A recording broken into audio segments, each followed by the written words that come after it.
Mics are on. Okay, thank you. Thank you for joining us for the City of Two Rivers City Council meeting for Monday, May 3rd, 2021. We're calling the meeting to order. Can you all join us for the Pledge of Allegiance, please? I pledge allegiance to the flag of the United States of America and to the republic for which it stands, one nation, under God, indivisible, with liberty and justice for all. Thank you all. Roll call. Jamie. Kurt Andrews. Here. Mark Bittner. Here. Jeff Dahlke. Here. Tracy Coach. Here. Bill LeClaire.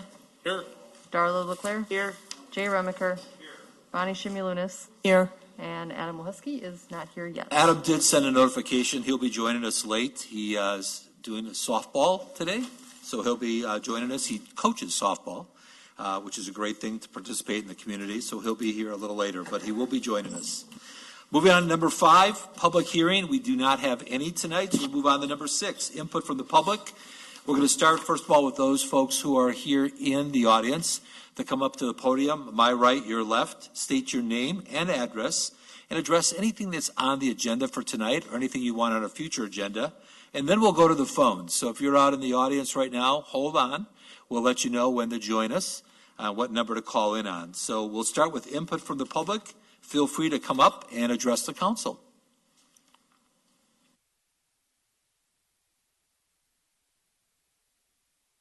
I was going to provide you with a microphone. Oh, I don't need a microphone. Oh, well, for the folks at home to hear you. Is it all right to take the mask off? Yes, that's your discretion. Well, I've had both shots, so I won't kill anybody. Okay, I do believe in science. No, I believe in science, not stupidity. Yep. Okay.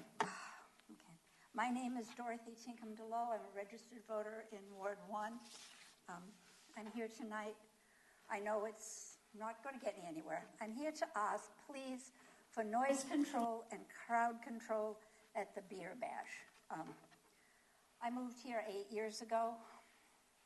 I researched before I came. I bought a house in a residential area. I did not buy a house in an inner city ghetto or slum next to an inner city ghetto or slum beer hall. There's signs at the park that says it closes at 11. I was told when I moved here that there was no noise between 10 and 7 in the morning. I am not financially able to take a week away every time they're having a beer bash, and I've been through a few buttes. It's just plain abusive. So I'm not asking that you cancel it. I'm just asking that you control it. It's not, I've lived here for almost 8 years. We're now down to, 11,500 people. You do not have 11,500 drunken louts. You just don't. But that thing is aimed at the mob. It's Budweiser, not Miller High Life. It's certainly not Allagash White. It's a beer to drink to get drunk. And it's such a horrible thing. There's so much noise. There's so many people wandering around later. I remember one time, they evidently found out that our police don't get called in the city. And at 11:30, they were still yelling and screaming. And at 12, they were still yelling and screaming. At 12:20, they were walking down the street outside my house, going, har, har, har, and hey, Debbie, want to ask? I mean, it's just nasty.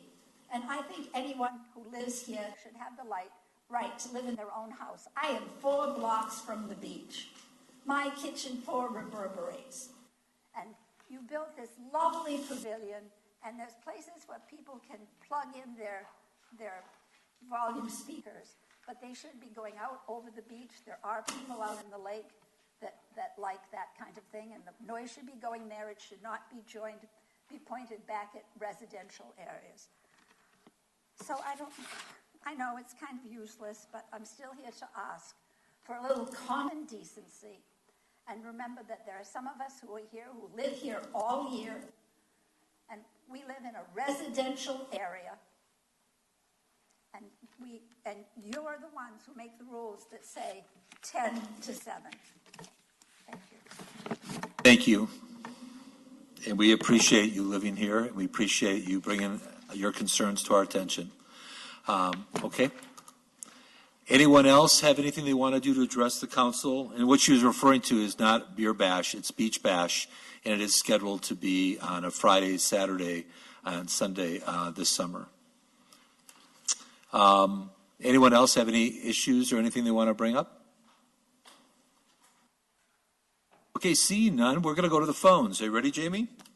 So input from the public. Phone number to call in is 920-793-5534. That's 920-793-5534. Again, state your name and your address. Anything that's on the agenda or anything you'd like us to address on future agendas, the phone lines are open.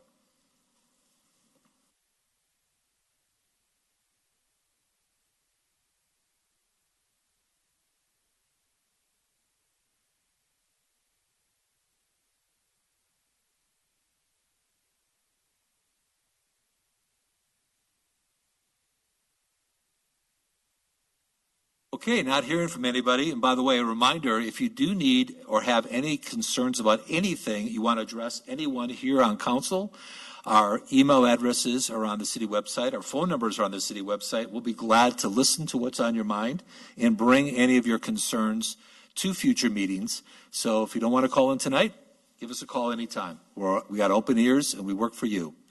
Let's move on to number 7, council communications. Letters and other communications from citizens. Anybody got anything they want to report out on? Mark? President, I received a call today from a citizen who is concerned about large, oversized trucks with trailers parking on city streets. He said that driving by this one street, consistently he sees Monday through Thursday evening a very large, oversized vehicle with a trailer parked in front, and it not only covers the complete extent of the man's property, but also goes over to other properties. It extends beyond. And he wanted me to remind the other citizens that they should be respectful to their neighbors when they park large vehicles. And he wanted me to ask Greg if there is an ordinance that has a limitation on the length of a vehicle with a trailer attached to a large vehicle. I'm not mindful of such a restriction, Councilmember Bittner, but I guess I know the police chief's addressing something with our IT person, but maybe Chief Kohlmeyer might address that. Concern about large size vehicles like trucks with large contractor trailers parked on the street. Is there any size limitation? As Chief comes up, I will mention, generally there's a 48-hour on-street parking restriction. However, that's for a little car. As far as size of vehicle? Yeah. There we go. There are some restrictions. I'm sure I'll miss some of them because I don't know them off the top of my head without maybe doing a little research. But say like a semi-tractor trailer, those are not allowed to be in districts other than industrial district overnight. So they can't be parked there at all. So there's a restriction there. As far as construction trailers are concerned, typically they have to get a waiver or permit from the engineering department for allow them to be out on the street and not attached to another vehicle. What if someone, say, works for a contracting firm and has a large trailer with equipment on it attached? I think that's the scenario. That's the scenario. Yeah, and right now there is no size limitation that I'm aware of.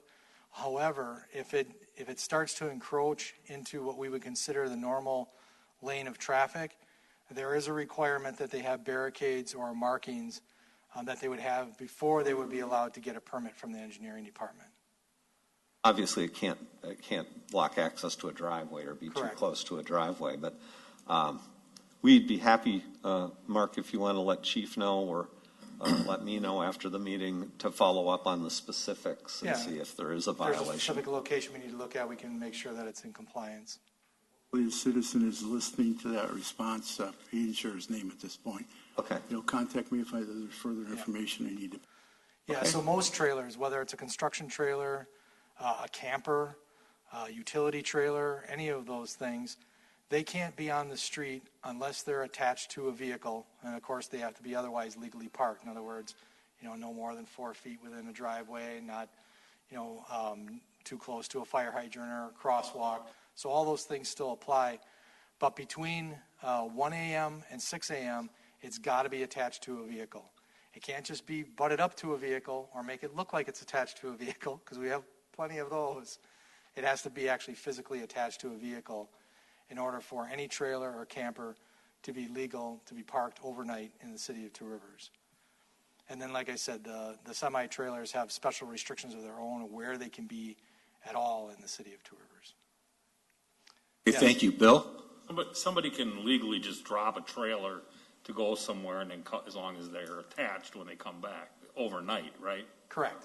Okay. Overnight's the key. Yeah. Overnight's the key. Thank you, Chief. And yes, Mark, if that person wants to follow up with you or call our office, we can certainly give further information and maintain confidentiality on that. Yeah, absolutely. All right, thank you. Any other council communication or letters from citizens you guys want to report out on?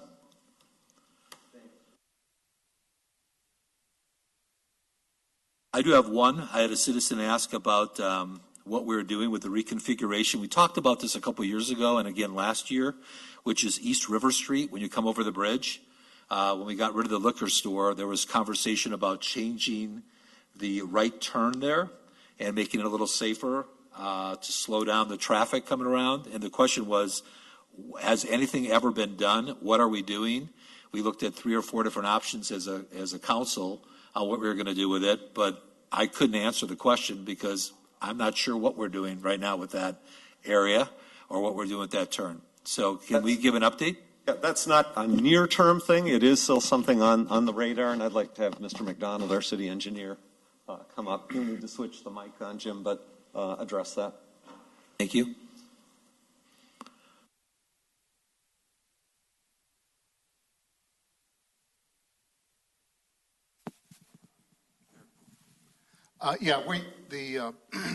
The bridge is going to be redecked in the not too distant future.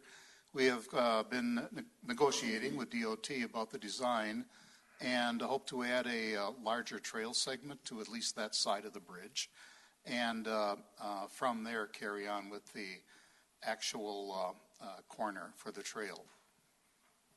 Is that the part you're asking about? Yes, because I know we looked at 3 or 4 different options last year, and they brought up the fact that they were paying attention to what we were doing, but we haven't really moved on that at all. So now that it's delayed because we're waiting for DOT to look at the bridge expansion of the trail system, correct? We're on DOT's schedule for most of that project. Council. Do we know what that schedule is to help the citizens out? It was 2025, well, hopefully a little sooner. I think it's been 2 years. 2 years ago, the council approved the joint design services agreement with DOT. And the thing Kurt specifically speaking to is that right now that right turn splitter there, which no joke, somebody can round the corner there at 35, 40 miles an hour and not break a sweat. And the thought was about either eliminating that, and although truck traffic becomes a consideration, or at least squaring that intersection up a little bit more so you literally slow down and turn right if you're northbound, Washington onto East River versus zoom around the corner. I will also point out that Dorothy actually wrote to the Department of Transportation and received a response from the acting department secretary and a quasi-commitment, at least to do a traffic count at the intersection of 12th and Washington and Lake, and hopefully with the goal being to get a stoplight there and slow down traffic a bit more. Right. Thank you for that, and thank you for asking. Mark? We should point out, Greg, that the city itself is responsible to improve the safety, at least of the bike trail itself at that corner. And we are taking steps, hopefully very soon, to improve the access the bike off the bridge itself. Yes. You want to address that further? Mr. McDonald and I discussed that just last week, and Kurt Andrews and I had a brief discussion on that same topic before the meeting. There is $100,000 in this year's budget for an off-street bike trail extension from the bridge, the old riverfront liquor property, to Jefferson Street to get over to the wider sidewalks that double as a trail there. Given current asphalt paving costs, we may very well on the trail extension be doing, we'll come back to council with our cost estimates, but be doing it with our own crews as concrete. And the intent is to get on that certainly in the month of June. I'm not going to promise May because we got a lot of things going, but to get that. That was a carryover project from last year, and that would greatly improve the bike trail connection. The intersection is part of a bigger piece because we're in DOT right-of-way, and that's going to take their blessing. That alone might improve the safety of that corner, too, with the Well, bikers. it would at least draw people, walkers and bicyclists, away from proximity to that intersection. Yes. Okay, thank you. Thanks Jim. for the follow-up, Mark. Anybody else have any communication from citizens? Okay, again, I'll remind you, please feed us questions. We will try to get the answers for you if we don't know them, but you've got our email addresses and phone numbers on the tworivers.org website. Let's move on to number 8, council reports from boards, commissions, and committees. Anybody want to share those?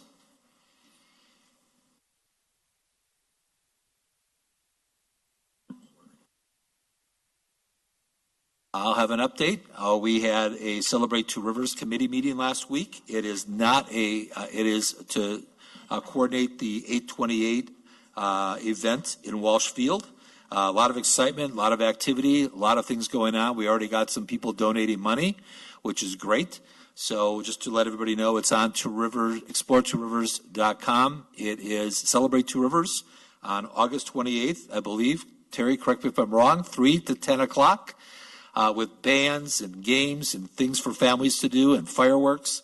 It will be a great citywide event. So feel free to join the committee if you want to do that. Gina Cron chairs that committee, and feel free to ask or participate in what we can do to make this a great event this year. That's my update for the council. Mr. President? Yes, sir.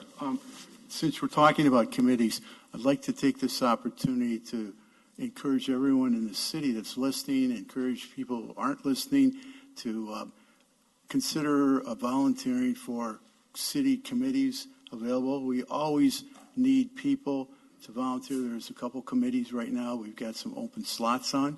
And if you want to get involved in your community, help make a difference, it's a great way to take a step forward and get engaged in a city committee. And I believe, Greg, they'd contact your office and you keep a listing. Yes, contact our office. Lisa, my assistant, has forms that she can quickly email out to you. I think they're fillable forms now. And we typically keep a file of applicants in the event vacancies come up during the year especially. And then we've got several more actually that I'll be bringing you next meeting because we don't have a complete list tonight. But encourage people, get in touch with the city manager's office. We are always looking for good people for our boards and committees. Thank you. Thank you. Any other communications you want to share? Okay, we'll move on to number 9, which is the city manager report. Greg, you are up, and I don't believe we have a first guest because he won't be able to join us. Excuse me, I've got to get used to which mic I'm using. Sorry, not using the portable. They gave me one. That's great. Roger Russo, the Main Street Program Director, unable to attend this evening. Something came up very last minute, but I did tell him I'd be happy to take his slides and at least give a quick update on part of what he was going to talk about tonight, because it is an effort that also involves the city. And that is at least the first round of facade and sign grant awards as approved by the Main Street Design Committee, which does the more in-depth review of the applications, and approved by the Two Rivers Main Street Board. Council members might recall that the city's funding assistance for Main Street this year, rather than being a direct cash grant, which has been $6,000 a year in recent years for Main Street, was to make $20,000 available specifically to match Main Street monies for facade and sign grants. Given Main Street's budget, that means there's $30,000 available this year And there would be $10,000 budgeted in Main Street's budget for next year as well to get that done. Pleased to say there are some projects that have been now approved by the committee and the Main Street Board. This is a summary listing shown here on the first slide. A really transformative project. We've got some graphics on each of these, by the way. What I think will be a very transformative project, 1601 Washington Street, the gray-sided building that long ago was, I may get it wrong, it was Kresge's or Woolworth's, and it presently houses the quilt shop of Two Rivers and Edward Jones. That building is owned by Weichert Realtors Cornerstone. They plan to rename it, if you will, or to name it as the Cornerstone Center. You'll see that in the graphics. They've been approved for a $10,000 grant with a project whose cost estimate is a minimum of $60,000. Pretty extensive facade renovation, which I'll show you some graphics on in a minute. The second is a $7,000 maximum grant because it's up to $10,000, but no more than 50% of total project. Approved for Schrader's. That is for the tuck pointing project that you see going on right now. Really one of the biggest historic buildings in our downtown, and preserving that facade and making sure no part of it falls on anybody's head, notably, that's my words, not Schrader's, is why you see the tuck pointing started. The committee acknowledged and realized the work has already started, which is fine, safety first. I don't believe it had commenced at the time of the application, but it had at the time of the award. Again, $7,000 grant maximum for a project that is estimated to cost a $14,000 minimum. With tuck pointing, like a lot of things, it all depends on what you get into once you get started. Third project is a sign grant, also at Schrader's, a $1,000 grant for a new renovation of the 17th Street side signage. Project cost overall $2,184, so that more than meets the 2-to-1 requirement. And then fourth, a sign grant for Linda Loves Cheesecake, located in the GJ's Salon building. This would be rear of the building signage update for Linda Loves Cheesecake. If you tally all those grants up, you get a total of, I'm trying to do the math in my head, which is never a good thing, about $17,757.50, which leaves... I'll help you. It's $18,757. 18,000. 10 plus Thank 7 you. plus 1. You're right. Okay. Thank you, Mr. President. What? That would leave $11,242.50 in the facade and sign grant fund for this year. Frankly, Darla or Kurt can speak to it better than I can, but because they're both on the design committee, Darla as our Main Street board member from council, Kurt as an interested citizen volunteer. The intent is to have a second round of grant applications. I know there's at least one other pending project where the facade grant program has been identified as possible funding assistance to address a now vacant building. And there is another interested party out there where, a common story we're hearing these days, it's a matter of lining up a contractor to assure the job can get done this year.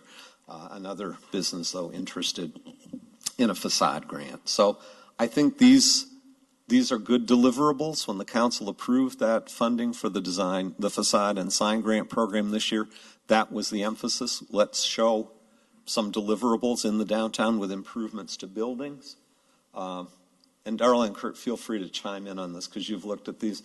This is the building owned by Cornerstone. We all know it pretty well with the mansard roof and the gray vinyl siding. Not an unattractive building, but, and this may not show it to the best of the intent. The intent is to open up the front of the building with full fenestration or full windows like existed when it was a downtown discount or department store, expose and restore the brick. So the building, there, now I get it right. The building would look more like it did when it was Kresge's, which some people in Two Rivers can remember that. You know, the classic red with the gilt gold lettering. There's another nice view from a second story or a roof across the street of the Kresge building. So again, sorry these don't show up as well as they might, but the intent would be full glass on the front, going back to awnings on the front, more reminiscent of the look of that building in the day.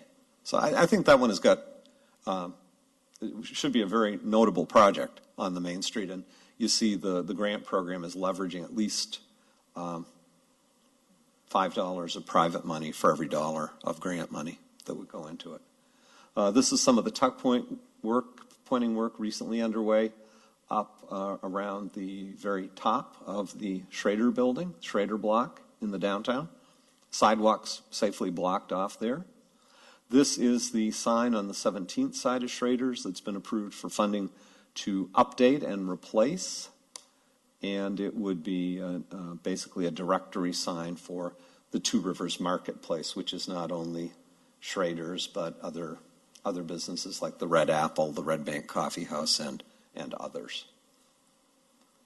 Finally, last but not least, the backside of GJ's, recover the awning, a panel sign installed for Linda Love's Cheesecake, love at your first bite, apply new prints to existing sign and reinstall, fill in holes in the panels. So that is that signage project. Also over at our local florist, how bad? Yes, thank you. I just went blank. How bad is that on our local florist? The petunias are in the new hanging pots for deploying at the intersections up and down the Main Street this summer. And that's another initiative through Main Street program funding and the design committee. And this has Carla, nothing... can you remind everybody how many of those are going to be? They're on the main corners, right? There's going to be 4. 4 on each corner? For each intersection. And it's 6 intersections, I I believe think? so, yeah. It's going to look really, really nice. 24, not on every pole, but a good start. It'll look great this summer to have flowers up and down Main Street. Yeah, and as I understand it, they'll be toward the street. They'll be paired with the art banners that are part of the banner competition. Sorry, Adam. That's okay. I remember talking about this. Was Parks and Rec going to water those? Or who is going to take care of the responsibility on that? To be honest with you, help me out, design committee. I know they have reservoirs in them, so they're self-watering, but you got to fill them up periodically. Last I knew, there was some discussion going on with Cretin Landscaping. Correct. And Main Street was going to deal with that within their budget. Okay. Yeah. And I think they're self-watering. They last for like 7 to 10 days, so you don't have to water them every day. And they feed up from the bottom. So all of that was taken into account. We wanted to get them, I think they wanted to get them off the street and up to the visual eye so you could see them when you go down, which I think will be very, very attractive for our city. Good. And that'll be this summer, right? Yep. So the petunias And if are you've already ever planted? seen the potted plants and petunias at Domnitz, please, I can't believe I forgot that, went blank on that one. Domnitz, our wonderful local floral shop and greenhouse, they'll just be gangbusters. It'll look great. Actually, the company that makes the pots and the hangers fabricated a kind of a new product for Two Rivers. Main Street ought to get a royalty off it, but such that the bracket that would go on the pole and hold the planter arm can come out when it's time to put when it's time to take planters down because it's cold out and put dual banners up. It won't be a matter of taking bands off the pole, that sort of thing. So that is the plan there. And any other comments on the facade grants? I'm still hoping very much that this fund will be totally exhausted for this year. Right. And I mean, that's the goal. And I think that we've really got a good start with these 4 projects. I was pretty happy to see that response. And like you said, there's some other possibilities that are in the works. So we'll just have to sit tight. But we have the funds. And it's going to add a lot to our downtown. I should mention, too, we still haven't gotten the publicity piece out on the availability of limited TIF grant funding downtown. Adam, you had raised that issue, and Council had blessed it a couple meetings back.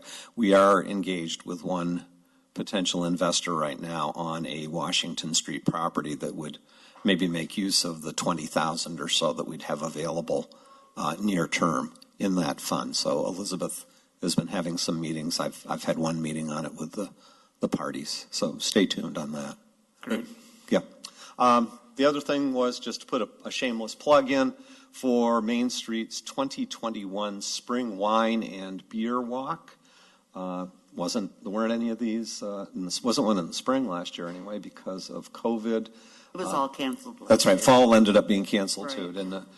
So you can purchase a beer or wine ticket, whichever you prefer. Carefully and slowly get up to 24 samples of what you want to sample, and have a designated driver or know your way to walk home. Just a word to the wise there. And tickets are on sale now for $25. You can either get them online at the Two Rivers Main Street website or in person downtown at Seeds and Beans. There should be some food to sample, some door prizes to win, and some new businesses to visit. So on behalf of the Main Street program, I sit on their board as well. Happy to present that. Would like to get Roger here when he physically could not be here tonight, but to share some other good things. I know recently at the State Main Street Conference, Darla, you had picked up on it. Roger Russo was awarded with his 5-year award as a local Main Street manager. So we want to see other accomplishments for Two Rivers Main Street cited by the state committee.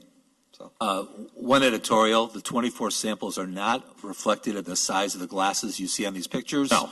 So, Chief, they are smaller samples, so people should be walking straight when they walk home as a result. Just a sip. So that is the That's the Main Street report, update. and Thank you. I will segue quickly, quicker than I thought, over to my city manager's report.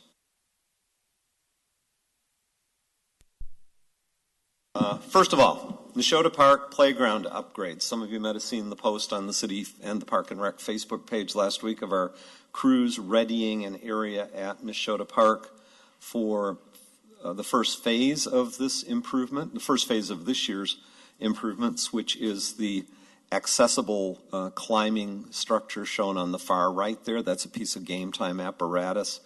And also, per the council's approval with a budget amendment a couple of weeks ago, there will be a new zip line feature, 100 feet long, just like the new one that's going at Red Arrow Beach in Manitowoc. There's a pretty nice 75-footer in Manitowoc at Citizen Park right now, but 100 feet going in also at Neshota. And Terry, could you come up and share a little color commentary on these pieces and the schedule, tentative schedule for their going in?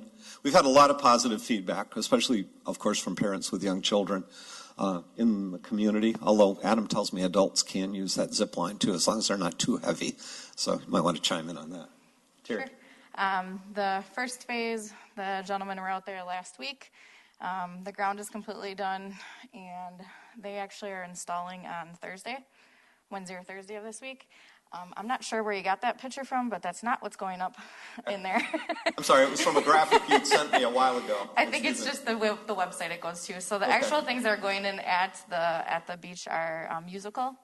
So it's all-inclusive play. There's cymbals, there's drums. I apologize. That's okay. There's a buckabout, so like a 4-person teeter-totter, a new expression swing. I think there's 6 or 7 pieces of equipment that will be going into that. And then the zip line was ordered on Friday, and it should be about 5 weeks or so for that timeline to be in. And we have that being installed at the same time as the Riverside equipment that has been sitting here for a few months. So that should be hopefully within the next 2 months or so. Again, I apologize for that mistake, but to the left, that's an accurate depiction of what the zip line looks like. That is really nice, though. That is. I was wondering how we got it within budget, but the concept is it's fully accessible for all children, regardless of physical mobility issues, limitations, or what have you. Multi-generational, so not just kids, but everybody can utilize everything. Okay. Great, thank you. By the way, thank you for the Advisory Rec Board for helping work with Terry and her staff and council to get this done. It's going to be a nice upgrade for the summer for our community and those people visiting, so nice job. Terry, the zip line, where would that be located with reference to the area they're prepping for the... Actually, right directly adjacent to that. Okay. So if you, right between the JC shelter and the horseshoe shelter. Okay. So there has to be a certain amount of fall zone on each side. So we just measured that out last week, actually, and it'll be pretty close to it. the goal is eventually, hopefully with all the phases, to kind of group everything together so that everything is in one area. So if you have children, and, you know, a 2-year-old and a 12-year-old, you can watch them all at one time instead of having one way on one side of the park and one way on the other side of the park. So that's kind of the goal. I should mention too, I'd thrown out on the city Facebook post, in addition to the wrong piece of equipment, the idea that it is meant to be a multi-phase project. And some folks have said, well, how many phases? Well, to be honest, not sure. Probably 2 to 3. There are some more. The concept Terry just described is accurate, and she is working with Game Time and the Advisory Rec Board for an overall master plan that I expect within a couple months will be shareable with the community. So we hope, it isn't just direct taxpayer money, although this investment is important, but we can also maybe see some donations, some fundraising.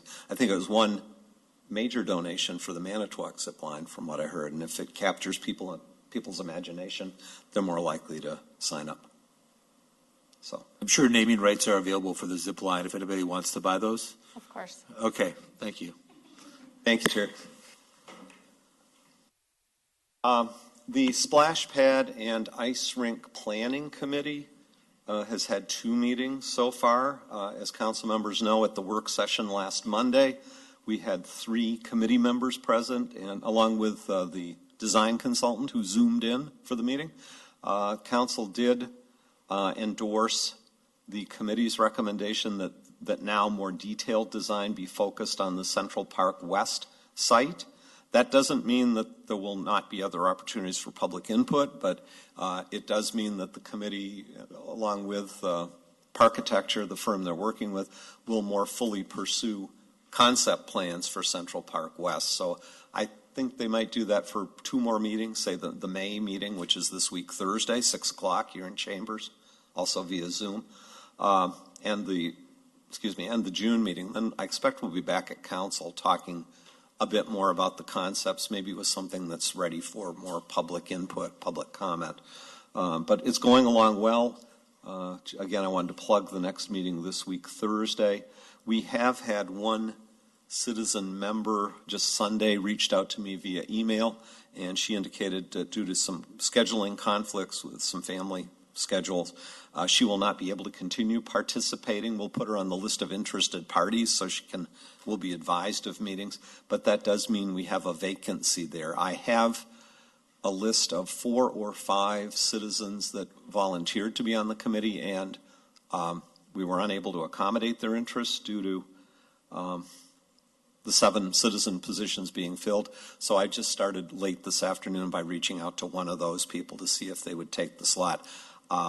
I guess I would ask when we get to the committee appointments, I'd be happy to bring that back to the council, but if the council would consider allowing the city manager to offer the position and then approving it after the fact, we could hopefully have the committee back up to strength this Thursday. We can talk about that when we get to board and committee appointments.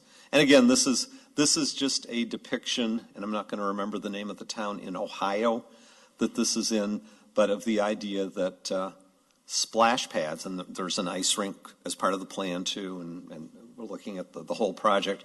But a lot of folks, when they visualize splash pads, they think pirate ships in the Dells and giant buckets of water, dumping on you and splashing everybody within 100 yards. The thought, if it ends up being a downtown amenity, is it would be more, artsy and sculptural in look. This particular one is just a photo we've turned to often, saying, well, here's a pretty cool example in an historic downtown in a more confined area, something that's not just a great place to splash around, as you see some kids and maybe adults doing there, but also being a piece of community artwork. Also with some pretty significant retaining walls shown in the background there that would make it hard to run out into traffic. So just as an illustration.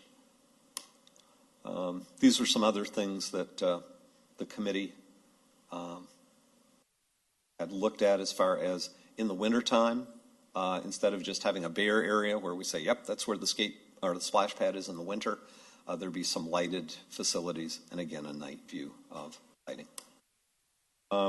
So that's it for that planning project. Any questions on that one? Updates on 24th Street construction. Again, the first phase of the project, since they started up, is really focused on the area from Forest Avenue to Adams Street. Sanitary sewer, I reported 2 weeks ago, had been installed in that area and was in use. The old laterals were reconnected to the new main.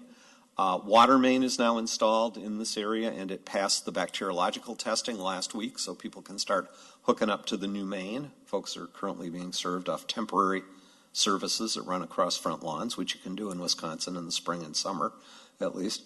The focus, engineering tells me, is now on sewer and lateral replacements in the area from Forest to Adams, so that westerly part of the project, and that's coming along pretty well. Pleased to say that preliminary inspections for lead lateral replacement have been completed in all 50 homes in the project area. So if those people don't have their cost estimates yet, Jim, they're in process.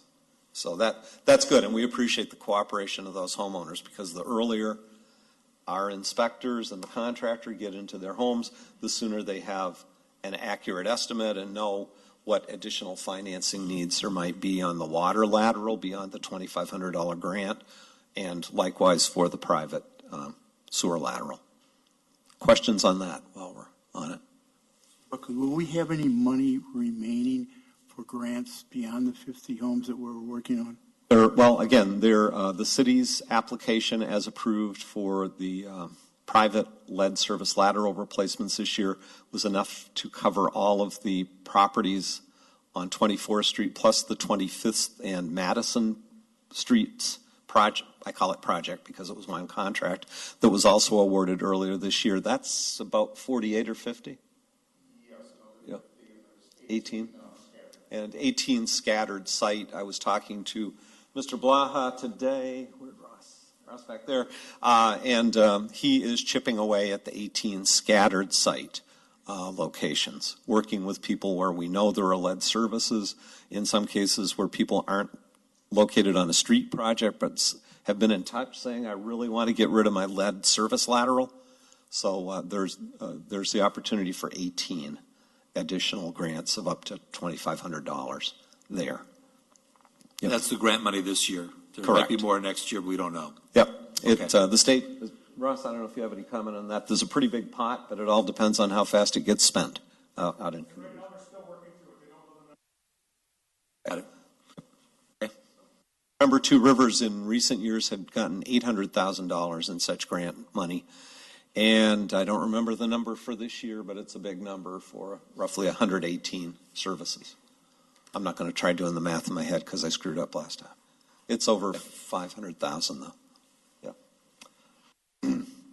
Upcoming still are the 25th and Madison Streets reconstruction project. That's advanced construction. Khrushchev is doing 24th Street. Project construction, as far as we know right now, we expect will start the last week in May, probably the week of the 24th, because Memorial Day is on the very end of the month, the 31st. There is a neighborhood information meeting tomorrow night at 5:30 here in Chambers. Any of you are welcome to attend. Some of you will be meeting across the hall for a council orientation session. And then there is the pre-construction meeting with the city departments, contractors, subcontractors, and the utilities this Thursday. And after that meeting, we'll have a little bit better handle on the likely start date for this project. Questions?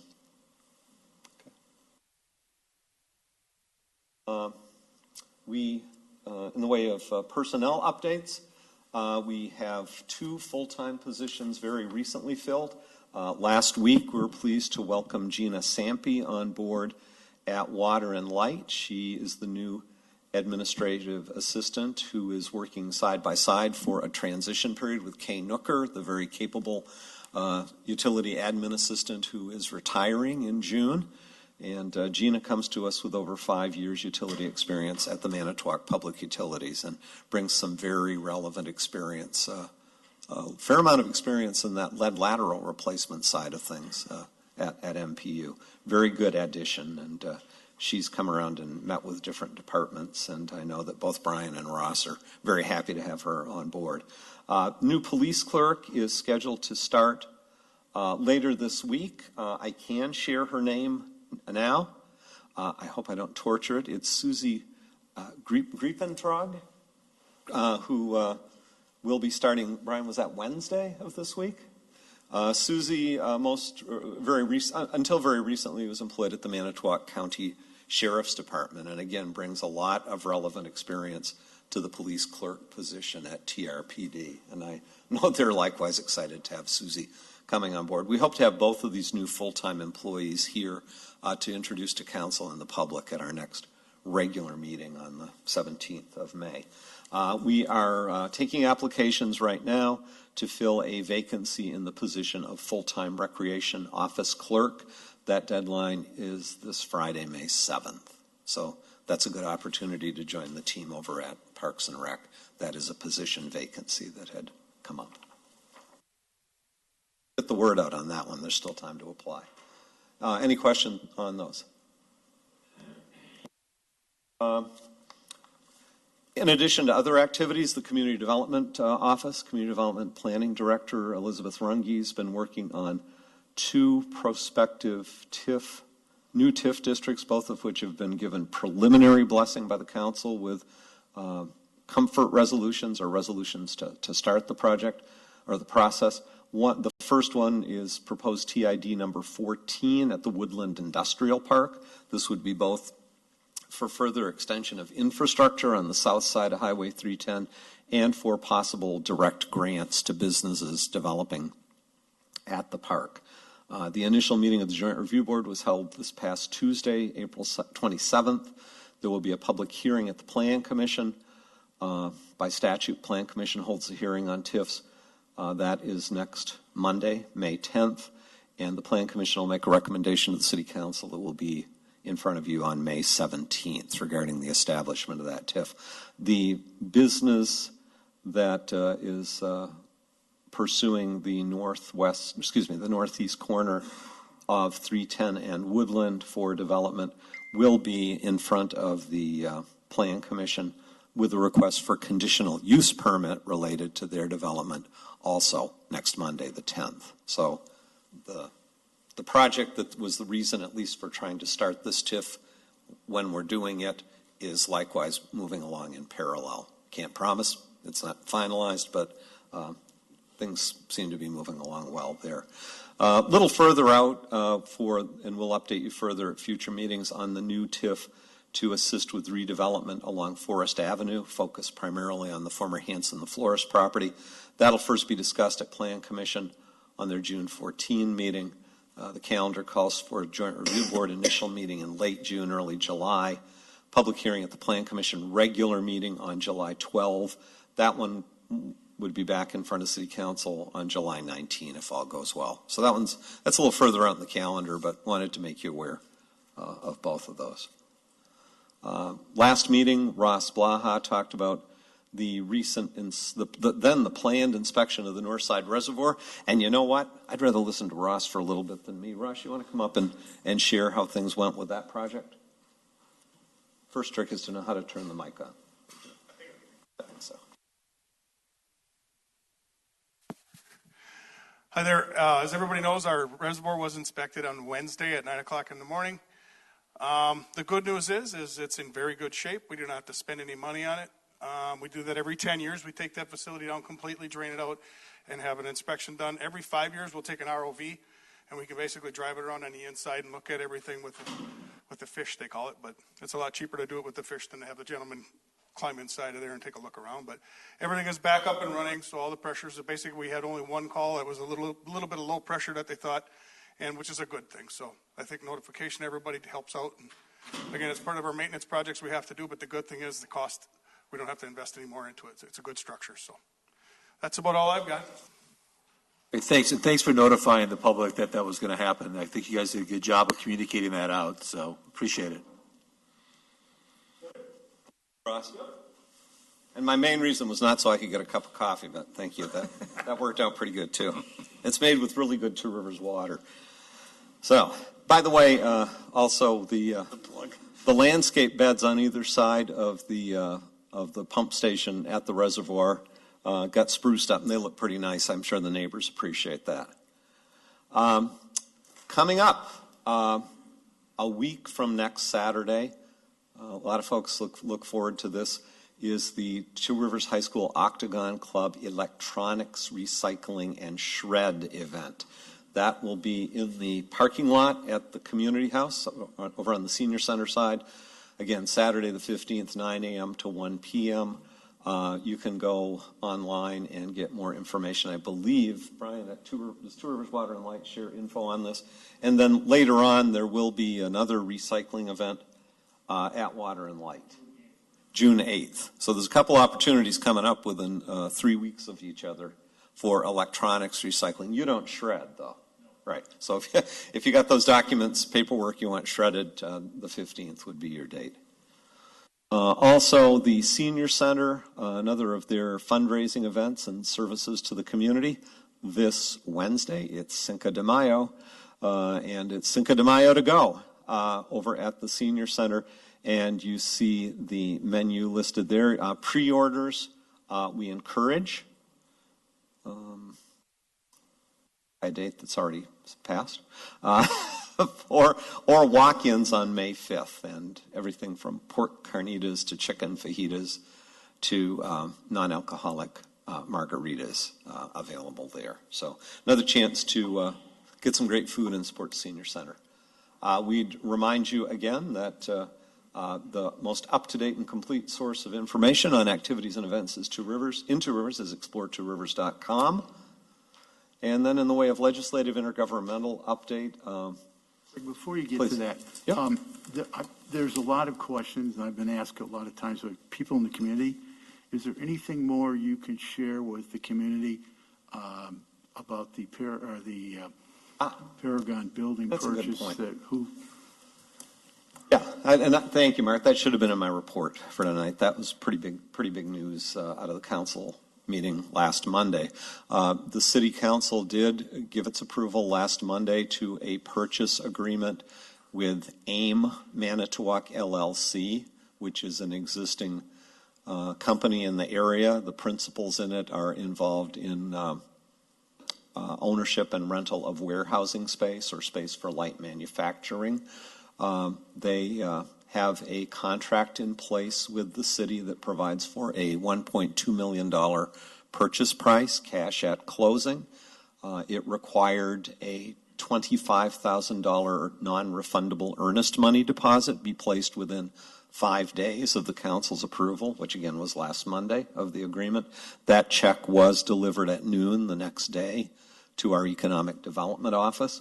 And once they gave us $25,000, we also said, well, we can loan you a key to take your contractors through for more development of cost estimates and a plan of attack on the facility. I know, and Elizabeth and I haven't had a chance to discuss it, but Mr. Wentenkamp of AIM Manitowoc LLC called the office today about getting together to begin discussion of the development agreement or agreements. We still have. I sent them a message. Okay. Also with some pre-grant outlines. So we've sent some information or some forms, basically, that can be filled in for some of that information. Again, the city, as part of this deal, it further does provide for closing to occur within 90 days, so basically 3 months of the city's acceptance of the offer. It provides that the city will make reasonable efforts. They're not a condition for closing, but reasonable efforts to pursue funding assistance for the project. The first source being an application for a State of Wisconsin Idle Sites grant through the Wisconsin Economic Development Corporation, WEDC. Those are grants of up to $250,000 to assist in redeveloping long idled, big, vacant manufacturing facilities. Paragon sure qualifies there. The second area where the city has agreed in the purchase agreement to make reasonable efforts is to possibly provide TIF funding assistance. That would be from existing tax incremental district number 11, and that would be wholly contingent on the city determining that there would be sufficient cash flow, new taxes, if you will, from the added investment that AIM would make to be able to fund on a pay-as-you-go basis, and I'll explain that in just a minute, for up to $250,000 in assistance for the redevelopment of that property. Pay as you go basically means the city doesn't borrow the money up front and hope the revenue comes in to offset it. Pay as you go means you stipulate an amount of assistance to a developer, usually with an interest rate associated with it, and the dollars go out only as the revenue comes in. So that one, both of those, the assistance was written in terms of reasonable efforts. And on the TIF, again, it can only benefit a developer with a grant if there's sufficient money there to pay it. And that will be yet another TIF action will be commencing shortly, not to create a new TIF, but to commence an amendment process for TID 11, because that project plan does not currently provide for direct grants to developers. It was about infrastructure, direct grants specifically to Holy Family when they were building their new clinic, but it didn't, it didn't have a general category of grants to developers. So those are at least the high points. The purchase agreement does provide that the written development agreements that would be tied to the WEDC grant and any TIF assistance, plus a general development agreement for the overall project, also be completed within that 90-day time frame, kind of running parallel with the time frame for closing. So we got some work to do there, but the good news is there's an accepted offer with honest-to-goodness earnest money on deposit with the city. And the earnest money is non-refundable. Correct. Thank you. Yep. Thank you, Mark. That was an omission. I should have had that on there. Intergovernmental issues, I did want to mention, I've had conversations with staff people for both Senator Baldwin and Senator Johnson's office, also Representative Glenn Grothman's staff. You can imagine there might be differing views on why smaller cities like Two Rivers come up short under the rescue plan. Senator Baldwin's staff said, well, those Treasury estimates you're seeing aren't the final numbers. Stay tuned. And I said, well, so far we're tuned and we're not real happy with what we see, with all respect. Senator Grothman's aide did provide some more specifics about some of the specifics in a couple of committees in the Congress as the rescue plan went through, where this issue of how much money goes to the metro cities versus the non-metro municipalities were addressed, but those proposed amendments didn't get traction, I guess is the best way I can put it. He suggested that I might be hearing directly from Congressman Grothman on that. I said, you got my cell number. I'm happy to talk to the congressman anytime. And frankly, if Glenn wants to use Two Rivers as a prime example of the disparities in funding, we'd be happy to share that information. Likewise, the Madison district office director for Senator Johnson, who was kind of funny, Tom Petrie, not Tom Petrie, our old congressman, but Tom Petrie, who we've dealt with when he was on D.C. staff, gave me a call and likewise expressed frustration that, I'll say it, when the Republicans are in charge, things skew one way. The Democrats were in charge of this bill, and it skewed clearly to the large metro areas, to a greater extent the areas that vote blue rather than the areas that vote red. And please understand, anybody that's listening, this isn't Two Rivers saying our little city's there with it isn't being just there with our hand out. Council, your resolution said it. Our kids and our grandkids and great-grandkids probably are going to be burdened with the debt for this $1.9 trillion package. Someday somebody's actually going to pay taxes to pay for some of this. They're going to be burdened with that. The community we hope they choose to live in needs to get a fair shake out of this. And when we see other smaller but metropolitan, classed as metropolitan Wisconsin cities getting up to 5 times what Two Rivers is getting, that disadvantages our community. We're all we're not going to pick up less of the debt per capita or less of the taxes to repay it per capita. So in the final analysis, if that disparate funding really disadvantages small cities, and we all ought to be raising some hell about it. And thank you to council for getting the ball rolling. I haven't seen it appear yet, but I know a reporter from the Green Bay Press Gazette, and of course her copy ends up in the HTR as well, had talked to me a week or so ago. I gave her Kurt's She talked to me too last week, and basically one question is, why is the resolution, why are you guys concerned? And I said, well, our infrastructure costs and our needs are the same as a metropolitan area. A mile of street to be fixed in Milwaukee costs the same as a mile of street to be fixed in Two Rivers. So I don't understand why there's such a such a difference. Obviously, that hasn't come out yet, but we'll see what happens. But thanks for the heads up that she or he was going to call. And all I did was support our point of view, guys, in the resolution, that it didn't seem fair for whatever reasons. I didn't bring up the blue or red state issue or anything else. I basically just brought up the fact that our cost structure is the same, if not harder on our small community as it is on a big community. And it also means we need to be really vigilant when it comes to any kind of infrastructure funding, because again, we've got a lot of needs, just like our comparable cities that are bigger. We still got a lot of old infrastructure. So sorry, I didn't mean to riff on that one quite that much, but it's a big deal. And you know what? $130 billion for local units, counties, cities, towns, villages, in a $1.9 trillion bill. There's money to be found there that could make this more equitable for our smaller cities. The other thing, and much more localized in the intergovernmental realm, the Tourism Services Agreement with the Manitowoc Area Visitor and Convention Bureau, current agreement between Manitowoc, Two Rivers, and the VCB, or Visitor Convention Bureau, expires at the end of this year. We had a joint meeting back on April 13 of our two room tax commissions and the Visitor Bureau Board. We're a ways apart on the positions of the two cities, what we want to see in a renewal agreement. We did have a meeting today, not a public meeting. It was the council president and city manager and city attorney from Two Rivers, Kurt, Jack, myself, with Mayor Nichols, our new council president. I apologize, I'm going to go blank again. And Kathleen McDaniel, the Manitowoc city attorney, talking about the positions of the two cities. We agreed to meet again in 2 weeks before a council meeting on the 17th, 2 weeks from now. And in the meantime, we will be looking to get the Two Rivers City Room Tax Commission, which is council members Andrews, Bittner, Bill LeClaire, plus Jim Van Lannen Jr. from the Lighthouse Inn and myself, that 5-member committee together, again, before that next meeting with Manitowoc reps to see if we can get this thing moving further along.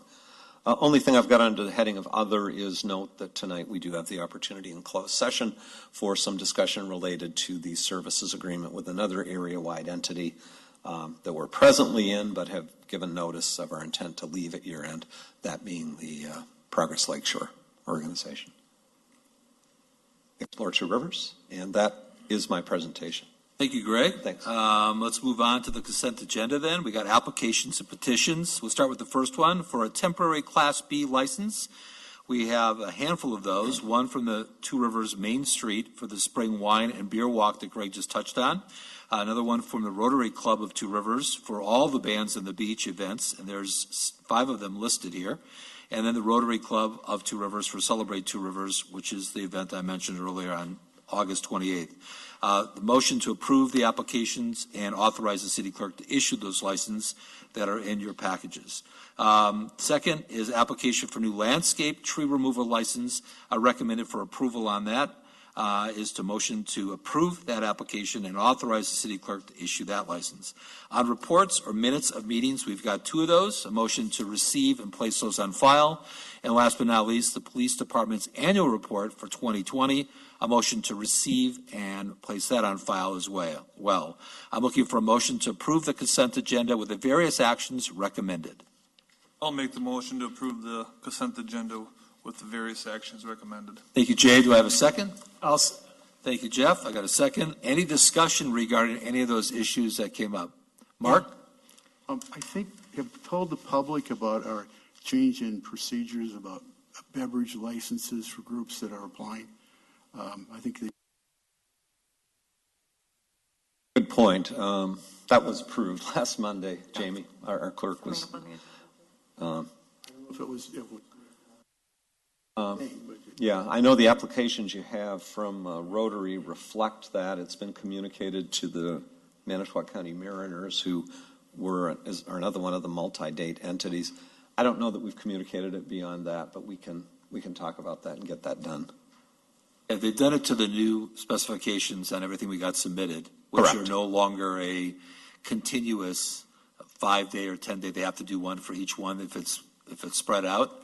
But I think Mark raises a good point. We should make sure that's formally communicated for future ones, future Class B license requests. Yeah, and to be honest, and I assume when you, other than it being in the ordinances and on the schedule of fees, it would be to any of those entities that we know have gotten those kind of licenses in the past.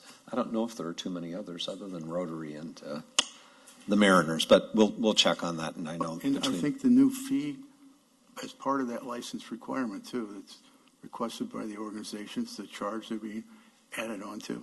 It's it's $5, right? Still. We changed it. Oh, I'm sorry. A couple months ago. It's $10 flat fee per event.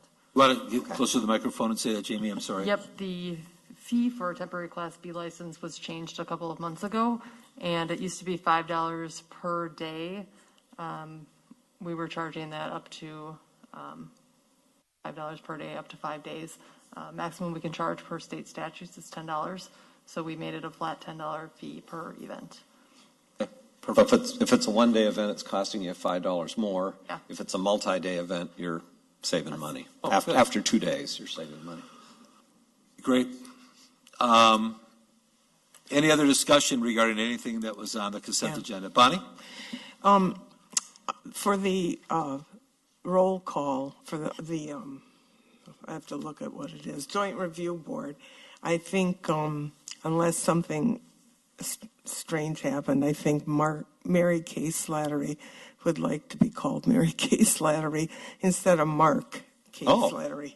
Okay. Whoops. Looks like we have a typo there. So you'd be accepting, if there aren't any objections from the mover and seconder, accepting the consent agenda or the consent agenda with that correction to the Joint Review Board minutes. Thank you. Good catch. Do you mind if I make a comment? I just thought the police report was very nice. Do you have that online on Facebook, Chief? Because people should look at it. It's really nice.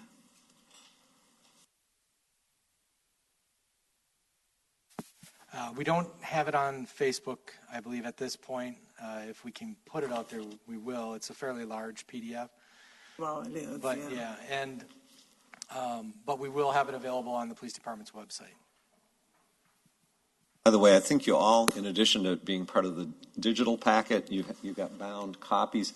If you're into the whole tactile thing and will make use of it, by all means, take it with you, share it with your friends, put it on your coffee table at home. If you don't think you make use of it, as I've heard from some of you, by all means, leave it behind and we can share it. Brian, do you still distribute these to some businesses and professional offices around town so the public can see it? Yes, we do that. The ones that have like waiting rooms and that sort of thing, we will send them to. So we haven't done that yet. We're just kind of waiting to see what the count will be. But certainly, if you have them and you want it preferred electronically, we most definitely. I think Bonnie raises a good point. I think you have a lot of good stories here. We're a very safe city. You guys done a lot of good things to keep us safe. That promoting that through our website would be a good thing. I know it's big, but it could be pushed out there. Oh, we always put it on our website. Great. Yeah, and absolutely. Promoting it. Yep. Thank you. Any other questions regarding the consent agenda? See no other discussion. All in favor of the motion and second that was already said to approve as the consent agenda with the various actions recommended. All in favor? Aye. Anyone opposed? Okay, we'll move on to number 11. Thank you, guys. City Council formal items.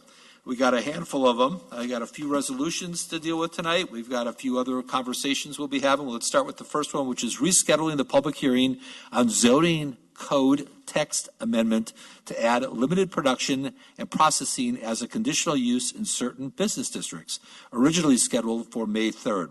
The motion is to reschedule the public hearing to May 17th, 2021 at 6 o'clock due to the Herald Times reporter missing the second notice publication. So we formally have to move this because we have to give both a first and a second notification to the public regarding this hearing. So to make this real easy, I'm looking for a motion to move the hearing to May 17th to give enough formal notice to the public.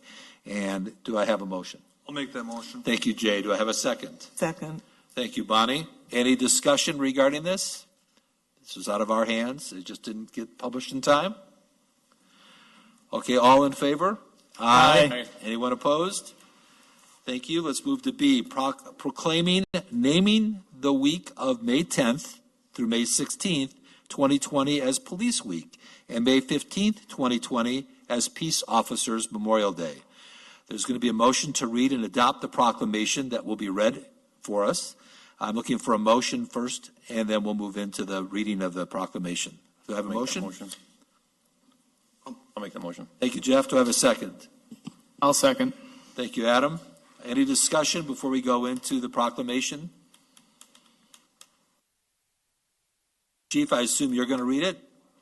All in favor of letting the chief read the proclamation, say aye.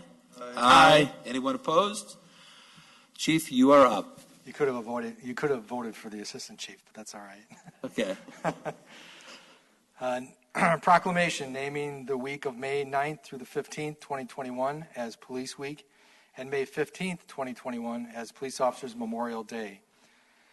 Whereas the Congress and President of the United States have designated May 15th as Peace Officers Memorial Day and the week in which it falls as National Police Week. And whereas the members of the Two Rivers Police Department play an essential role in the safeguarding the rights and freedoms of the citizens of the city of Two Rivers. And whereas it is important that all citizens know and understand the duties, responsibilities, hazards, and sacrifices of their law enforcement agency, and that members of our police department recognize their duty to serve the people by safeguarding life and property, by protecting them against violence or disorder, and by protecting the innocent against deception and the weak against oppression.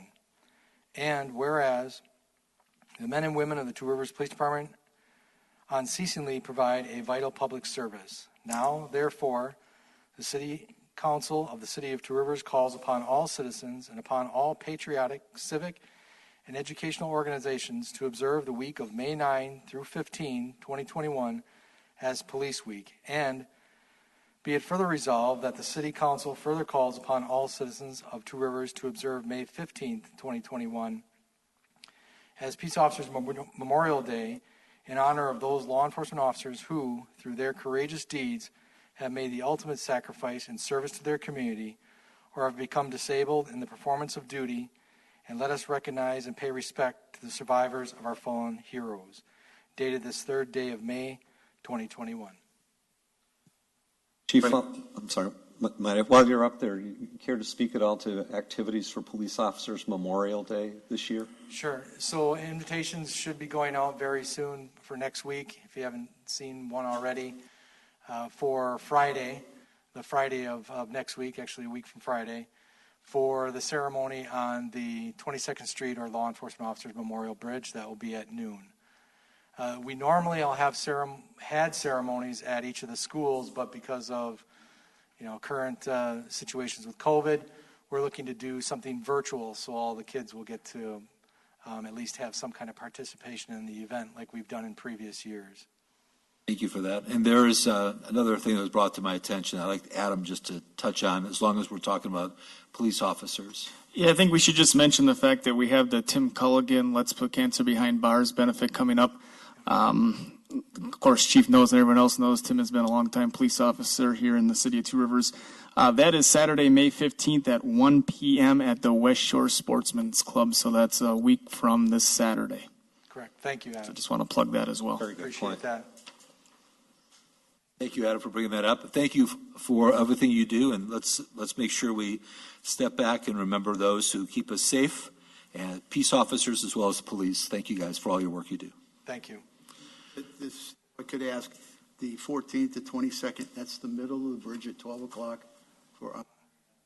Correct. Friday the 14th at noon. Yeah, we'll actually try and start down in that lot on the corner of 22nd and Jackson Street, that northwest corner. That seemed to work really well in 2019 to gather there initially and then go up to the center of the bridge.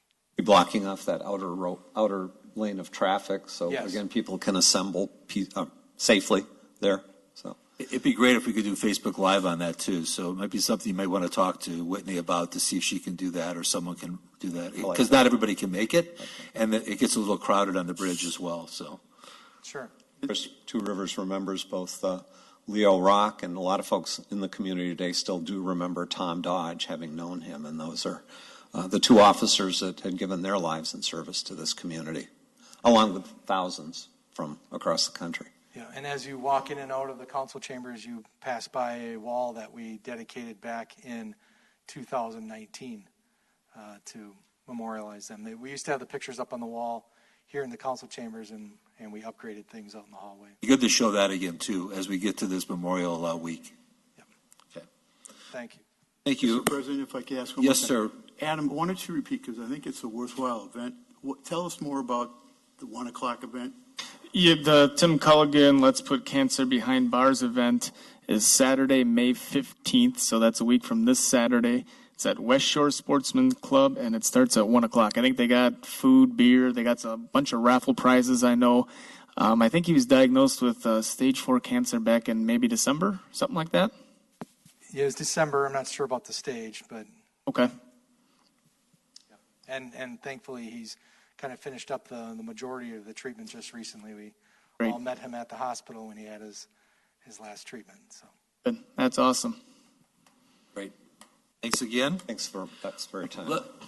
Let's move to number C, resolution proclaiming the International Migrating Bird Day, which is May 8th, right around the corner, 2021. We're looking for a motion to waive the reading and adopt that resolution. If I can get one. So moved. Thank you. I got one. Second, Bill. I'll second it. So Jeff made the motion. Bill seconded it. Let's go to, I'm not sure who's going to read the resolution for International Migrating Bird Day, but if I got a motion and a second, any discussion before we go ahead and read it? I thought we waived it. We waived the You can, reading. you can waive that one if you wish. I would just note, without reading the resolution, we're so proud, to be hometown for Woodland Dunes Nature Center, which is a destination for a lot of birders, and located along this incredible flyway along Lake Michigan, where this time of year and in the fall it gets pretty interesting.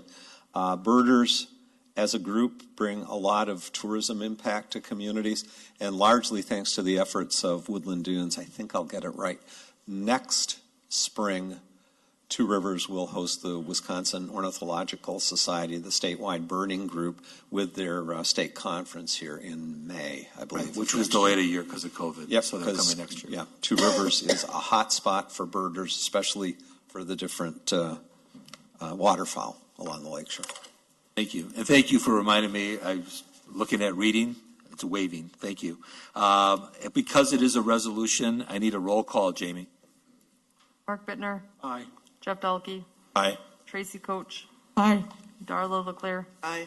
Bill Leclerc, Aye. Jay Remiker, Aye. Bonnie Shimulunis, Aye. Adam Husky, Aye. Kurt Andrews. Aye. All yes. Thank you. Let's go to D, which is a proclamation for National Drinking Water Week, May 3rd through the 9th, which is this week. The recommended action there is a motion to adopt the proclamation we have in front of us. I'm looking for that motion. I'll make that motion. Thank you, Jay. Do I have a second? Second. Thank you, Tracy. Any discussion on the proclamation in front of us? Mr. Chair, if there are no objections, I'd like to ask, after you vote, Mr. Blaha to come forward and read it. It's important stuff, and it's short. Not a So, problem, both. and I know he'll keep it short and sweet. So first of all in favor of adopting the proclamation, say aye. Aye. And the floor is yours, sir. Thank you. Proclamation naming the week of May 2nd through the 8th, 2021 as National Drinking Water Week. Whereas water follows a natural cycle from earth to air to earth again and again. Whereas water is a basic and essential need of all living things, and whereas our health, comfort, standard of living depend on an abundant supply of safe drinking water. And whereas the ever-tightening standards for drinking water makes better facilities and better trained personnel essential. Now, therefore, the City Council of the City of Two Rivers hereby proclaims the week of May 2nd through the 8th, 2021 as National Drinking Water Week in the City of Two Rivers, and urges all citizens to recognize the special contributions of the Two Rivers Water Department and the special efforts of the staff who work every day to enhance the well-being of the citizens of our community. Dated this 3rd day of May, 2021. Thank you, sir. Moving on to number E, presentation of police department plan for making use of the bequest from former council member James Toddy of $73,898.54. We are going to hear the plan tonight? Yes. Okay. So a motion to affirm the plan as presented by the police chief. I'm looking for that motion first. Well, actually, you might want to hear, I apologize. It was anticipated the council would have the opportunity to affirm if you so desire after hearing. I would rather do that. Yeah. Trust me. Yep. So do that. We'll do the same thing on F when we get to it for the fire chief. So we'd love to hear what you guys are suggesting that we approve. You need a motion? No, not yet, I guess. Perfect. I'm letting him come up and talk first.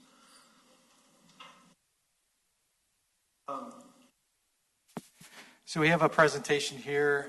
There are a number of things that kind of go into it.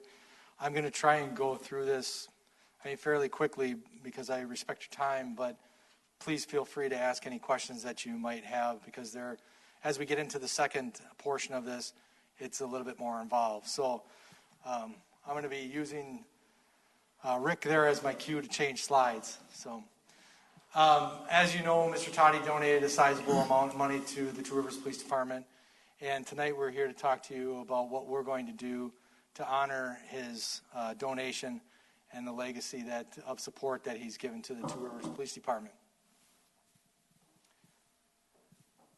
So before we start, and I know we've said this before on Channel 5 News and a number of other locations, but we wanted to say thank you formally, obviously to Mr. Toddy and any of those in his family that were involved in that decision to donate money to the Two Rivers Police Department. It's obviously a very, very generous donation, and we want to make sure that we do right by it.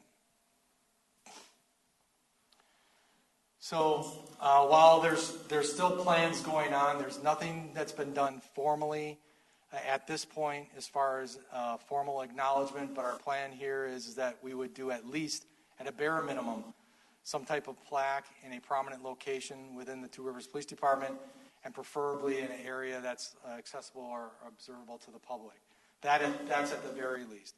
We have plans to do more than that, but that'll go along with the strategies that we have in order to utilize the money. So go ahead, Rick. Yeah. And so our strategy, it's kind of a twofold strategy here. So the first part of it is to use a portion of the funds, about 1/3 of it, to fund various equipment and replacement of certain equipment and capital needs that we have and that we would like to augment. And we'll get into those specific items in a moment. The second part of that strategy is to actually develop a new program, something that we don't have now, most likely might not have ever had, but because of this donation, sizable donation, about 2/3 of it, is something that we could possibly do in the very near future. So here is the first part of our strategy, the capital equipment needs and things that we are looking to replace. The first on the top of the list, and I really want to highlight this, is we do know that Mr. Toddy was very fond of our police honor guard group, as well as of our cadets as well. But our honor guard in particular, he would always come to the events where our honor guard presented. And so we thought it was fitting that one of the things we would do is upgrade some of the uniform equipment for our honor guard. And this would include some rain gear and things like that to help sustain that program. So that's the first on our list. The second one is a laser radar speed enforcement device. We have a laser radar. It's about 20 or more years old, and it's due for replacement. As you can see, they're fairly costly, and so we're looking to replace that piece of equipment. The speed sign, I know Councilperson Andrews had suggested this. We have been looking at this for several years. We do have 2 portable speed trailers that you do see throughout town. They are living on borrowed time. We have had them for all of 25 years. One of them was actually donated to us from the nuclear plant, so we didn't pay for it, but it's actually older than the one we had before. They both work. We did do some major repairs to one, and And so again, they're living on borrowed time. It will not be cost effective to try and repair them, have any kind of sizable repair again. You've seen these portable speeding devices. Those are the little signs that hang on utility poles. Maybe in Manitowoc, Michigan, I think, has one. We've been trying to get one, or actually two really, for several years, looking for grants and donations. Just hasn't worked out, but we feel that this is the good time. Ballistic Shields, a rifle-rated shield. So we have soft shields in each of the main patrol vehicles. These are shields that can be rolled up and then deployed if there was some type of shooting or barricaded subject situation. We do not have a rifle-rated shield. So those shields will stop handgun rounds, but they will not stop rifle rounds. And so other than the Manitowoc County SWAT team, as far as immediate availability for a rifle shield, we do not have one. So it is a very sizable cost for those. Ballistic helmets with shields. We have ballistic helmets now, again, very, very old. The shields that are on them are very awkward and not really mounted very well. So the new helmets would provide for a better connection and placement of the shield, as well as allow for a couple additional helmets for cars that do not have them. The SWAT rifles, as you may or may not know, we do have two representatives from the Two Rivers Police Department that are attached to the Manitowoc County SWAT team. That program started back in about 1997. I was actually on the Manitowoc County SWAT team for about 10 years as the first representative from Two Rivers, and we've had a few people over the years. We have two right now. Those are Officer Robert Wandry and Investigator Nate Steber, that are on the team right now. So one of the things is it's become more and more of a cost-sharing proposition with having members on the SWAT team, and so the rifles are due to be replaced for that team, and this would be one of the things we'd be looking at. So that would be two rifles with optics and accessories. PBT, that's preliminary breath test. Those are the little things that we use primarily on OWI stops, where a person breathes into the little box. Just gives us a preliminary reading. It's not really evidentiary for the OWI itself, but it does provide a substantiation for arrest. And then lastly, the handheld night vision thermal imager. We had used one on a military grant program for a number of years. Very thankful to the military for allowing us to use it, but it didn't work very well. Go ahead. I just had a question when you were talking about the speed sign. It says on here portable. Were you looking at portable and the permanent ones on the telephone poles? Because then you talked about the one on the telephone poles as well. Yeah, so what I'm referring to exclusively are the ones that are on the telephone poles. And so that's what that one is? Yes, okay. Yeah, and they can be, I guess, permanent if you want them to be, but they also are portable that we could move them around, and our intention would be to make them portable. Okay, thank you. Yeah. So, like I said, the thermal imager wasn't very good from the military. And after a number of years, we sent it back, and we just need to look at getting our own. So out of that $73,000 plus about 22, again, about a third, a little less than a third, would be utilized for these equipment needs. So we're just about ready to get into the second part. And before I start this, I just want to make a couple of statements or comments. First of all, I have Assistant Chief Minard up here. He's here to help me and answer any other questions that we might have. Very helpful in compiling information. But then I also want to note the officers that are here. They're here to kind of give me moral support, if not spiritual support. But one in particular, Andy Lottie, he's kind of second from them. There we go. I want to just mention that Andy did a lot of work when it came to this. Actually, a good portion, a lot of what you're going to see next, Andy actually put together. I made some modifications to it to make it relevant to this particular meeting. But Andy approached me, I would say it was probably in fall of last year, and said he had an idea about starting a canine program in Two Rivers. And I'll tell you that people have asked that question of me.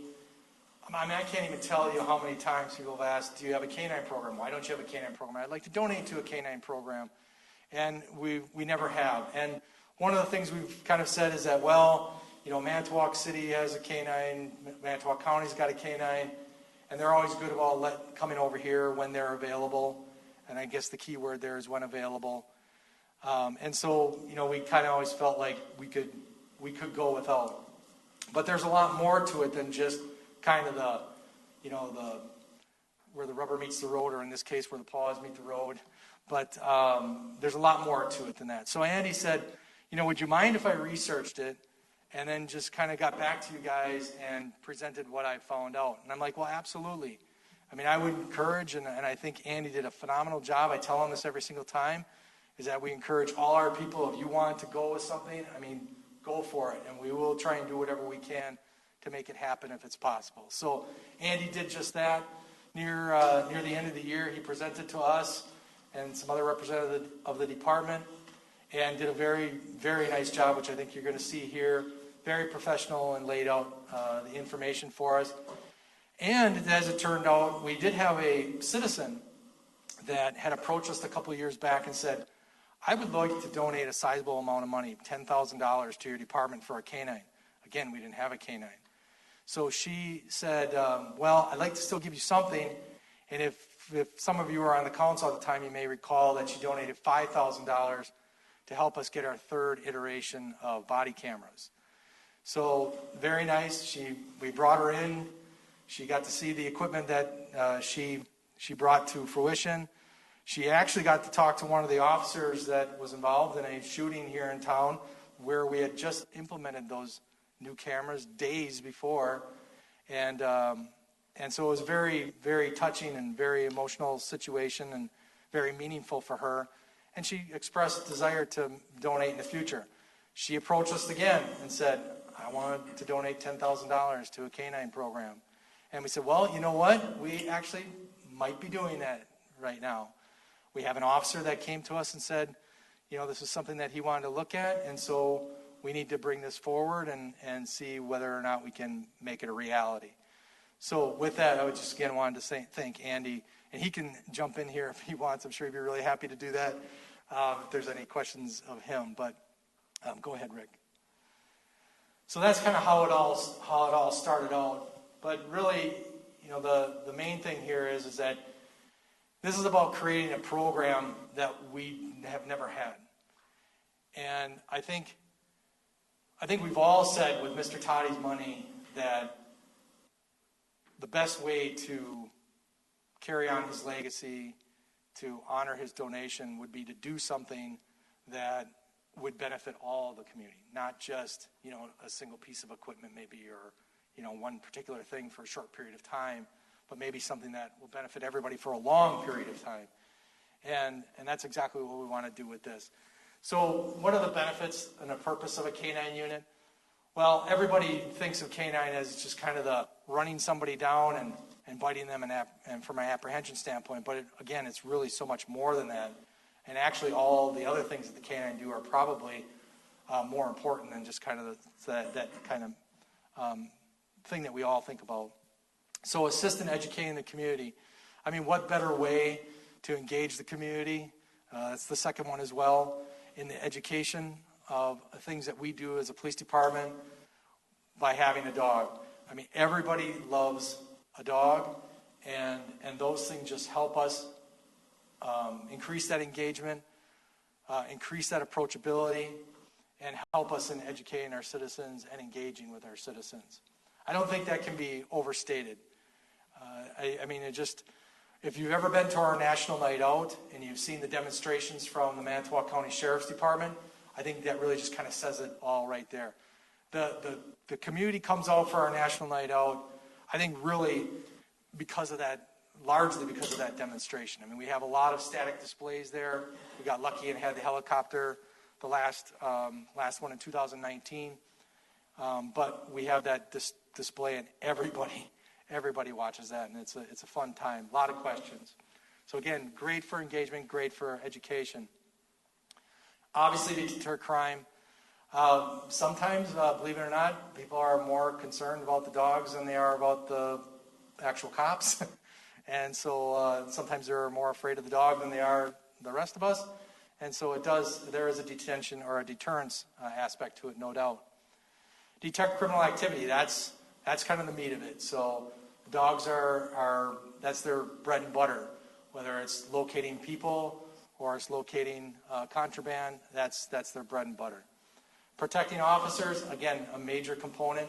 Nobody likes to think of, sacrificing an animal for a person, but that is one of the elements of having a canine, is that if there are some situations, that could be a possibility. The dog is considered an officer also. So that is something I don't know that everybody really knows, that if somebody were to harm the dog, it's the same thing as harming a police officer. It is an officer. Track and apprehend offenders, of course. And then recruitment and retention. Now, this might seem kind of strange to some, like what is a recruitment and retention component to this? But the recruitment part of it is simply this. I've been in the process of hiring people in the agency for the last 15 or more years. And I honestly cannot tell you a single selection process that someone hasn't come in and said, when we asked them what their 5 or 10-year goals are, that they said they wanted to be a canine officer. And so that's not something that we have here. And times are changing. We are not seeing the employees that are necessarily coming and making that lifelong decision to remain here for 30 years. They are looking for opportunities, which is good. They have a lot of ambition, which is good. And we want to do everything that we can to try and offer those avenues and those ambitions, to fulfill those ambitions, I should say, within our agency. And this is certainly one of the ways to do that. And then it obviously goes to retention. Again, that's one of the main concerns that we have kind of moving forward nowadays, is that retention is a major component. And so with all of our special assignments, our limited promotional opportunities, this is a way to give an avenue to someone, to people, to do something different within the organization. So a major retention component.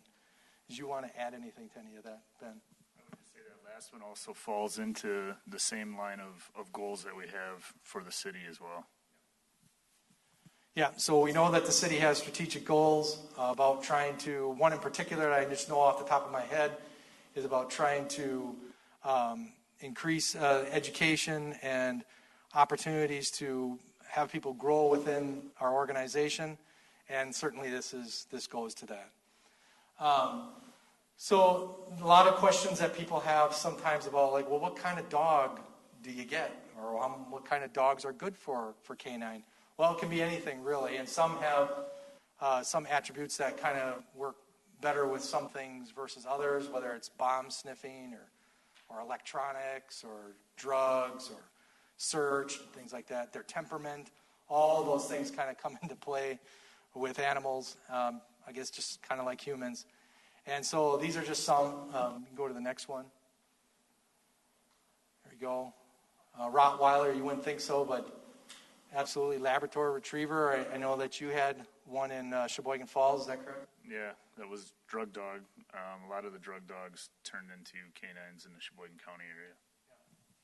So there's a lot of possibilities there, and if this project comes to fruition, we haven't fully decided, but it'd probably be more like on what you'd see as the traditional kind of German Shepherd type dog. But that, again, nothing's been carved in stone. We need, the blessing. Go ahead, Rick. So what can a dog do? We call them vehicle sniffs. So if an officer has a car stopped, there's a lot of regulations that kind of go into it. I won't get into all those. But there is the possibility of having the dog come there. They can just do a walk around the car, and they can determine whether or not there's certain contraband, namely drugs, in the vehicle, which then would provide an opportunity and justification for officers to do a more detailed search. Searches and tracking. This isn't just trying to find people who did something wrong. It could be somebody who's missing as well. We've definitely done that over the years, where someone's been missing and endangered. We have an idea where they may have gone or could be. Sometimes those can be wooded areas adjacent to the city, or just, we are a relatively urban area, and so, people can walk around through backyards, and having that tracking ability to find people is important, not just for criminal activity. But certainly, the criminal activity. Protective sweeps of residences. This is where, rather than sending officers in, we might send a dog in first. I can give you a real quick story about a burglary that I responded to many years ago. A place that had burglar alarms relatively often that usually ended up being false. Well, not that night. There was actually a burglar inside the building. We set up on it. The canine came. They sent the dog in. Person got flushed out the other side. A little small pursuit happened there on foot, and we ended up catching the person. There was an accomplice with them. One of the persons was actually a suspect in a murder in Kewanee, and it was our apprehension here that determined they had been involved in a lot of burglaries and never got caught for. We caught them, and then it also helped them work on that homicide case that had been unresolved for quite a while. So kind of sending that dog in first, but again, protective sweeps of residences or businesses. Suspect apprehension, again, very common. Crime deterrence, we talked about that, and explosive detection. That's not probably a skill that we would have in a dog here, but it's certainly something that's available. I've actually called and utilized the bomb dog in Green Bay on more than one occasion myself personally throughout the years, and so we know that the capability is out there. We also know that the Department of Criminal Investigations has a dog that will do electronic sniffing, and we've utilized that in this community as well. But again, probably those are kind of highly specialized things that we might not look at here. Officer safety, we talked about that. Entering dangerous places, we talked about that a little bit. Just actually several months ago, we had a barricaded subject over on the south side of town, and there was a lot of talk about how we were going to go into this residence. The individual had a gun, threatened to use that gun, and how we were going to do that, and Canine came into that discussion. Improved department morale. I mean, there's nothing like a dog walking around the PD. I can tell you that we also have plans to have a dog that's trained to engage and be within office and business environments. Our detective lieutenant has a dog that's gone through that training, and it's a fairly common, I shouldn't say common, kind of a new trend in law enforcement. I think it happens in a lot of other professional environments, but to have a dog just kind of inside the PD from an emotional support standpoint, and we're looking at doing that as well. But here, that's a component of this as well. School searches and locker sniffs. We don't do it that often, but the schools may ask us to do that, and we will do those on occasion. Right now, we utilize the Sheriff's Department to do that. Community relations, we talked about that, and again, can't stress how much that actually bolsters our community relations. And that's one of the things I think you all know that we are well known for, is our relations with our communities, how we engage the community, and all the things that we're involved in. This will only augment that. So, we are a relatively small community. In the law enforcement circles, our agency is considered a mid-sized department. One of the things we always say, which is absolutely true, is that we're too big to be small and too small to be big. So what that means is that we have to have all the same services that large departments have, but we don't have the resources that the large departments have. And so it becomes very challenging to kind of juggle all those things. And the only way we're able to do that is to have the very capable officers and staff that we have, because they are jacks of all trade in reality. And our officers have to do a lot of things that other officers in larger departments do not have to do, just simply because they can compartmentalize things and offer a lot of specialties where we have to do it all with limited resources and staff. But when you look at our community size and you ask yourself, well, what other communities our size have canines? These are just a few examples of that. Go ahead, Rick. So why Two Rivers? We're not immune to the drug trends. Methamphetamine meth is becoming a major issue in this area. For many, many years, we were in some kind of protective bubble that I don't know why existed, but 10 years ago, that pretty much ended. All this stuff had been on the other side of the state for many, many years, and again, we had some protective bubble when you got kind of halfway through the state. But that's not the case anymore. And so heroin, opioid abuse, whether it's prescription drugs or otherwise, all those things are very prevalent in this area. And we need to do what we can to try and keep people safe by trying to keep this out of the hands and unavailable. And one of the ways to do that is the enforcement piece of it. Obviously, we recognize as time has gone on that enforcement is one element of that problem, but we still have to do our due diligence and be vigilant at it. Go ahead, Rick. So I'm not going to spend a lot of time on this because it's not about a drug education class tonight, but heroin and opioids, again, a major problem. We're starting to see a little bit of a shift where heroin was really big, and it still is, but things kind of moving to meth. The reason for that is meth is less expensive, and I don't want to say safer because I certainly don't want to send that message, but overdoses with heroin have become very problematic, and I think the people who are kind of moving to the meth are having different experiences. I'll just put it that way. So go ahead, Rick. Marijuana. So, obviously a trend, and I'm not here to get on any side of whether it's be legalized or not. That's not really what the point is here tonight. But having said that, we know that there's a trend. There's even some trends here in Wisconsin. If we do get a dog, we most likely would not train it to detect marijuana. Reason for that is that if there becomes some changes in the law and that dog, we'll say, hits on marijuana and then in some way becomes legalized, even in a minute way, we wouldn't be able to, the dog doesn't talk really. So we can't ask the dog whether they're hitting on meth or marijuana.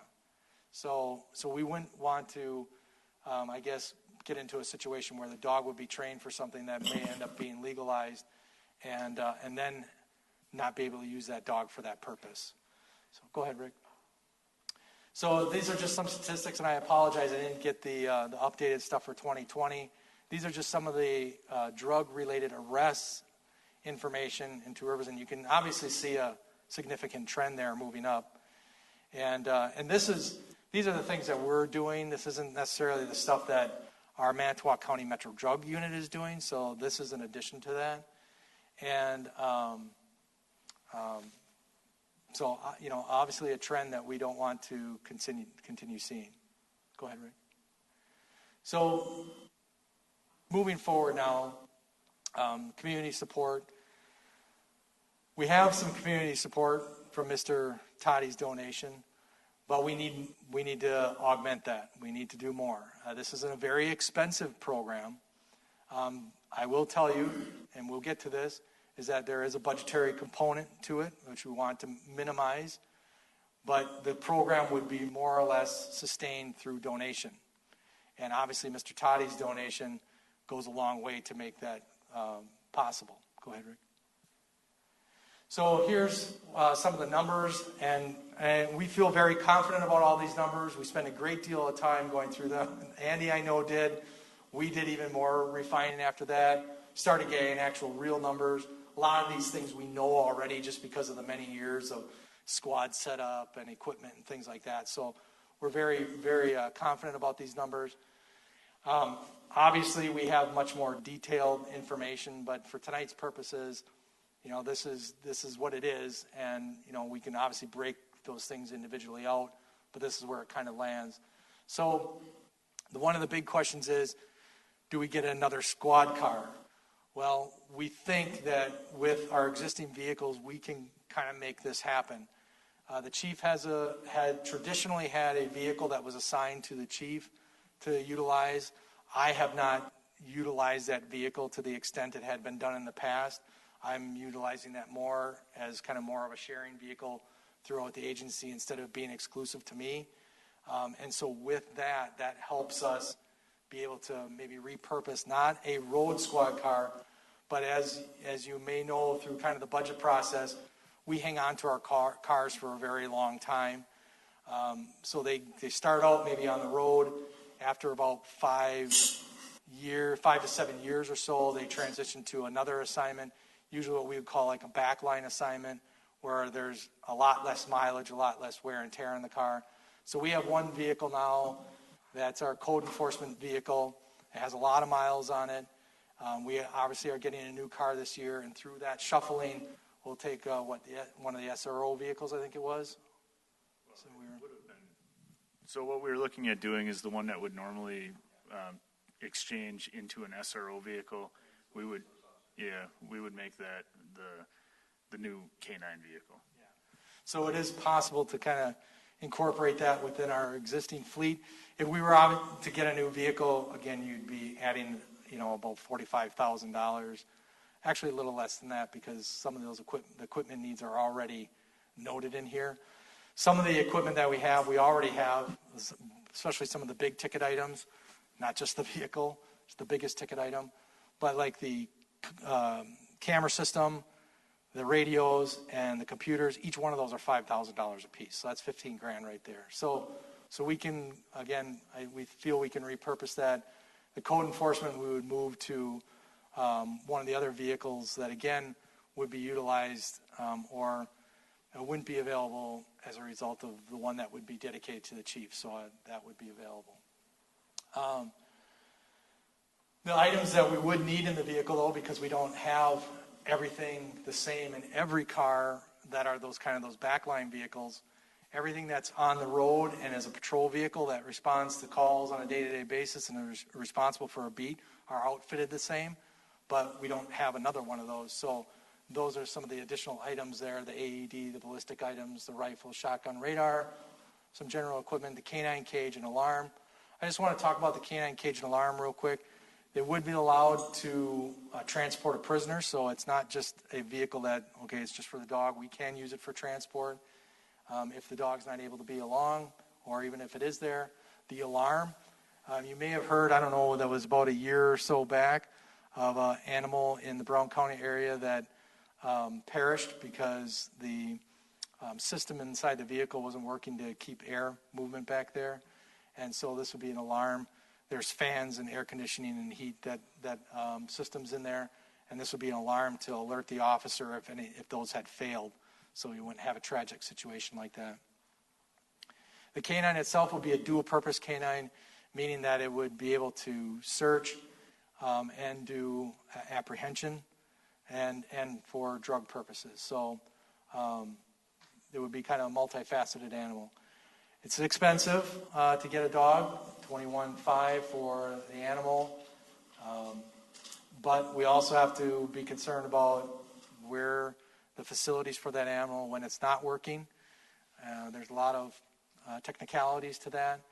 Food, veterinary costs, those are all things that are generally paid for by the municipality. There is Fair Labor Standards Act stuff that regulates some of those things. A lot of those things, boarding costs, and then ballistic vest. We have donations and a lot of grant opportunities, which we'll get into in a little bit. But that would be the basic setup for the canine. We can answer any questions about where it comes from and where our neighboring jurisdictions have gotten dogs from, but it would be a Wisconsin-based entity. The handler training equipment. So the handler obviously has to train with the animal and for a significant period of time. There is a bond that's created there, as I'm sure you can imagine, and there's a lot of training that goes into something like this. So go ahead. So I'm sorry, $44,500. So out of the $50,000 that we talked about being left, we were talking about this being around $44,500. That leaves $5,500 as kind of a buffer and for some possibilities that we'll talk about in just a second. So handler compensation, these would be what would traditionally be budgetary items. So this is where it really kind of comes in, is how much does this cost the city? Now, I'm going to tell you that these are annual costs, but with that amount, that $5,500 that would be left from what we're expecting the expenses to be and the amount that we would be allotting from Mr. Toddy's donation, that we would hope to utilize that in the implementation year to offset this.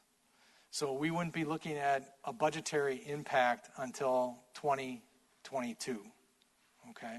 So we're not looking at adding anything to the budget this year or, changing anything or taking away from Peter to pay Paul this year. This is what would be likely there 2022 and moving forward. So $7,000 for annual compensation for the handler. This is heavily weighted on FLSA requirements. So there has to be some type of compensation every day of the year for having the dog. And this is typical. This is not out of the ordinary. In fact, when you look at this number from a budgetary perspective, it's actually quite low.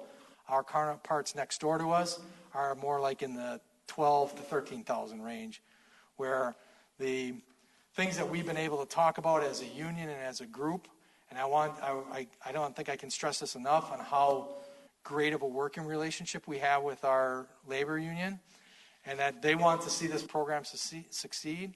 They want to make this happen. We don't want to do things that are outside of the norm, but yet they've been very reasonable about how to implement these things and do it in a responsible way. And I think this is one example of that. So we do have to create a side letter to our labor agreement, which is not a big deal. We've done that more times than I can count throughout the years. And again, because of the great working relationship we have with our union and staff, it's really not a non-issue for us. We have met with them, and we've pretty much come down to an agreement on how we think things would move forward if we're able to do so. And it falls in line with everything that we're talking about here. But there are things we need to talk about as far as uniform allowance, further restricting the residency requirement. Right now we have a limit of you have to be within 30 minutes of city limits of Two Rivers. That would be restricted down to 15 minutes for this particular person in this particular program. Uniform shift adjustments. Everybody understands that there's going to be a lot more need for flexibility in this kind of assignment. Obviously, call-in and things like that come into play, and so there needs to be a lot of flexibility in the assignment. Boarding of the animal and assignment duration and restrictions. Because of our agency size, we don't want to have a situation, or at least not have a way to recoup any monies if someone was to get into a canine position and a year later decide to go somewhere else, or there was a promotional opportunities or things like that that might in some way inhibit the effectiveness of the canine program. So there's additional things that we're talking about with that. And then other miscellaneous work rules that just kind of come into place about perhaps where the person lives, what kind of structure they live in, whether it's an apartment complex, which you probably wouldn't want, or more like it's a single-family dwelling. There's an ability to secure a squad car, all those kinds of things that we have delved into very, very deeply and researched a lot from a lot of other agencies to come down to. Liability insurance, this would be in addition to the city's liability insurance, because whenever you have a canine, there is obviously some additional liability that's there. And so what we foresee as addition to our budget, the police department budget, again, moving forward in future years, 2022 and beyond, would be about $8,600 to sustain the program. Now, it's always possible to use donated funds. It's possible to use donated funds, I suppose, for wages and benefits and things like that. But I guess that's typically not kind of something that I think we traditionally do. And so that's why we're talking about this being a budgeted item rather than from a donation. Go ahead, Rick. Again, if I could, kudos to the management team, but also the police union, because this was really, as Chief and I have discussed this, one of the things, Brian, I want some real assurance, and I know our people really want this, that things are pretty well ironed out. So my compliments to management, but likewise to the labor organization, because they've shown as well in good faith that they want to help make this happen. Yeah. Thank you. Absolutely. So it's really about program sustainability, and that was one of the things that Greg and I talked about a lot, is that, yeah, we have this donation, and we're hoping to use a sizable amount of the donation to implement this program, but we don't want this to be a thing where we start the program, we get some money up front, and then all of a sudden we're in dire straits, and now I'm not coming here saying it's $8,600, I'm coming to you and saying it's $10,000 or it's $15,000 or $20,000. That we do not want to happen, and I'm sure you don't want to happen. And so it's really about program sustainability and making sure that we're able to sustain this program through donations rather than being put on the backs of the taxpayers, I guess, and so to speak. So how do we do that? So these are some of the costs that we have to be concerned about after we get that program up and running. So, of course, we have the $8,600 that we talked about as a budgetary line item, but there are other things that we need to do to maintain the program. So squad inspections. Annually, there needs to be an inspection kind of from a canine perspective, and that has a cost to it. Canine training and maintenance. The dog has to continue to go to training. The handler needs to continue to go to training, and so that's what's highlighted here. So those are things that we would have to have moving forward. We can accomplish that through donations. I think one of the big things I wanted to point out here is food and veterinary expenses. So in most situations, we didn't want to just take it for granted. So it's not reflected in the numbers. But in most situations, what we've seen from our neighbors is that food is generally paid for, is donated, and veterinary expenses are donated to some extent. Without, letting the cat out of the bag or putting anybody in an awkward spot, we've been told that a local vet will donate 100% of the services to us, and that is also not typical. What we found with our neighbors is that it's generally 50%. So that's actually quite a major thing there. So be 100% for those kind of routine and normal things. Obviously, if there was something extraordinary, that would be a little bit different story. But a huge component. And we're seeing that now. But again, we have to be thinking about that from a sustainable standpoint, because again, that's what it is now. But like, what happens if all of a sudden that arrangement's not there in 2 years or 3 years or 4 years from now? So we have to be considering that when we're looking at program sustainability. So that's where we come up with the $4,000. Go ahead, Rick.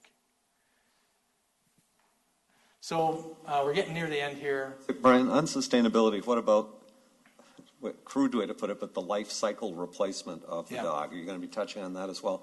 Yes. So, like any living thing, we don't have a crystal ball as to what the health is going to be of a canine. But generally, the life of a canine, effective service life of a canine, is somewhere like 5, could be as much as 8 or 9 years, but kind of around that 5, 6, 7-year kind of ballpark. So, it's really about making sure, at least on the front end, when we're starting this program, that we have sustainability for what we would see as the serviceable life of the canine. So how do we accomplish that? Okay, good start, $50,000 to utilize out of Mr. Toddy's donation. But that just kind of touches the surface. What we're hoping to do and what we're planning to do is ask for a community match of $50,000. We think that is completely doable and hopefully in a relatively short period of time. We are hopeful that we would be able to raise those funds then this year, and so year of implementation being 2021, and then having, because of that $50,000, that just adds to the sustainability. So how do we do that? We have a number of things, T-shirt sales. These are all things that we just didn't kind of come up out of the blue. These are things that we've seen in other agencies, other organizations that have been very successful and has provided for program sustainability. Golf outings. We've made a lot of contacts with agencies that have done these, and we know what kind of funds to expect from those. And the plush toys, actually a very, very, very popular. I didn't know this, but Ben, you can maybe talk about that with your experience and your knowledge of Plymouth, right? Yeah, I know Plymouth did it, and fairly quickly they sold just a ton of them. They went off like hotcakes. After they got a dog implemented, they basically got plush toys that matched the dog, and then had kind of a meet and greet with all the kids coming in to get them, and they sold like wildfire. So. Yeah, so probably maybe any one or definitely any two of those would provide for program sustainability. And again, we're used to donating our time and engaging in a lot of these events, so it's not really anything that's out of the norm for us and our staff. You might see us at Culver's in Manitowoc or Pizza Ranch in Manitowoc helping throughout the county for Lights of Christmas or Manitowoc Canine program. And then Manitowoc has shared with what they get from Lights of Christmas with us, the gift cards that we gave out at Christmas, and the care packages that we have for the homeless, all of those things. So we very much work together, and so this isn't really anything new for us. What we also see here are foundations and organizations that provide grants and funds for canines. So the Ben Roethlisberger Foundation, he donates a dog every year to one of the departments in the state in which they have a game. Did I kind of hit that right, Andy? Road game, yeah. So lo and behold, this year, Steelers have a game in Green Bay. So this would be something that we would be looking to tap into, and that there we could possibly get the dog for free. So again, huge effects on program sustainability and our ability to get things moving maybe a little faster than we anticipate. There are a number of other places out there that provide free ballistic vests, other donated items. There's a lot out there, and we have started to look into those. Obviously, we can't move forward on anything formally, but we start to look into all those things and start at least the beginning processes so that we're prepared. So that's my presentation on the program that we want to look at implementing to utilize a good portion of Mr. Toddy's money. We think it's good for the department. We think it's great for the community. And I would be willing to answer any other questions, take any comments. Go ahead. Ben's here to do that. Okay. Can I Honey, ask? go ahead. How are you going to choose the handler? Yeah. So we would have a selection process like we do with any of our special assignments, our school resource officers, our investigators.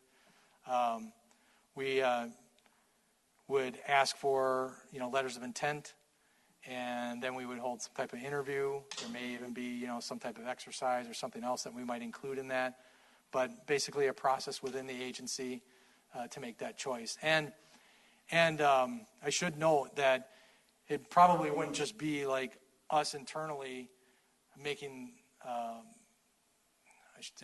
we'll make the decision obviously, but helping us make that decision, we would pull canine personnel and canine supervisors, administrators from other jurisdictions to come in and help us with that selection process. Just like so many of your selection processes. Yeah, like we did actually last week, Thursday. We had the school district here, as well as our administrative staff, making the selection for our next school resource officer, which we'll make an announcement on officially in another meeting. But so we do those collaborations all the time. We do that with promotional processes as well. We bring in administrators, other supervisors from other agencies, kind of from across the state, to help us in making selections with our processes. Any other questions for Chief? Jay? Yeah. First of all, I just want to say I love the idea. I think it's great that you're going to try to implement this. The part that kind of took me aside was the vehicle. Mm-hmm. I think if we're going to enforce, or if we're going to do this, I think we should set it up with a new vehicle, just for maintenance of the vehicle, the safety of the dog, and it's going to be a beat officer doing this, correct? Yes. So, I mean, it's going to have to be on the street no matter what. It's not going to be a secondary vehicle. It's going to be a primary vehicle. That's correct. So I think as a council, we should really look at our budget and see if we can't pull some money out. We even have that lease program. I don't know if we can get a vehicle out of that, but I think we should put some numbers together and see if we can't get you guys something a little more better than the secondary vehicle. Well, we could certainly look into that and see how we could maybe shuffle things around when you talk about the lease program. I don't think we wouldn't be able to. I think we found that it hasn't really been cost effective or feasible at this point to utilize the lease program for line squad cars. Right. But for some of those other vehicles, I'm not opposed to that. The but SROs. I also understand the budgetary constraints that the city has. Right, I understand that too, and we can look around. I'm not guaranteeing, but we should start. Yeah. And the one thing I can say is, because I agree with you, because one of the things that we obviously are very concerned about is the life and the reliability of vehicles. Right. And so, although it, we kind of say it in, with some conjecture or whatever, it's reality. I mean, we just had, I think it was in December, an officer went out to a car and the thing didn't even start. And this is one of the line ones. So, it happens. And the one thing with this car that you can say about this vehicle that would be somewhat unlike the others is that it probably would be doing about, we'll just say, a third of the mileage. Because most of the road vehicles that are out now, they are used 24/7. And this would be a dedicated vehicle to a canine handler, which obviously isn't working 24/7. So the amount of mileage and the amount of wear and tear would be significantly reduced. But we can look at all of those things. Brian, also, if I might, if this is the equivalent of a school resource officer vehicle, those are likewise equipped to be response vehicles. Yes, they're just not full. They have all of the equipment that a regular beat car has. I'm but they're not adverse to Jay's idea. It's just we want to be careful about not too much in the way of expenses creeping over into a budget that's already very tight, and that the police department, rightfully so, takes a big portion of. Maybe it's a more ambitious fundraising goal to that end. That too. Yeah. Anything. But I think Councilman Remico brings up a good point, though. And there's we want to be incremental- sure it's safe. Yeah, and there's incremental steps that we could do too. I mean, there could be some interim things that we do, and then as maybe additional donated funds come in, we could look at making those transitions too. And I will say this, I didn't really touch on it before. I'll just say it really quickly now. Also, throughout my really 30 years, is I can't tell you how many times somebody has come to the police department or said something to me out on the street and said, I want to donate to your canine program, and I had to tell them we don't have one. And so I gave you a couple of specific examples tonight, but really it happens, I'm going to say, on an annual basis, I probably get about 4 or 5 people that just sporadically show up at the police department window and say, I want to donate to your canine program. And we either have to turn them away or they donate some funds to something else, say the DARE program, and usually to a lesser extent. Any other questions? Mark? Question or a comment of, I've already made my decision. I can't. I look at annual cost of the budget. Yes, you said $8,600. Yeah. It saves lives. What's the value of a life? And then all the other services it's going to supply.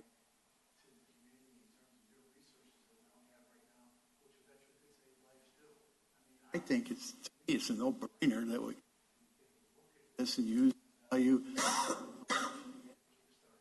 The only unknown commodity, and I'll trust you, is the continuation of donation. Yep. But I do think not that big a number.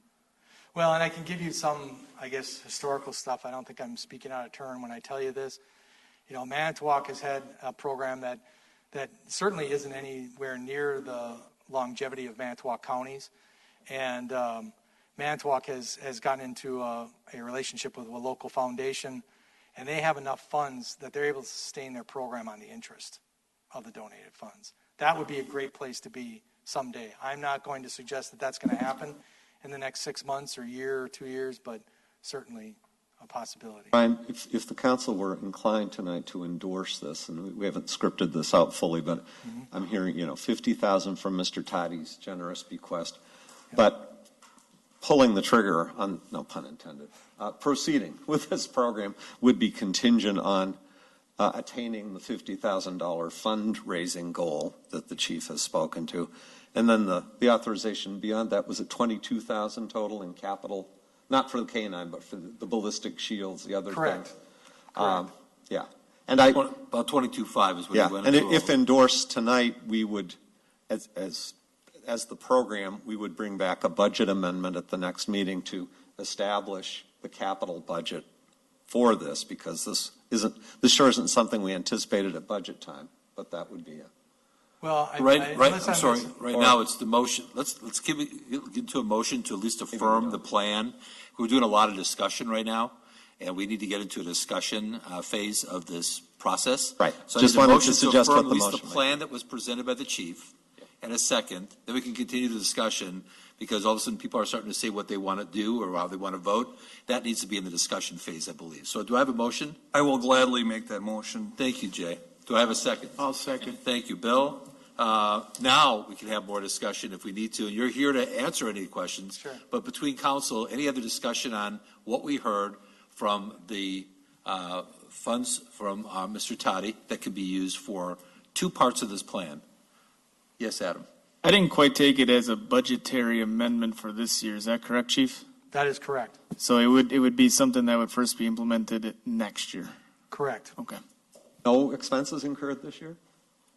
You'd have to.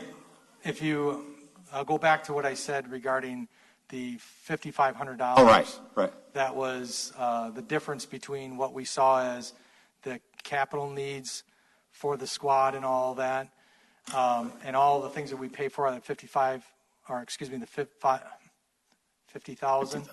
It was what, 44.5 or something like that, I think was on the slide. 3,100.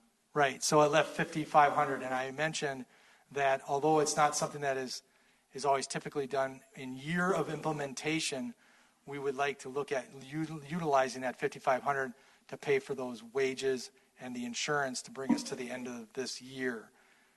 That would be the intention. I just want to make sure. Not to do that going forward. You identified an annual budget of $8,600 Correct. for that. And you're saying because now we're in month of May. Right. And we're halfway through the year. Yep. And you got 5,500 left. Yep. If we started the program, that should cover that, whatever the incremental cost is this year out of that. So next year, Yep. we need to be thinking about when we plan our budget in October, it's 8,600. So we're Correct. not approving that right now because we haven't approved next year's budget yet. Right. But we do have to recognize that if we're committing to this, we're pretty much committing to what was going to have to be covered next year, Yep. because you don't want to do a one and done. This isn't a 6-month program. No, right. I just want to affirm that there was no budgetary amendment for Could I this. clarify? we're saying the same Excuse thing. me, could the Yes, city sir. manager just clarify that? I wasn't proposing that we would have to amend the operating budget. I was just saying, we didn't come into this year with a capital budget that anticipated Mr. Toddy's bequest and to spend the dollars for the equipment identified, the things that would not impact the city's operating budget. Right. There still should be a budget amendment to amend, just like you amended capital budgets was that 2 weeks ago for a zip line in Parks and Rec? You're referring to the capital. I'm referring to the expense. capital side Okay. of the budget. Yes, sir, not the operating side. That makes sense. Yeah. I think, thank you for clarifying that. Yeah, Greg. I was just saying, my thought is if you approve the concept tonight, then there would be capital budget line items corresponding to what the chief describes, and that'd be back in 2 weeks, and we'd be off to the races. Yeah, and I think really in reality, an implementation you'd be looking at best, unless, kind of miracles happen, we wouldn't probably be able to do this until end of summer. I mean, we feel very confident that we have $10,000 towards the 50 from the community match, probably another 5 or 10 from others that we know of. So we're very well on our way, but you're probably talking at least until the end of summer. Equipment also. I mean, it's been very difficult to get equipment, even for the car that we are looking to get to try and get stuff. So there are going to be some hurdles. There's also the selection process for that handler, and then that would be important before getting a dog because you really have to fit a dog with that certain handler, and then also falling into the kennel that we choose, you know, what their timeline is as far as training. So So there's a lot of work to be done, is what you're saying. There's a lot of variables there. Any other questions for the chief while we got him regarding the plan to use the bequest money we've got from Mr. Toddy? Okay, so now you're going to hear whether we like your plan or not. So if there's no more discussion, all in favor of what was presented to us on both the capital as well as the Canine plan? All in favor? Aye. Aye. Anyone opposed? Thank you. Well thought out plan. I think the community could really use it. I think it's great that we are stepping forward and evolving our police security and enforcement with the community. I think it's a great plan. So thank you for all the work you guys did. Thank you for presenting it. I know it was a long presentation, but it was a good presentation. Thank you. Thank you very much for your support, and I know the officers and everybody appreciate it. Thank you. And thank you, Mr. Toddy, for the bequest that allow us to even talk about this. All right, we'll move to F. We've got a presentation of the fire department plan for making use of the bequest from former council member James Toddy of $73,898.54. I'm not going to ask for a motion until we hear the plan again. So we're going to go through that exercise. And Chief, you are up. Chief Kohlmeyer, that was excellent. I'm going to actually change mine. I want a dog too. Is there a dog in that gift wrapping right there? We'll take care of feeding it. I'm sure there's plenty of food in the fire. I just want to first off start by saying thank you to James Toddy, not only and the Toddy family for giving us this great gift that was completely unexpected. We are still just enamored and wowed by it. And I would also like to thank the council for giving us the latitude to actually investigate, look at some things that we can do to help prolong Mr. Toddy's memory, because I really think he was an important part of the community. So that was part of what we looked at when we tried to specify some things that we did, because we knew that Mr. Toddy was extremely active. He tried to provide an uplifting to the community. He had a long, dedicated service to the community, and he really cared. So that's part of what we started to do, and when we were looking at this. So we have a couple things that we decided to ask for us to spend this money on. So first off is an auto pulse. This is one of those CPR devices that actually provides compressions while somebody doesn't have a pulse. Currently, we do have a device. This is one of the latest and greatest type devices. It's actually got a much better rate of doing CPR and bringing people back. What we're actually looking at is this is going to be placed out on our first out unit. So currently what we do is the machine that we have, it's called a Lucas. It's similar. It's not as good, but the Lucas actually stays in the station, and then when we're dispatched, if we think we're going to need it, we grab it. This way we're actually going to put this on our first out ambulance, because unfortunately a lot of times when we're dispatched to different places, the information that we receive isn't always completely accurate, and we may need this device, and then we have to run another person out and all this. A lot of other additional things have to happen. Sometimes it doesn't get there in an overly timely manner. CPR is still being processed, but this will make it much more quick and efficient. The cost is a little expensive on these. Unfortunately, whenever you have fire or police included in anything that's in a name tag, this price always seems to be tripled. I'm not really sure why, but so that was the first piece of equipment that we're looking at purchasing and putting on our first out ambulance. Likely useful life on that, Chief? Well, useful life's 10 to 15 years.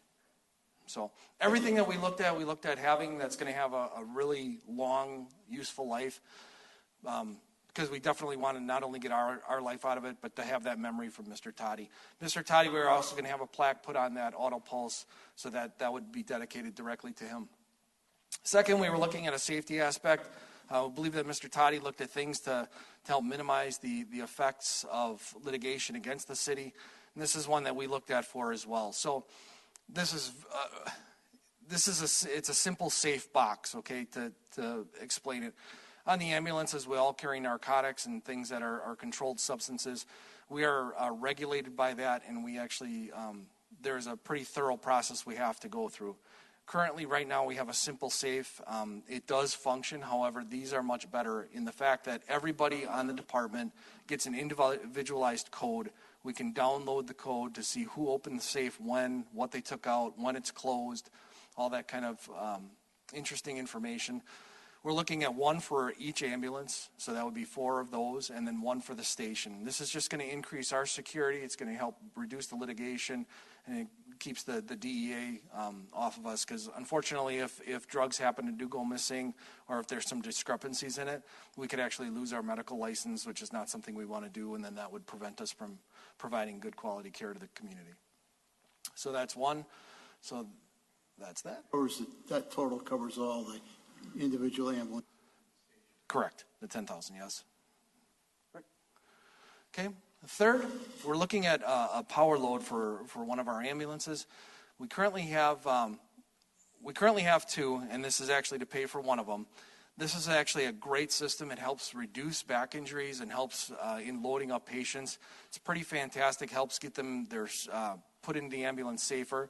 Can lift up to a 700-pound patient. I don't want to tell you that we've maxed ours out so far, but it's come pretty close. So it is one of those great things. We've noticed that there has been a significant reduction in lifting injuries in the department on the cots that we do have with them. So they are very worthwhile machines. Same thing, they have about a 15 to 20-year lifespan on them. They work really well, and they're great for providing a better community service. Not very attractive, but I'm sure you're familiar with City Hall entering all the magnetic locks in for the doors for the entries, so then everybody gets a little key fob that's authorized to get into City Hall. We're looking at doing the same thing at the fire department, so not only the police department can come in and enter the building for a nice safe place for them to stay, but also for more of a record for people to come in and give us a little bit more control. I'm sure everybody's pretty familiar with the crazy times that we live in. Obviously, we want to make our station secure as well as our employees, make it a nice, safe place to work and live. So we're looking at adding the magnetic locks. It's the exact same system that City Hall had implemented and put in. We're looking at having it installed, and that's about the approximate price. Chief Kohlmeyer and I have access to the actual key fobs and entering who can enter, who can't. So it's going to make it a much more secure system. Not sure if you guys are familiar with, but the fire department actually does a lot of care. We take a lot of pride in trying to brighten the community by actually taking care of our lawn and our snow removal and things like that. We actually a lot of the guys have a passion for it. We actually have a lawn service that comes, fertilizes. We cut our own grass, plow our own snow. So what we're looking at is replacing our mower and tractor that not only cuts the grass, but it's got a snowblower attachment. We're looking at upgrading a little bit, getting one that's got a hood because the guys complain about getting cold outside. I don't know. But so we currently have a 20-year-old model. We're looking at upgrading that, going through ICE, a local dealer, giving them a little bit of business, but having one that's going to last us for probably an additional 20 to 25 years. All looking at all quality components, John Deere, American made. So looking at going that route for snow removal and for lawn cutting. Does it come in red? Unfortunately, no. I'm very, very distraught at that, but we'll have to do with green and yellow, but Packers at least, right? So, and then last but not least, we have a little bit of money left over. Didn't want to spend every last red cent, so I threw out some ideas on what we could possibly spend the additional monies on. We kind of were spitballing today after the presentation was made, and I think we're kind of leaning down towards actually holding a training event in Two Rivers. We wanted to do this previous to COVID, and now that things are kind of opening up a little bit, we'd like to do it again. There's a national speaker from California. He actually talks about firefighter marriage and dealing with our crabby individuals that we are.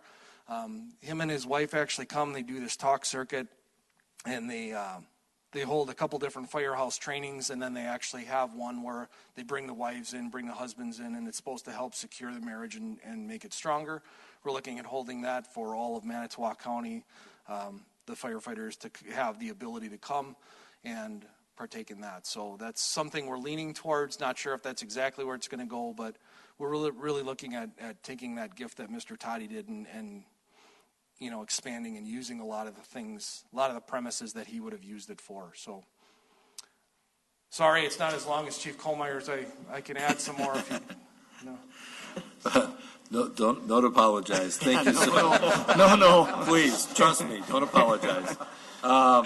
Anyway, so thank you very much, Chief, and it was very thorough. We appreciate that. So the total is everything but $4,500 right now you counted for, and that actually equals to $73,898.54 should you do all of that, correct? Correct.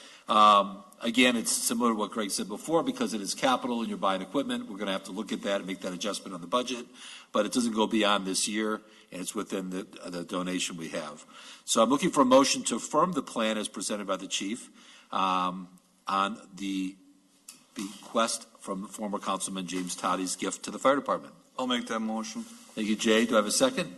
I'll second the motion. Okay, I got a bunch of people second. Mark had his hand up. I'm sorry I didn't look that way. Mark second. Any other discussion? As long as we got the chief in front of us.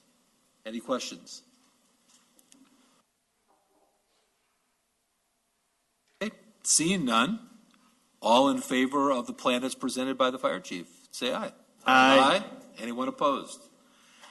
Thank you, guys. And again, thank you, Mr. Toddy and your family. I know he's looking down and smiling, because all of this is put to good use. Thank you. Thanks, Chief. Good stuff. Good stuff. Move on to G. We got an ordinance amendments to Title 6, Chapter 1 and 2 of the Municipal Code pertaining to temporary Class B license and temporary operator license. This is the possible budget amendment that was discussed at the work session last Monday, at which time the council indicated support for placing it on tonight's agenda. This relates to having our temporary Class B provisions comport with state statute. Jamie, our city clerk, be happy to answer any other questions you have on this. Okay, I'm looking for a motion to waive, and I said that again, to waive the reading and adopt the ordinance. Do I have a motion? I'll make that motion. I'll second. Got Adam, got second from Bill. Thank you, guys. Any discussion regarding this that's in front of you? Any questions for Jamie while we got the floor open? Seeing none, and this is an ordinance amendment. Jamie, it's a roll call. Jeff Dahlke, Aye. Tracy Coach, Aye. Darla Leclerc, Aye. Bill Leclerc, Aye. Jay Remiker, Aye. Bonnie Shimulunis, Aye. Adam Wojcicki, Aye. Kurt Andrews, Aye. Mark Bittner. Aye. Got 9 yeses. Thank you. Moving on to H, ordinance to create Section 6-11-9 of the Two Rivers Municipal Code, establishing a room tax commission. These provisions were adopted on August 1st, 2016, but were unintentionally omitted during the 2020 codification process. So I'm looking for a motion to waive that reading and adopt that ordinance. Do I have a motion? So moved. Thank you, Tracy. Do I have a second? I'll second. Bill? Any discussion? This is package number 97. Nope. Yep. Right? Is that correct? In our package? Am I looking at that correctly? 89? I got the wrong one. Yeah. What number is it in our package? I apologize. Room tax commission, that should be packet pages 89 to 91, I believe. 93, sorry, 92. 89 to 92. I just don't have the hard copies. Thank you. Yes, Mark? I just wonder, it looks like a simple omission. Could you maybe summarize that, Greg? There were a few ordinances, it appears, during a particular period there, about 16 and 17, that were, while they were physically in the printed ordinance book, were not in the online version of the code that the codification company reviewed. And as we were looking up for the council's appointments last week of the Room Tax Commission, we realized on checking the ordinance that we couldn't find it online. So I'm hoping we don't run into too many more of these, but I'm hoping we don't run into too many more of these. Okay, thank you. Any more questions? Again, it is a ordinance, so we need a roll call, Jamie. Tracy Coach, Aye. Darla Leclerc, Aye. Bill Leclerc, Aye. Jay Remiker, Aye. Bonnie Shimulunis, Aye. Adam Wojcicki, Aye. Kurt Andrews, Aye. Mark Bittner, Jeff Dahlke. Aye. all I yes. apologize for earlier confusion, but I have my hard copy package. I didn't see the pages, so I apologize. Let's move over to I, which is the city manager appointments and reappointments to boards, committees, and boards. I guess committees and boards is on there twice. So, sorry about that. Yeah. Motion to approve the appointments as recommended by the city manager. Greg, you want to walk us through that? If I might, and I'm sorry, I've still got a few more appointments to make and a few proposed changes, additions to this listing. Again, we are looking at new appointments to include Justin Klinkner as a youth representative on the Advisory Recreation Board, 3-year term to expire May 1st, 2024. Jerry Yuckham to a term on the Committee of Aging, also a 3-year term to May 1st, 2024. Catherine Kate Gadd to the Library Board for a term expiring May 1st, 2024. Connie Loden, who's leaving the Plan Commission, was eligible for reappointment, but due to schedule and what have you, is, however, willing to serve on the Zoning Board of Appeals, which is great, I think, because typically that body hears appeals of matters pertaining to the zoning code, which the Plan Commission is involved in. So that would be to a 2-year term expiring May 1st of 2023. There would be various reappointments as listed. I'll run down through those quickly. Brian Gallagher to the Advisory Rec Board, Chow Chong to the Business Improvement District Board, Bob Fox to the Business Improvement District Board, Donald Carmen to Community Development Authority, Elizabeth Bittner, Community Development Authority, Keith Lyons to the Business Industrial Development Committee, Tracy Yagi to the Business Industrial Development Committee, Betty Reut to the Committee on Aging, Thomas Van Horn to the Library Board, Eric Pangburn to the Plan Commission, Chris LaFonge to the Police and Fire Commission, Susan Crowley to the Environmental Advisory Board, Don DeBrine to the Environmental Advisory Board. That last whole batch there, reappointments. If council would consider it, if you look at the list of remaining vacancies at the bottom, it had taken a little bit, but our Parks and Rec Director connected just recently with Dan Cordy, who is an incumbent member of the, current member, that is, of the Advisory Recreation Board. He would be happy to take a reappointment to a term expiring May 1 of 2024. So I'd like, if you want to pencil that in, I'd like to also recommend Mr. Cordy's reappointment to a full 3-year term. We had and we located just today a second youth representative. Now, the ARB, or Advisory Recreation Board, by ordinance has 7 citizens, a student member, and 2 council members for a total of 10. We would actually, if this appointment is approved, we would have 2 participating youth representatives, so it would displace one of the general citizen representatives. Youth are citizens too. And I don't think you have to be 18. So would also recommend the appointment of Chase Mathias, whose info sheet you have in front of you. Chase is also, I don't recall if he's a junior or sophomore at Two Rivers High School, but also another interested young person. And I don't have a sheet on it, but pending confirmation, I'd gotten word from Councilmember Wahusky and confirmed that Travis Cotto, who's a city resident, most of you know Travis from Port Sandy Bay, would be interested in an appointment as well. I don't have a sheet on Travis, but if the council is so inclined, would recommend his appointment as well. That's to a full term. No, sorry. That's to a partial term on the ARB, the one that's shown as to May 1st, 2022. That's because Corey Thuss just very recently submitted by email her resignation due to schedule conflicts to Terry. So if the council is inclined, I'd like to recommend Travis's appointment tonight as well. Okay. And that is it. That would still leave appointments to the CDA, Committee on Aging, 1 on the Plan Commission, which I've reached out to a volunteer that had a form on file, 1 to the Police and Fire Commission, and 2 more on the Zoning Board of Appeals. And I know I fell behind on this last year. My intent, for the record, is to bring these remaining appointments back at the next meeting on the 17th. But to the list here, again, just to run through, would like to propose under that term out to May 1st, 2024 at the bottom, Dan Cordy, reappointed to another term on the ARB. another youth representative. I'm sorry, I'm going out of order. Travis Cotto to the term expiring May 1st, 2022 to fill Corey Thuss's vacancy. And then the third position listed there, Chase Mathias to a term expiring May 1st of 2022 on the ARB, if it please the council. Okay, so Greg just reviewed all of that for us. We've got a motion to approve the appointments as recommended by the city manager. Do we have that motion? I'll make that motion. Thank you. Do I have a second? I'll second. Any other discussion regarding this? It's a laundry list of citizens. First of all, thank you, citizens, for volunteering to be on the committees. We can't thank you enough. Mark mentioned it earlier. Please, we'd love to have you involved with as much stuff that we can do to improve the city as possible. So thank you for volunteering. If you were drafted, thank you for being drafted.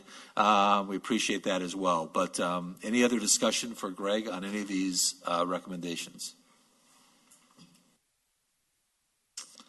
Okay, seeing none, all in favor? Aye. Anyone opposed? Thank you, and thank you for also making sure that next meeting we have the rest of those. Yep, and thank you for considering those 3 additions. Great, thank you. We would love to get people at these meetings. The other thing I'd mentioned earlier, we do, as of yesterday afternoon, have a citizen vacancy on the splash pad and ice skating rink planning committee.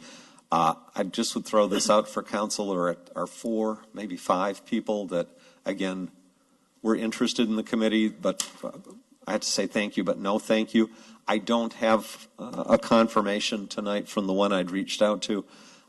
Since that is a special committee, I don't know if council would be comfortable if I were to make that appointment and ask that person to come to this Thursday's meeting, bring it back to the council for affirmation in 2 weeks. You don't have to say yes to that. It'd just be nice to get that seat filled and keep on moving. I'd be open. They may want to come to the meeting anyway as a citizen and determine whether they want to stay on the committee or not. Yeah, and so I can certainly say really this is my recommended person. And understand. Why don't we do it that way, and I'll just bring it back in 2 weeks for formal approval. That'd be great. I think we'd be okay to that. You guys all right? Okay. Thank you. Thank you. And that is May 6th, the meeting. May for the 6th, splash 6 pad and p.m. ice skating rink, right? Yep, here in Chambers, and if you go to 2rivers.org, and look under meetings and agendas, there are also Zoom instructions if you want to Zoom into that meeting. Okay, thank you. And thank you, Greg, for going through that exercise. And again, the citizens for donating their time. Let's go to J. It's the resolution to extend the effective date of the city's current park open and space plan that was adopted November 17th, 2014 to December 31st, 2021. That's in our package, I believe. That's this plan right here. This colorful one. Actually, if I might, J and K kind of go together. Today at midnight is the deadline for this year's applications to the DNR Trails Grant Program. And if council gives its blessing to K, that will be submitted yet tonight. However, one of the requirements is that the city have a current what the formal state term is a comprehensive outdoor recreation plan, and the standard is those should be updated and re-adopted every 5 years. We are going on 7 years this fall since the current Park and Open Space Plan, our local name for the comprehensive outdoor recreation plan, was adopted. We, as you know, have that, well, we saw some deferral of that due to COVID in 2020. We have that budgeted as a $5,000 item in this year's Park and Rec capital budget. Hope to have it done by year end. In talking with the DNR program staff that handles the trails grants as well as some of the other grants, they have in the past considered valid, in order to consider a grant application, an extension by resolution of a current plan. So that's why I'm asking here, you have the resolution that references our current plan, has a copy of it attached or enclosed with it if you got the paper version. This would express the city's intent that saying it's still a pretty accurate inventory of our existing outdoor facilities. A lot of the needs identified in it, like rehabbing our trails, are still in there, and would state the council's intent that the term of the plan be extended to the end of this year.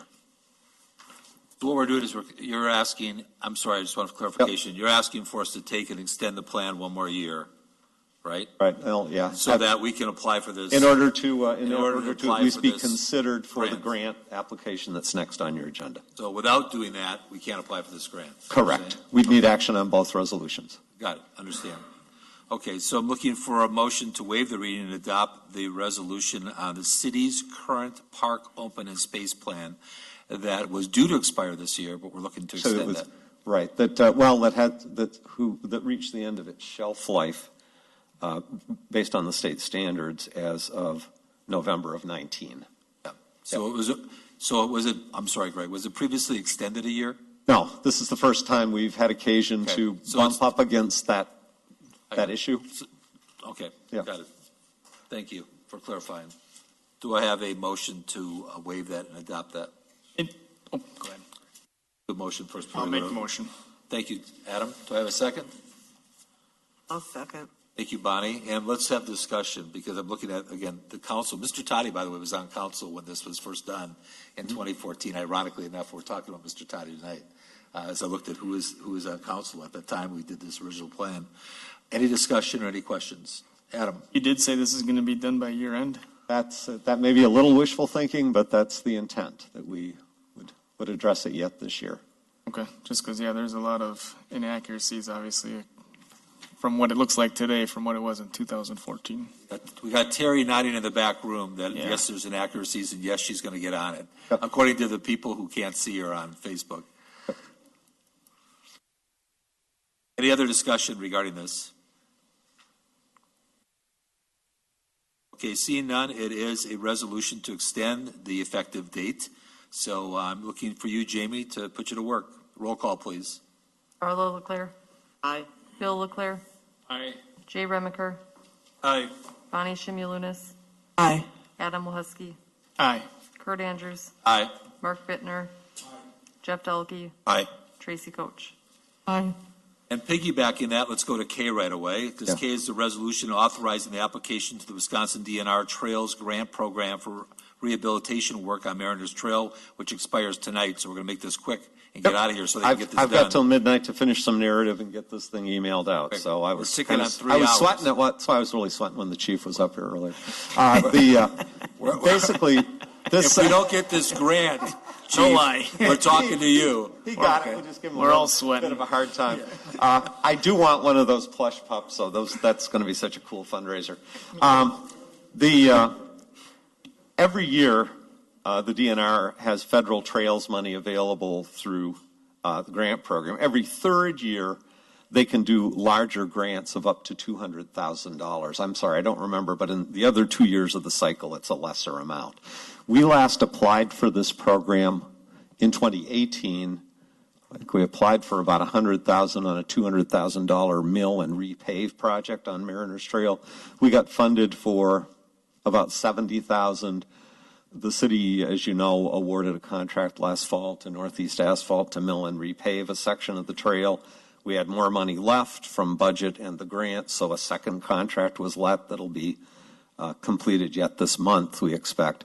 In total, that project, and I'm giving you round numbers, about $140,000 has resulted in the resurfacing of just about 1.5 miles of the asphalt trail in the city. Would like to do this application, at least take a shot at securing funding to mill to the extent milling is necessary and repave to the current width of 8 feet the balance of the trail within the city, which is just about on the nose, another 1.5 miles. The estimated cost of that from engineering, which isn't in the resolution, doesn't have to be, but is it's $193,000 and change. So the city would be applying for 50% funding. We would then, the remaining 50% would be a local responsibility. Last time, Friends of Mariners Trail has, on the current project, chipped in $10,000. It is not something that would have to be a 2022 capital item.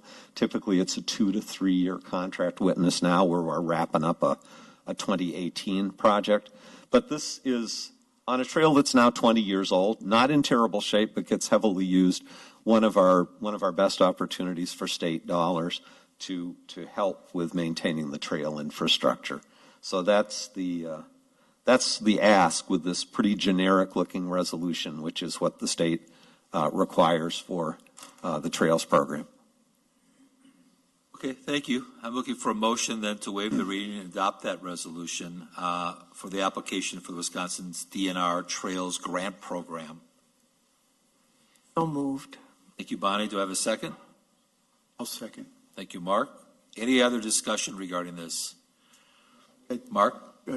You estimate, I know we don't have firm number, you estimated about a mile remaining of the existing. A mile and a half. Would that include the new leg out to the pier that has been, it wouldn't? No, this is solely Mariner's Trail. The one out to the pier is what we call the South Breakwater Trail. Actually, it isn't part of it. No, we definitely wouldn't be resurfacing that. We, by the way, just within the last 2 weeks, got our $48,000 reimbursement from the state on that grant, that coastal grant. Dollar grant, okay. Yeah. That's fairly fresh, Mark, if I recall. We just got done doing there's it. parts of it's a little rough, but. Yeah. Okay. Any other discussion or questions? Okay, Jamie, roll call. Bill Leclerc, Aye. Jay Remiker, Aye. Bonnie Shimulunis, Aye. Adam Wojcicki, Aye. Kurt Andrews, Aye. Mark Bittner, Jeff Dahlke, Aye. Tracy Coach, Aye. Darla Leclerc. Aye. Thank you. And let's move on to the L, which is the license agreement with Klein Concessions LLC for Neshota Beach rentals, merchandise sales. And we did ask, he came in at a work session last week. We asked him for a little bit more information regarding specifically some of the list of merchandising, so on and so forth, to make sure we had all of our ducks in a row before we went ahead and voted on this. But there is a license agreement in your package page number 117. And Greg, you want to give us any more conversation on how your conversation with Nathan? At this point, the license agreement that's in front of you is the same that was presented last week. I definitely would propose we add the two maps that are shown. There are a few pages 120 and 121 of the packet that there would be language added to the agreement and these maps added to Exhibit A to show where Mr. Klein would set up when he wanted to operate at Vets Park or at Paddlers Park. Those maps were provided to Nathan, and he indicated he didn't have any problem with that aspect of it, as I understand it.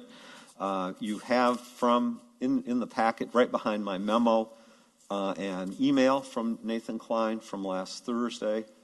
I'll just summarize.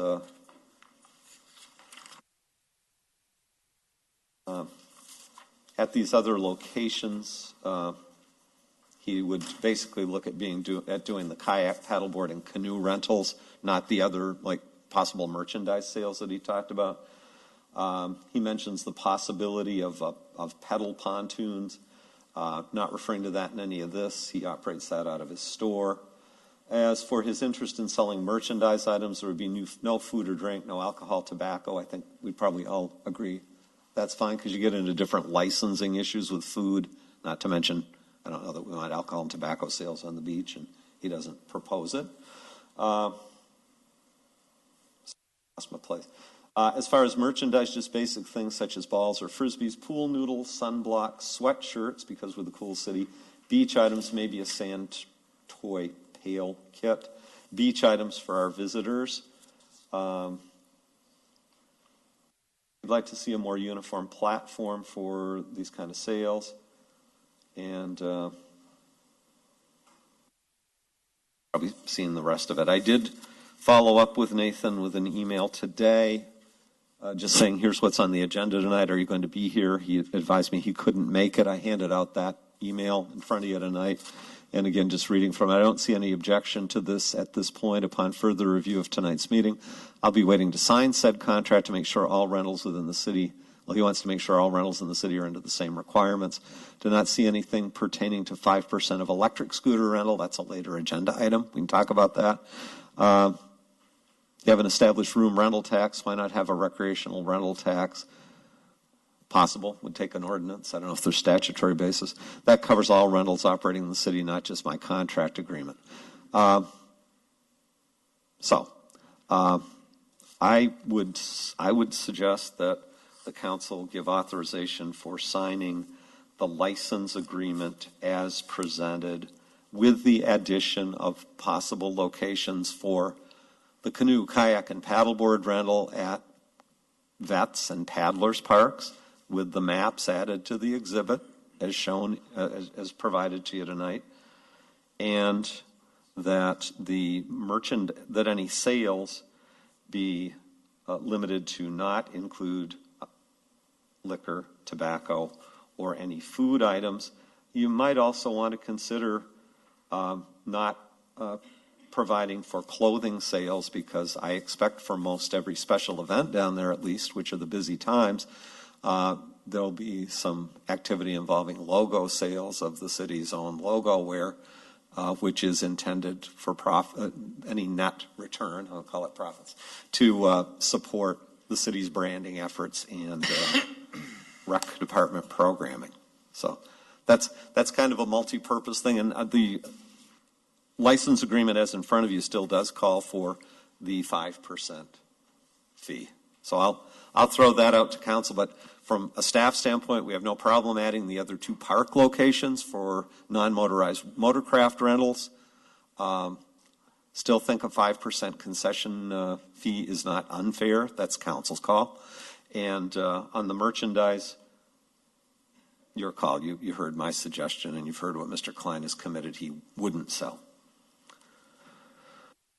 So I'm looking for recommended action following further direction from council. The motion to authorize Park and Rec Director, City Manager, and City Clerk to sign the agreement on behalf of the city, and with the adjustments that Greg just outlined, with the map that shows the locations, with the merchandise that is highlighted, with the exceptions of some of the things that wouldn't be on there, to be able to be sold down at the beach. So do I have a motion?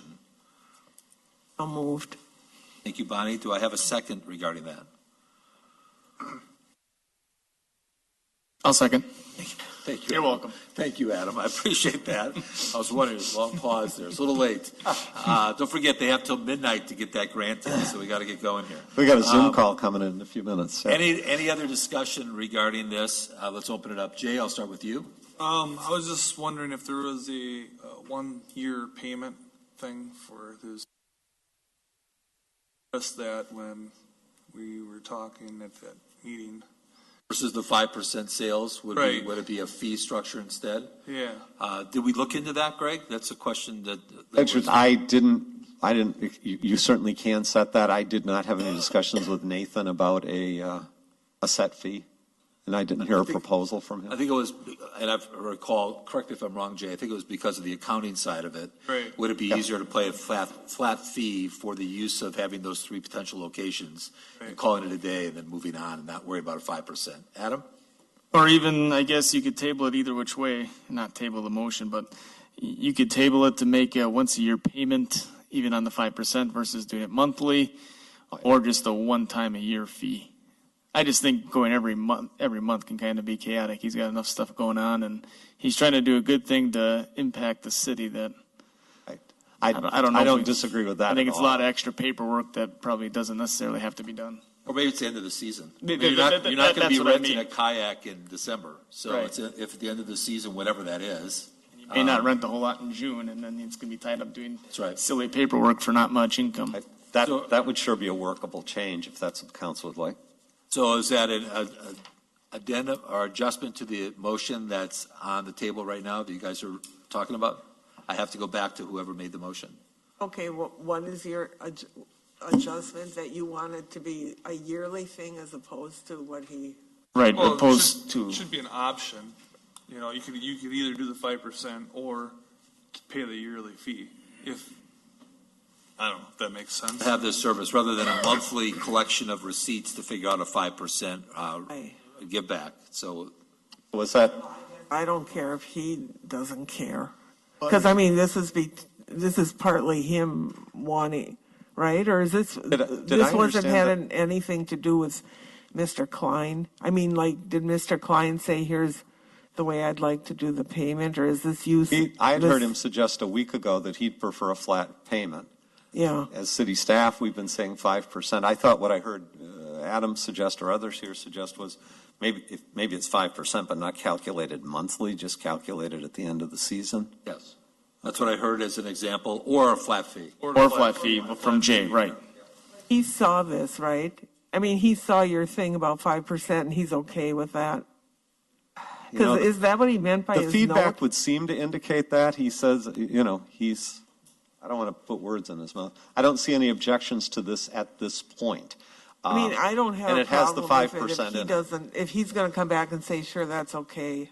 Yeah, I think it'd be simpler on him, and I think he kind of Okay. made that when he was here, kind of made that by doing a monthly thing is kind of a pain in the rear, and I would agree with him. And the season's only till September 30th per the agreement. So I think, the adjustment to the motion is adding that language in, correct? That we're okay with it being be a one-time fee on either a season or end of the year, the 5%?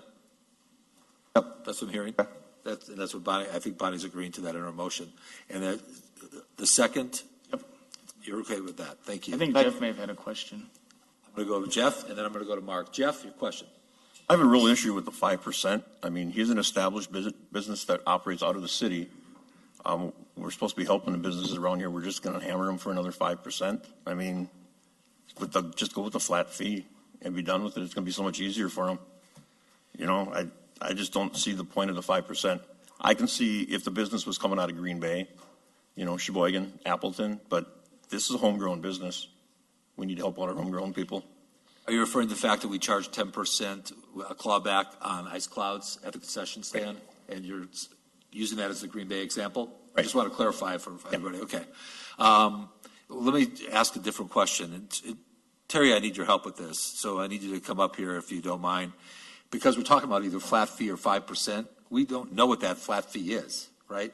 And we don't know what that 5% is because we don't know what his sales and rentals are. So it's all speculative on what that amount of money could possibly be. So if you convert a 5% pay-as-you-go program or once-a-year program to a flat fee, what's a fair flat fee that we'd want to even consider for this? The reason I don't want to put you on the spot, but we're trying to get back this agreement to Nathan.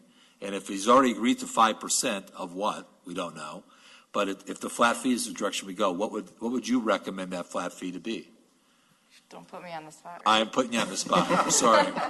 Because it's come up, we need to have at least, need to give him some direction if that's the case. Well, if I can piggyback off of what Jeff was just saying, with ice clouds, we charge 10%, and they pay monthly. So we have a June, July, and August payment. And I think last year we made about $2,600. But again, he's selling concessions, for minimal dollars, $2, $3, slushies and things like that. So I have no idea what a stab in the dark would be for that. It's somewhat comparable, but, I don't know. Mark? Any suggestions? I don't. That was the issue I was supposed to, after brought up the issue. It's supposedly not register results. He doesn't have, it's what the amount of business he's done. It's the honor system. Yes. It's a 5% on the honor system. So if he wants to do it at the end of the year, instead of us doing it portion of the monthly, honor system is what'd you sell. Make it easy for him and just do it that way, end of the year. And that's similar to the system we're starting other concession stands, which I tried to bring up before, with other groups. When they get a license, they're beginning. And it's an annual agreement, so if we started out this year with a 5% and then found out what the base would be, we could always adjust that to next year's. But I think Jeff's point is the fact that because he's a homegrown business person, do we really want to charge 5%? I think it goes back to the fact that it's now a incremental business on city property downtown, down the thing at the beach. And if it wasn't him, but it was somebody else from Green Bay or Sheboygan, you'd want to charge that. So we got to be consistent in how we're going to approach an agreement of anybody selling anything on city property. So that's one reason why we're kind of hung up on this, despite it being a local business person. Adam? I understand the flat fee. I guess the only thing that scares me with the flat fee is if we're too high and it's unsuccessful. that scares me because then we're charging him more than what he would have paid if he paid 5%. You know, I hope him to be successful, but I don't know. I don't know if he knows. We don't know what weather's going to be. I have a tendency to agree with Adam. I think that a 5% pay-as-you-go program and collecting at the end of the year, and to Mark's point, it's an honor system. He is a resident. He does have a business here. We're going to trust that he's going to do the right thing. He's providing an added value at the beach and at Peddler's Park and the other places that I'd let it go that way. Plus, I think his note back to you, Greg, regarding if we're talking about electric scooter next, or any other type of things, call it segways, call it renting golf carts, call it renting bikes. If we're going to have a fee structure, we should have a fee structure that's consistent with anybody who's renting anything in our city. So I'd much rather keep it simple rather than complicating it with a flat fee structure. Makes sense? 5% makes sense. You know, the other thing, it's not perfect. Nothing's perfect here. You could pick a number and say, fair or not, say it's $500 flat fee or 5% of your sales, whichever is less. But then if you kick butt on sales, it means that it could have been higher. I personally think we're hearing it optional both ways. And if he's open to the 5% and we can now do it on an annual basis instead of monthly or at the end of the year, I think that's the best way to go. At least that's my opinion. Anybody else have an opinion? Well, we stay consistent then, too, to your point. Yeah. We're about to talk about another one in a second. So, And remember, the beach concession is 10%, but the city's providing a building, utilities. There's a lot more value, you know, as opposed to a space in a parking lot. let's hope it's successful and he's making $20,000 this summer. That'd be great. Right? That'd be a good problem to have. Bill? He's done well. He's, he told me that he had. Good. Good.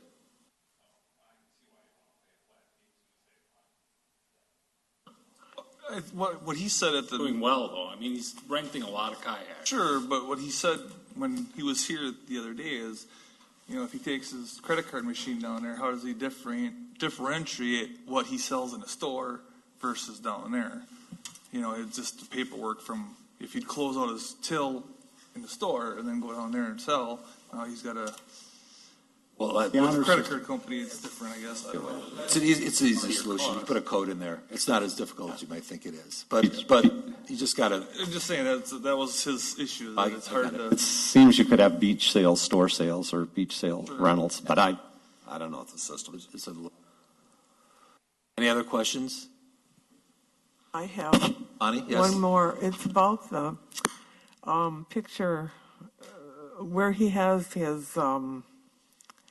I think that's lot number 1, where he has kayaks for rent. Is that going to be a problem with people coming and saying, well, if he can do that and put his vehicle there, why can't we? And then you crowd out that space. Isn't it supposed to be for cars to park so they can launch their skis or something like that? I mean, I don't have a problem with him doing it. I'm trying to say, is this going to be a problem for the city? You know what I mean? Or is just wait until it becomes a problem? I can tell you when we had discussions with Nathan, he said, do we want, if you don't know when you're going to be there, we hate to post this whole area reserved for. And Terry, his response was, he'll take the responsibility. If he thinks it's a good beach day, he'll be down there early enough to occupy that space, and he would have the right. Does that mean it'll be conflict-free?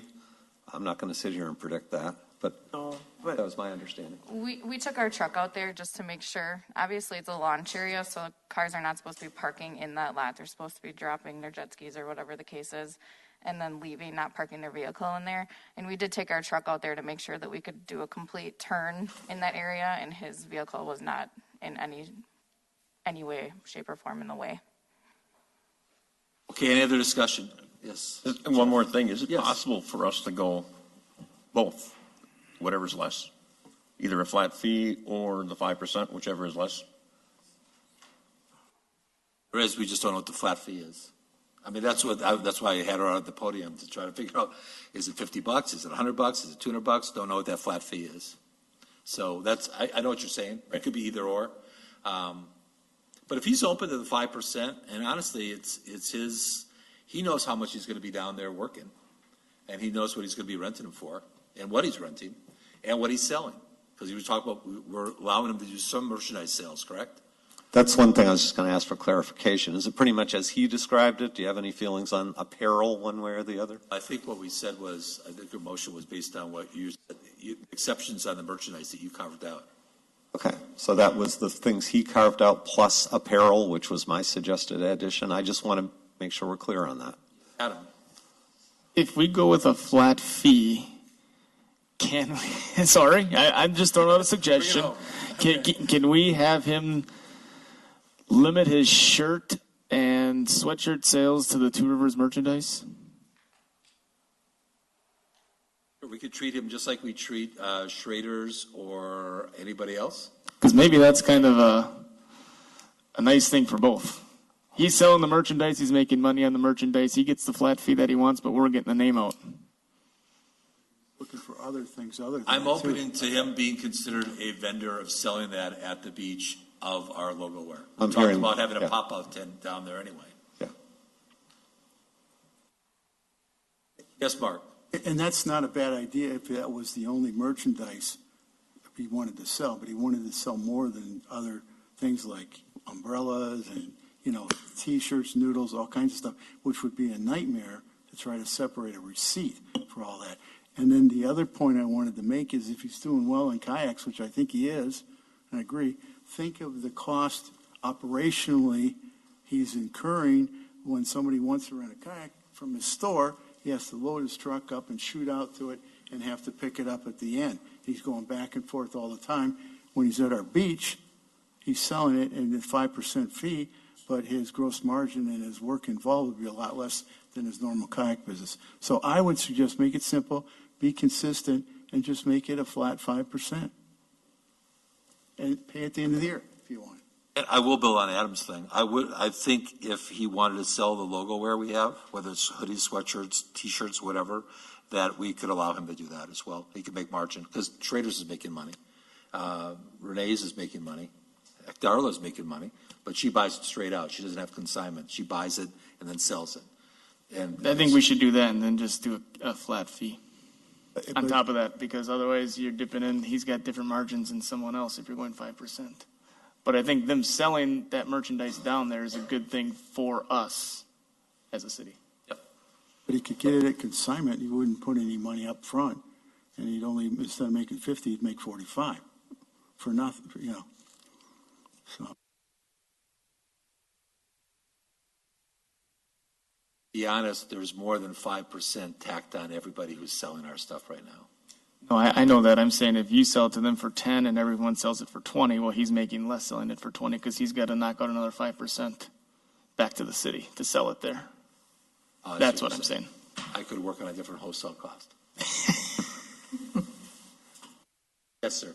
Can we just let him and Greg hash out a new contract? Table this for 2 weeks? I mean, it's early enough in the season. I mean, because we just completely tore it all apart. I think we're going to two phases. One is he's agreed, we're already almost to the finish line, to your point, of the 5%, right? But being introduced now is, would it be simple for him to have a flat fee? We just don't know what that is. So I guess the question is, how do we get that answered? We ask him what he thinks it should be? Because Terry doesn't know, and Terry's the Park and Rec director, what that fee should be. Jay? Or would it be easier if we just told him 5% of the rental fee? Because then he could say, well, I had 3 rentals today. So you know what his rental's going to be. It's an honor system. It's 5% of whatever he sells and 5% of whatever he rents, right? Yeah, but I was just thinking getting rid of the selling part of it and just saying whatever he rents down there is what we'd put this way. Because, I mean, his rental fee is the same. He doesn't have to sit there and figure out, well, I sold a beach ball for $2.50. I sold a sand pail for $1.50. Now he's got to figure out what 5% of that is. Keep track of all that. I'm just trying to make it simpler for everybody. I know. Well, like we've talked about, the real goal here is to offer a better experience for the visitors. And hopefully in this case, have a local business make a buck or two. So, I mean. So I'm hearing, Jay, I'm hearing from you that can we modify the motion to just be focused on the rental fee of 5% on an annual basis, truing up not every month, and waive the 5% fee on any merchandise sales, which are going to be limited anyway to the merchandise he described, not the branded logo wear stuff, which is a whole different complication, which we could talk about separately with him on if he wants to sell it. Consignment. Hear what you're saying. Art. You know, I don't know why we're making the rental or a T-shirt sale. At the end of the year, it's going to be a gross revenue number, what the total volume is, and he pays the honor system on 5% of the total volume. Period. I mean, it's really simple. Then we're consistent for everybody in the future. You can always, excuse Yes, me. Bonnie.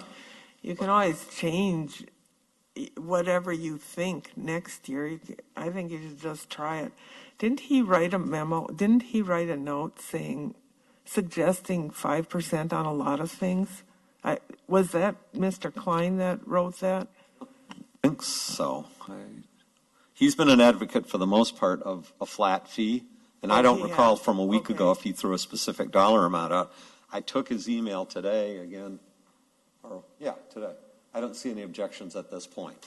I don't see anything pertaining. But He wants to make sure 5% gets applied to everybody else. So. Yeah, okay. Which, by the way, that must be what it is. I saw something that I thought it was him, about 5% on this and that. But I mean, why can't you just try it like it is? And if it's not working out so good for us, change it next year. I mean, why does it have to be? I'm going to make a recommendation that we leave it at the 5% right now. We don't know the flat fee. And at the end of the year, when he's all said and done, it's an honor system, we can have a conversation. If it's all of a sudden, it's a good thing, and he sold $10,000 worth, and he's doing the Mexican hat dance and happy as all get out and wants to expand it next year, great, right? But that's my suggestion. So we don't know. We're all speculating on what a flat fee structure is. Yep. Nathan, after all, is the business person stepping up to provide what we should embrace, which is a improved experience at our beach or at our rivers. So let's let them go. We're just putting a lot more time into it right now. Let them go with it. Yeah. And Nathan, if you're watching, we want this to happen. So that's why we're working so hard to make sure it's economically right for everybody. Is there any objections to making them sell the TR stuff versus any other shirts and sweatshirts? Is there any objections? Yeah, can we add that into that? Sure. I mean, I think it's only smart for us as a city to promote it. I mean, I don't think anyone cares what they're buying at the beach. If they're cold, they want a sweatshirt, whether it says Two Rivers or Adidas on it. I don't think they really care. But if they're wearing it around, I think it helps us.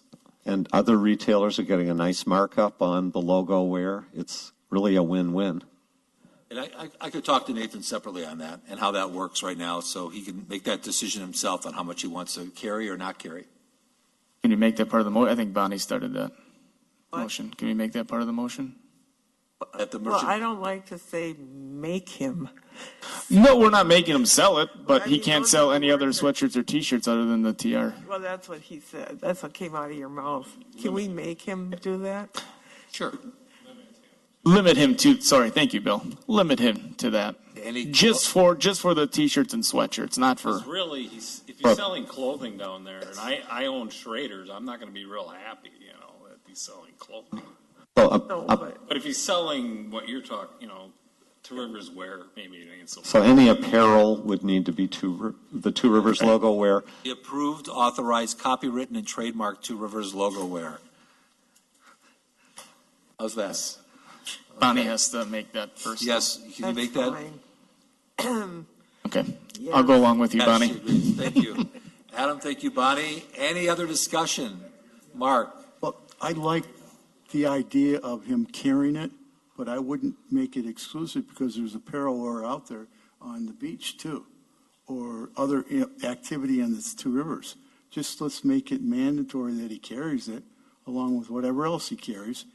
It's no harm for him to do that because it's on consignment anyway. He only benefits if he sells something. No cost out of his pocket. No, but I like Bill's point that could kind of affect Schrader's, and he's not a clothing retailer. He's doing it on our beach. Yeah, but they're not selling the Shota Beach T-shirts anyway. So. Just made a motion, and second, unless you want to change the motion, but I think the motion, well, I hear what you're saying. I like the second on the motion that's already carried right now.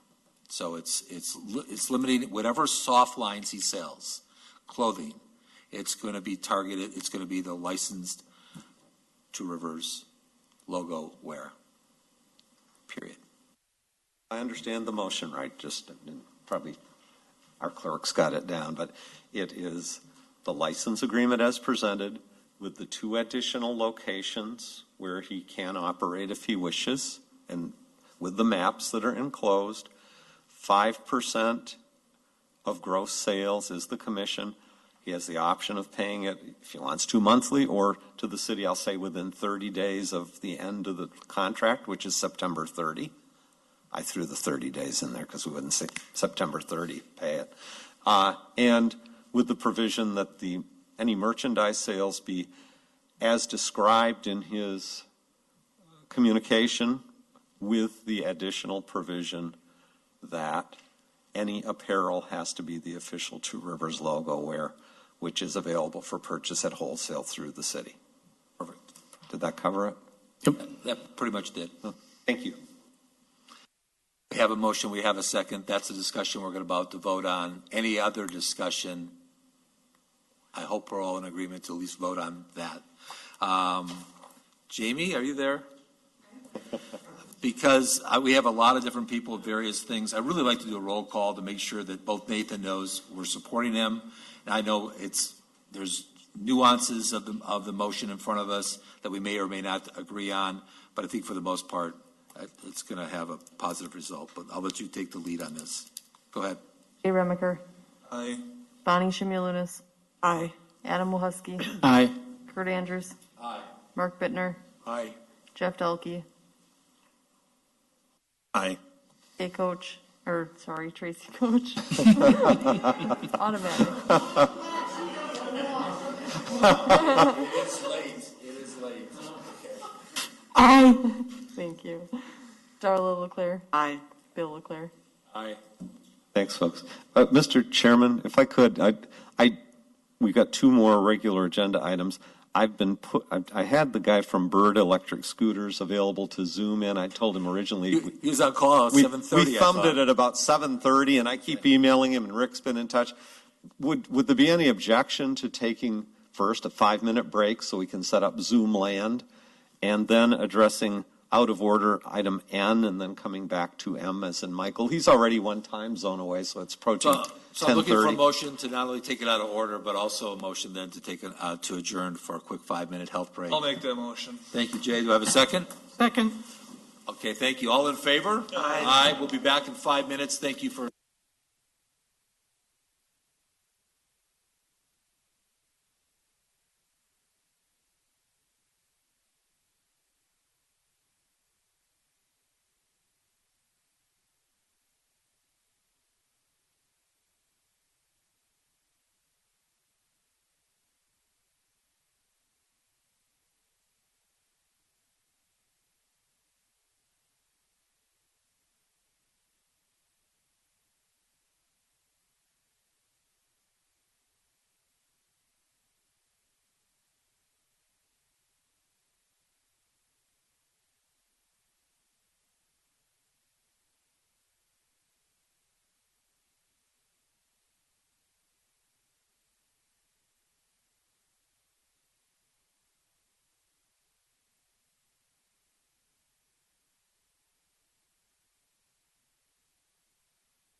Thank you.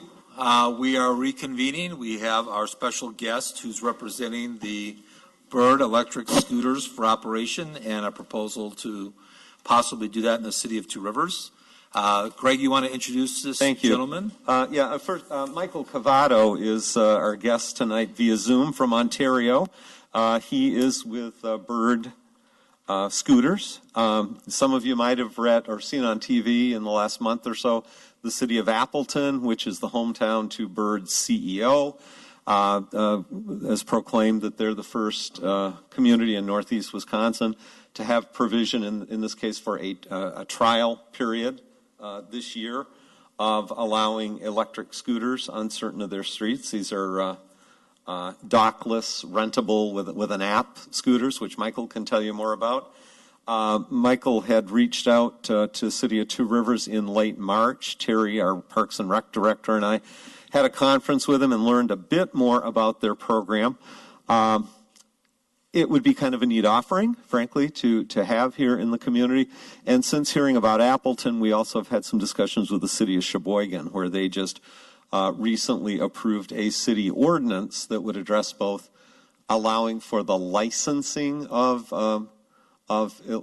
e-scooter rentals and set some rules of the road, which are a very necessary component as well. So there's at least a couple models out there, one being the Memorandum of Understanding for a trial project, the other being an ordinance saying, if 6 people want to come in, or companies, and do scooter rental, we can do it. Here are the parameters. And by the way, here are the rules of the road, because you can't enforce stay off the sidewalks, keep to the far right, don't go over a certain speed, stay off certain streets by virtue of a memorandum of understanding.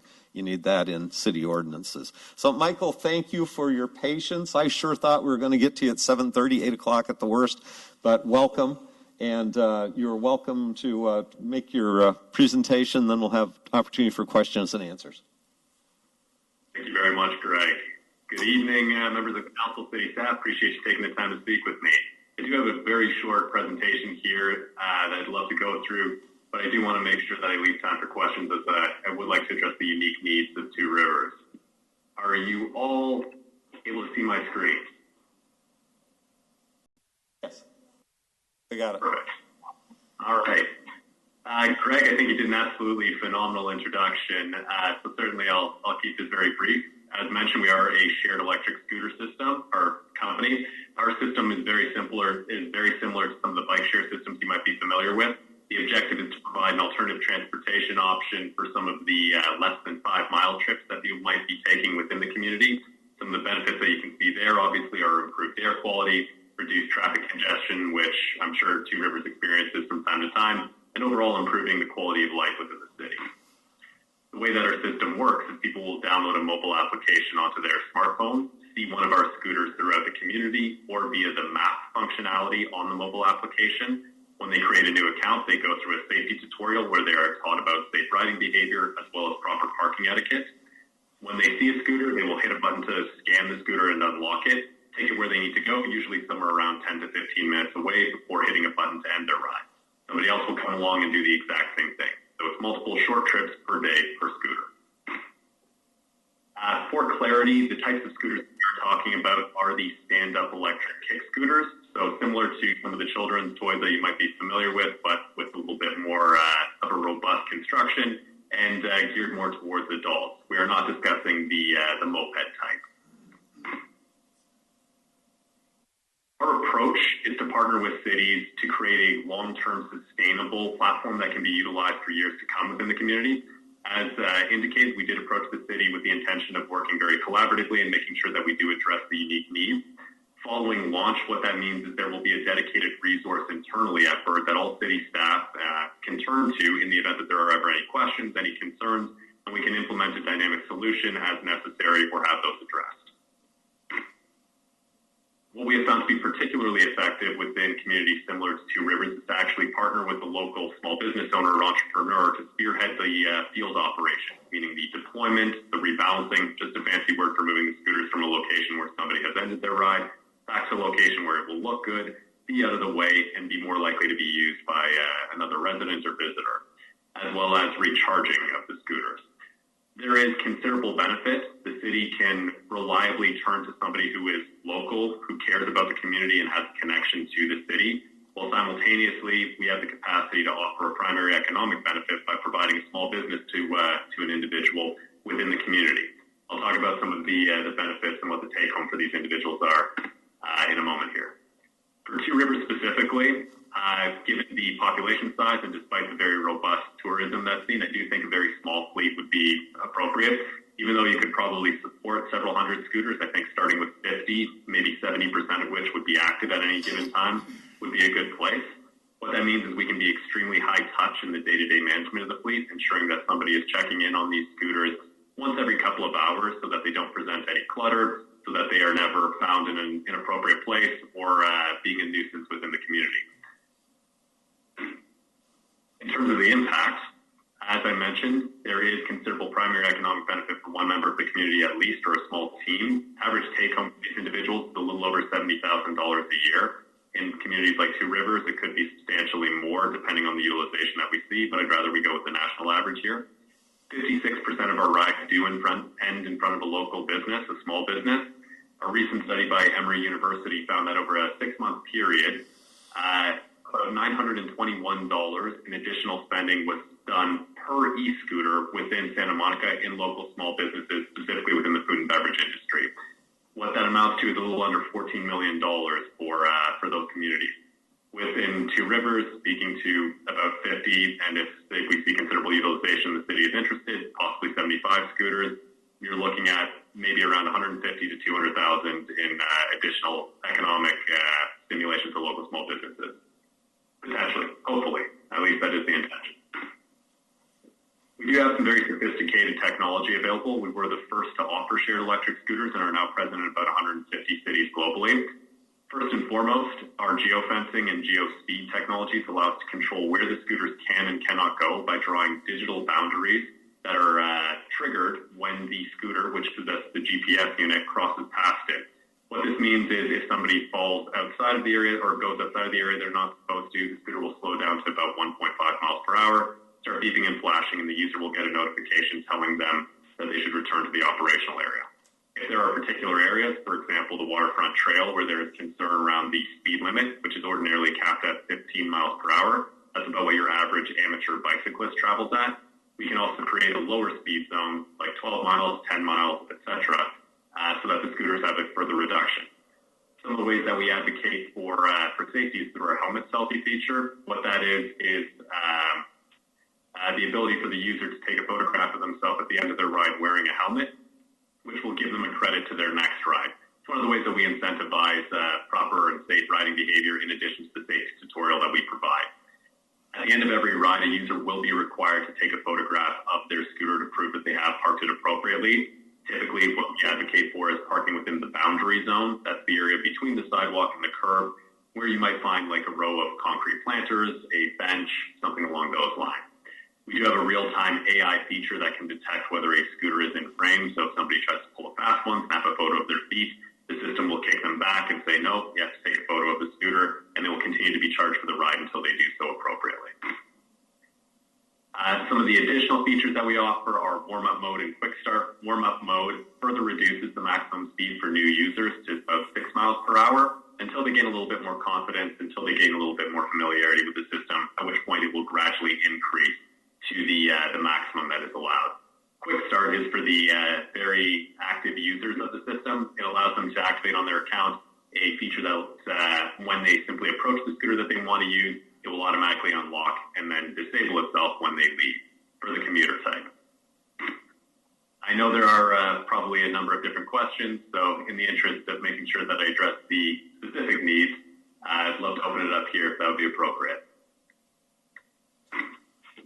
Michael, I've mentioned up front the recent rollout in Appleton and Sheboygan, which are pretty much in our neck of the woods. Are there other Wisconsin, just so we're familiar in our area, any other Wisconsin communities you can cite?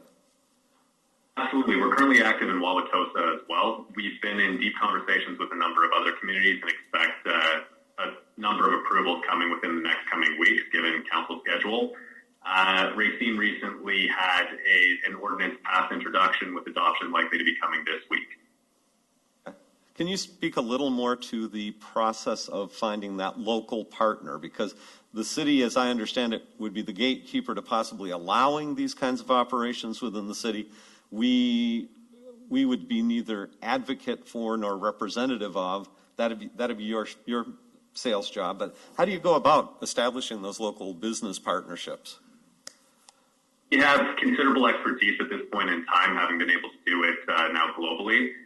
Depending on the community, we will approach certain businesses directly and discuss the potential to partner up, or we might put out some digital ads to see who the respondents are. Having said that, typically a meeting of this nature will encourage individuals to go to our website and fill out the appropriate form. I would imagine following this meeting, we will likely see a number of applications coming in or people expressing interest in learning more. If the city has a particular recommendation, we're also happy to speak to those individuals directly.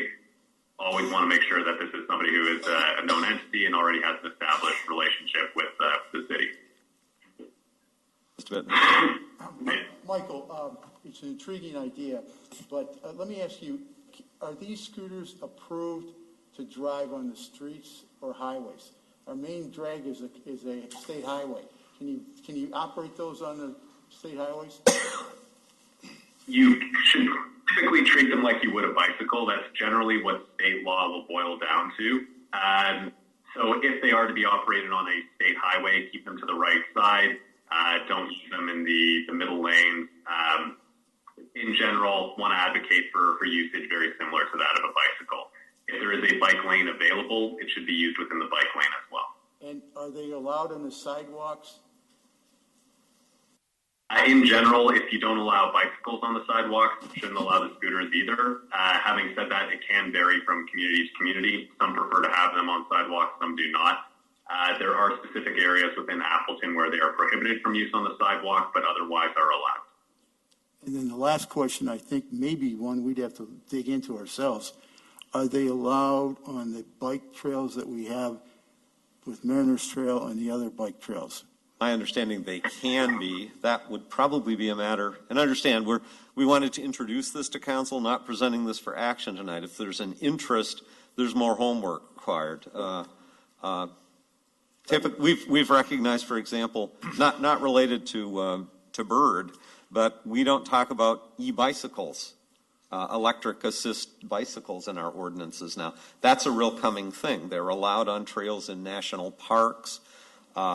We've had some dialogue with Manitowoc. Terry, I know, has been engaged in it. We've got some catching, like a lot of areas, the regulations need to do a little catching up with the technology and the different modes that are out there. So we'd need to set some I think ground there's some rules. homework. Your point is we had an intriguing, it's an interesting idea. If we can get those details worked out, then we could. Well, that's kind of the ask. Is this a worthy endeavor? I'm sorry, I got a question. I'll let the council then ask. I think I'll chomp in at the bit as well. Liability insurance, because a lot of the things we talk about are that.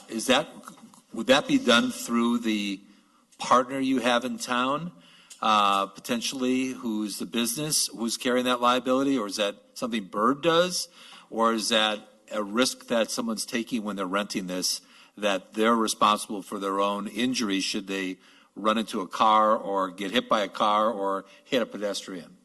How does that covered? Excellent question. So Bird carries a substantial commercial general liability policy. Obviously, I wouldn't be able to confirm coverage. Only an adjuster or a court of law can do that. Suffice to say, in the event that there was an injury, our policy would trigger, an adjuster would make that determination. We do not expect our local partners to maintain that type of insurance contractually. It's totally up to them if they want to do it outside of that, but it is designed so that our policy would be the one that triggers. Similarly, in any kind of MOU or any kind of ordinance, I'm certain that there would be some sort of indemnification language applicable to the city. I believe Mr. Buckley has some documentation there that he can supply that does include some of that. As a further point, as related to the trails, in speaking with other Wisconsin cities and legal representatives from a few cities now, these actually can be used on the trail systems based off of state law. Having said that, we would be happy to work with the city to make sure that this is something that you would feel to be appropriate and create any kind of restrictions that might be necessary. Bonnie? How are these bicycles charged? They're electric. How do they get charged? And Great question. So we operate on what's known as a dockless model, meaning we do not need to install anything on city infrastructure, don't need to tear up your sidewalks, don't need to make life more difficult when you're doing any kind of snow clearing or the like. They are collected every day by our local partner, brought to a central location where they are charged. You can use a standard wall outlet to charge one of them before they are brought out again the following day for use again. Jay? Is there going to be restricted times on using this? Or is this going to be something that someone can walk out of a tavern at 2 o'clock in the morning and take home?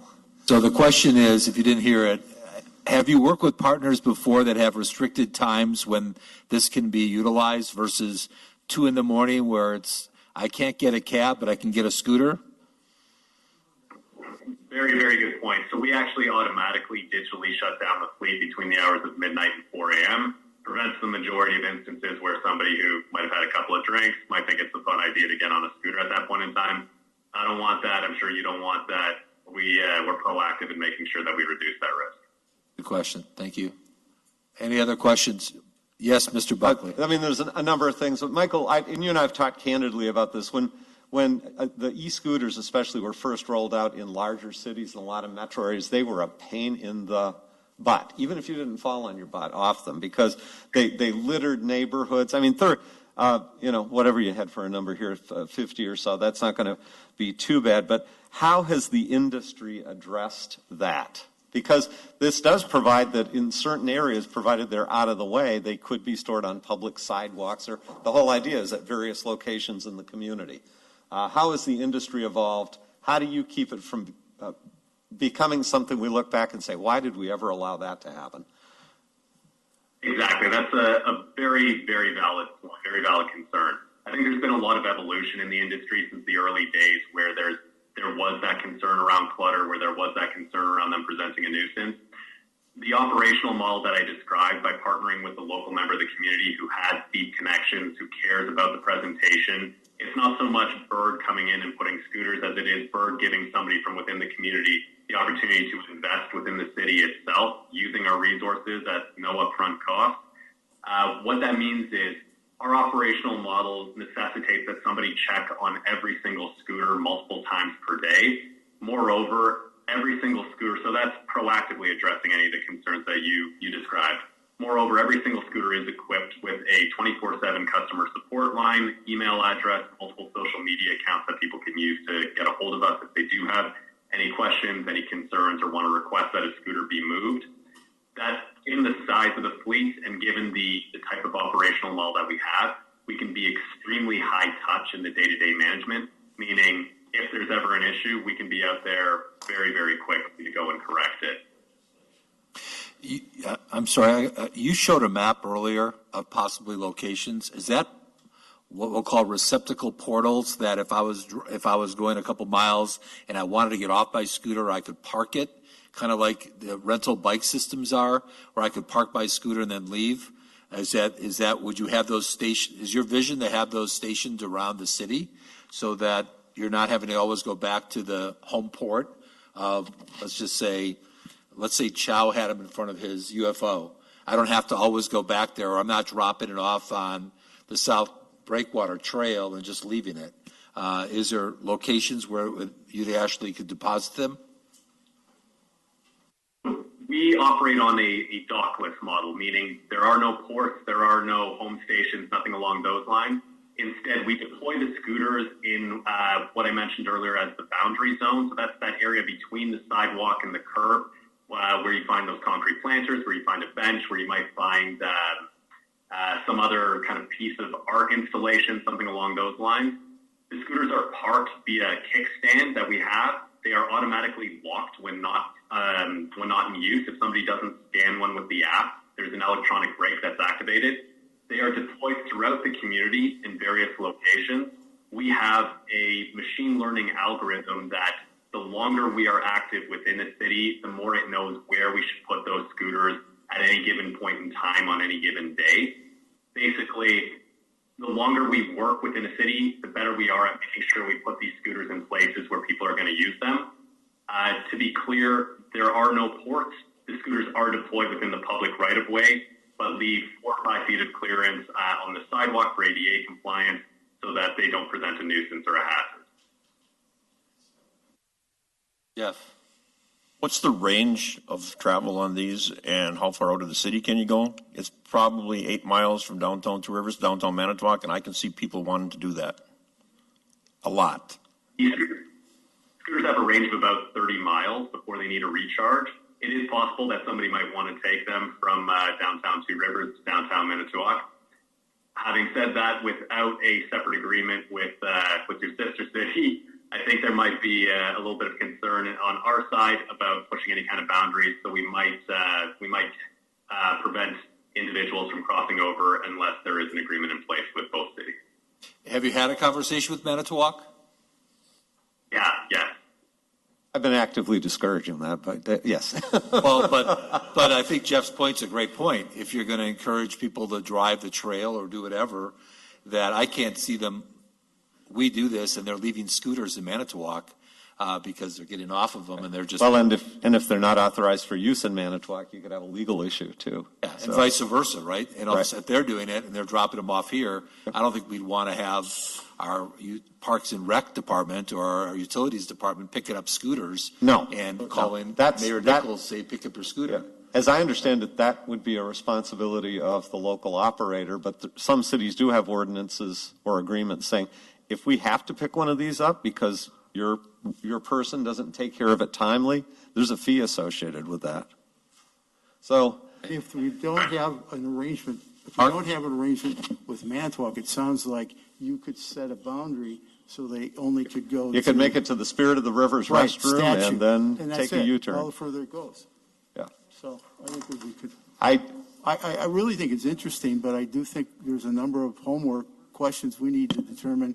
Yeah. Oh, we do. And frankly, we wanted to bring this to council to say, is there an interest, which would require devoting some staff time?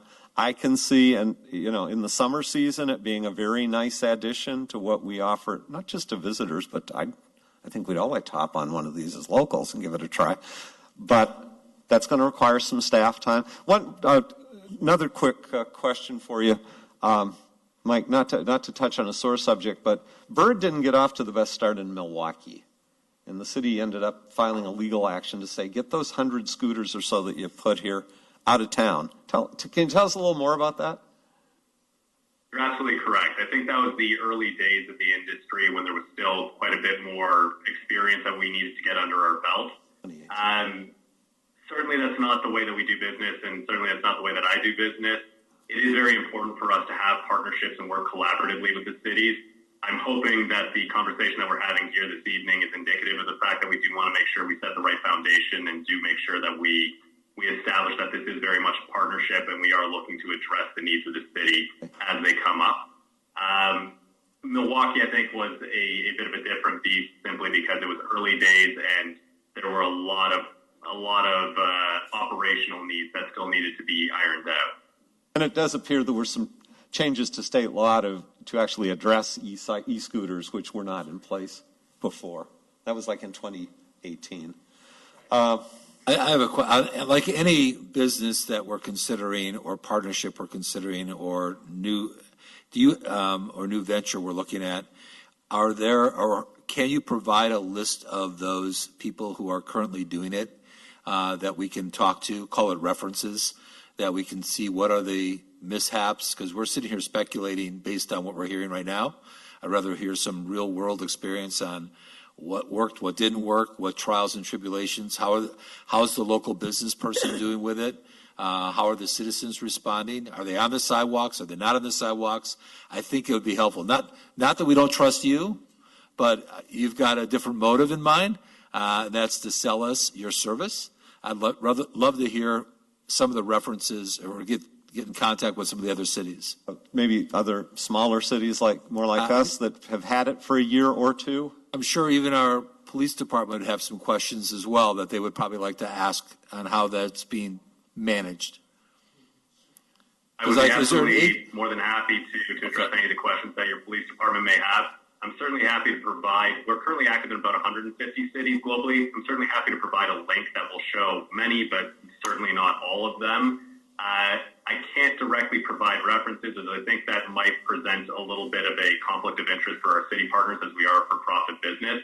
But I can send some news articles for cities of similar size to Two Rivers that speak to the benefit and speak to the response that those communities have experienced. Would that be a fair alternative? Yeah, I guess if you're talking current cities that have bird operations, that have been in operation for at least a year, and contacts. We're not looking for their endorsements per se. We would make the contacts and I guess glean what their experience has been so we could report it back to council. Yeah. And we owe that to our citizens. A number of news articles that will obviously indicate the city where the launch was, and some of the response from the community as well. Any objection if I send it over to Mr. Buckley here after the meeting? Sure, that'd be fine. That'd be fine. Yeah, because we Google and we get Milwaukee. So no, give us some other examples as well. Sorry, just busting you there. Greg, I have another question too. Do you know, Michael, do they have to be paved or cement or asphalt? We do have a number of hiking trails that are like flat surfaces of fresh limestone. Yeah, of limestone or paths, dirt paths. I mean, could they operate on that if it's relatively level, or are you limited? They technically could.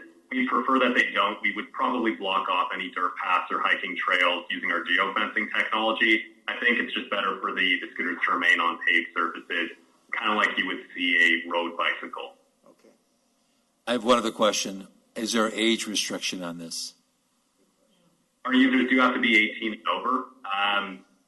I'm sure you have to be 18 or over? And if necessary, we can implement a feature where they must photograph their license, driver's license, or other valid photo identification, as well as submit a photograph of themselves to verify it is indeed the person in the ID. It's in the notes. It's in the proposed agreement. I know I first reacted saying you're on vacation with your 14 and 16-year-olds. The rules say they're not supposed to be operating. The reality is, I think most families are going to say, let's get little Johnny and Jenny on a scooter. I'll go ahead and put it under my card, but can I have, are you restricted to multiple? Could you stop someone from renting 2 or 3 of them? We do have a group ride feature, but it would necessitate that everybody still has an account. Having said that, there are some other technological features. Everybody who is riding one of the scooters would need a smartphone with their own account, their own valid credit card associated with it. If we have the ID feature activated, they would need to all submit their own valid identification. There are a number of ways that we can prevent the scenario that you described. There will always be people who try and circumvent the rules, and always be people who try and find the loopholes. When we do discover these individuals, we ban, terminate accounts as necessary. Doesn't tend to happen too frequently, but as I'm sure you can appreciate, there's always a small minority of individuals that try and push their luck. I would suggest if we talk to TRBA or some Main Street or someone, I'm just suggesting it, that we get a business or two that can also poke holes in this, because they're going to have questions that we're not asking as council, but a business might say, all right, what does this mean? Not that we're endorsing them, but we're actually getting their feedback on how they manage it, their hours of operation, and everything else that they might ask that we're not asking. That'd be good for them to talk to peer businesses. I'd almost prefer that they would have kind of like a port like you were asking if they had, so that it's a specific spot that you can rent it from and drop it back off to. I could see a potential problem downtown, and if anyone does a sidewalk cafe of just lining up on a sidewalk on the same spot that has tables outside and really cluttering up the downtown sidewalk area. Or Michael, could there be around a community, maybe multiple of what Adam's describing, but here are the designated places we expect these to end up. Do you have any other clients that do that? I mean, I could see, not to grab it and run, but the beach, maybe at local hotels if they want them there. Right, because some people may not want them there. Right. That's right. Yes, absolutely. We have the capacity to create preferred parking areas. These are digital pins where the users are encouraged to park the scooters in a particular location. Again, that's all done through the GPS technology and the geofencing technology that we have. Certainly, when taken in connection with our local partner and the fleet size, the likelihood of decluttering a local street side cafe is pretty slim. Moreover, if they are parked in front of a street side cafe, it means that there's been a considerable amount of additional traffic and obviously additional spending happening within the business. So it might actually be a very good thing for the business to have that. Yes. Who pays for the charging of these? The city responsible for paying for the charging, or you have separate individual businesses? No, the city is not responsible for paying for the charging. So standard utility rates to charge one of these, our local partner would be responsible for those. It takes from 0%, which is a very, very unlikely number to be charging. We typically have them charged at around 20. It can vary from community to community. But from 0%, we're talking 1.54 kilowatt hours. Average utility rate for the United States, 14 cents per kilowatt hour. You're looking at less than $200 for a fleet of 100 scooters, so maybe less than $100 for a fleet of 50. Business has to. So if 70 scooters, they have to have some space to charge these things. You would need a little bit of space. 70 scooters, believe it or not, really don't need all that much.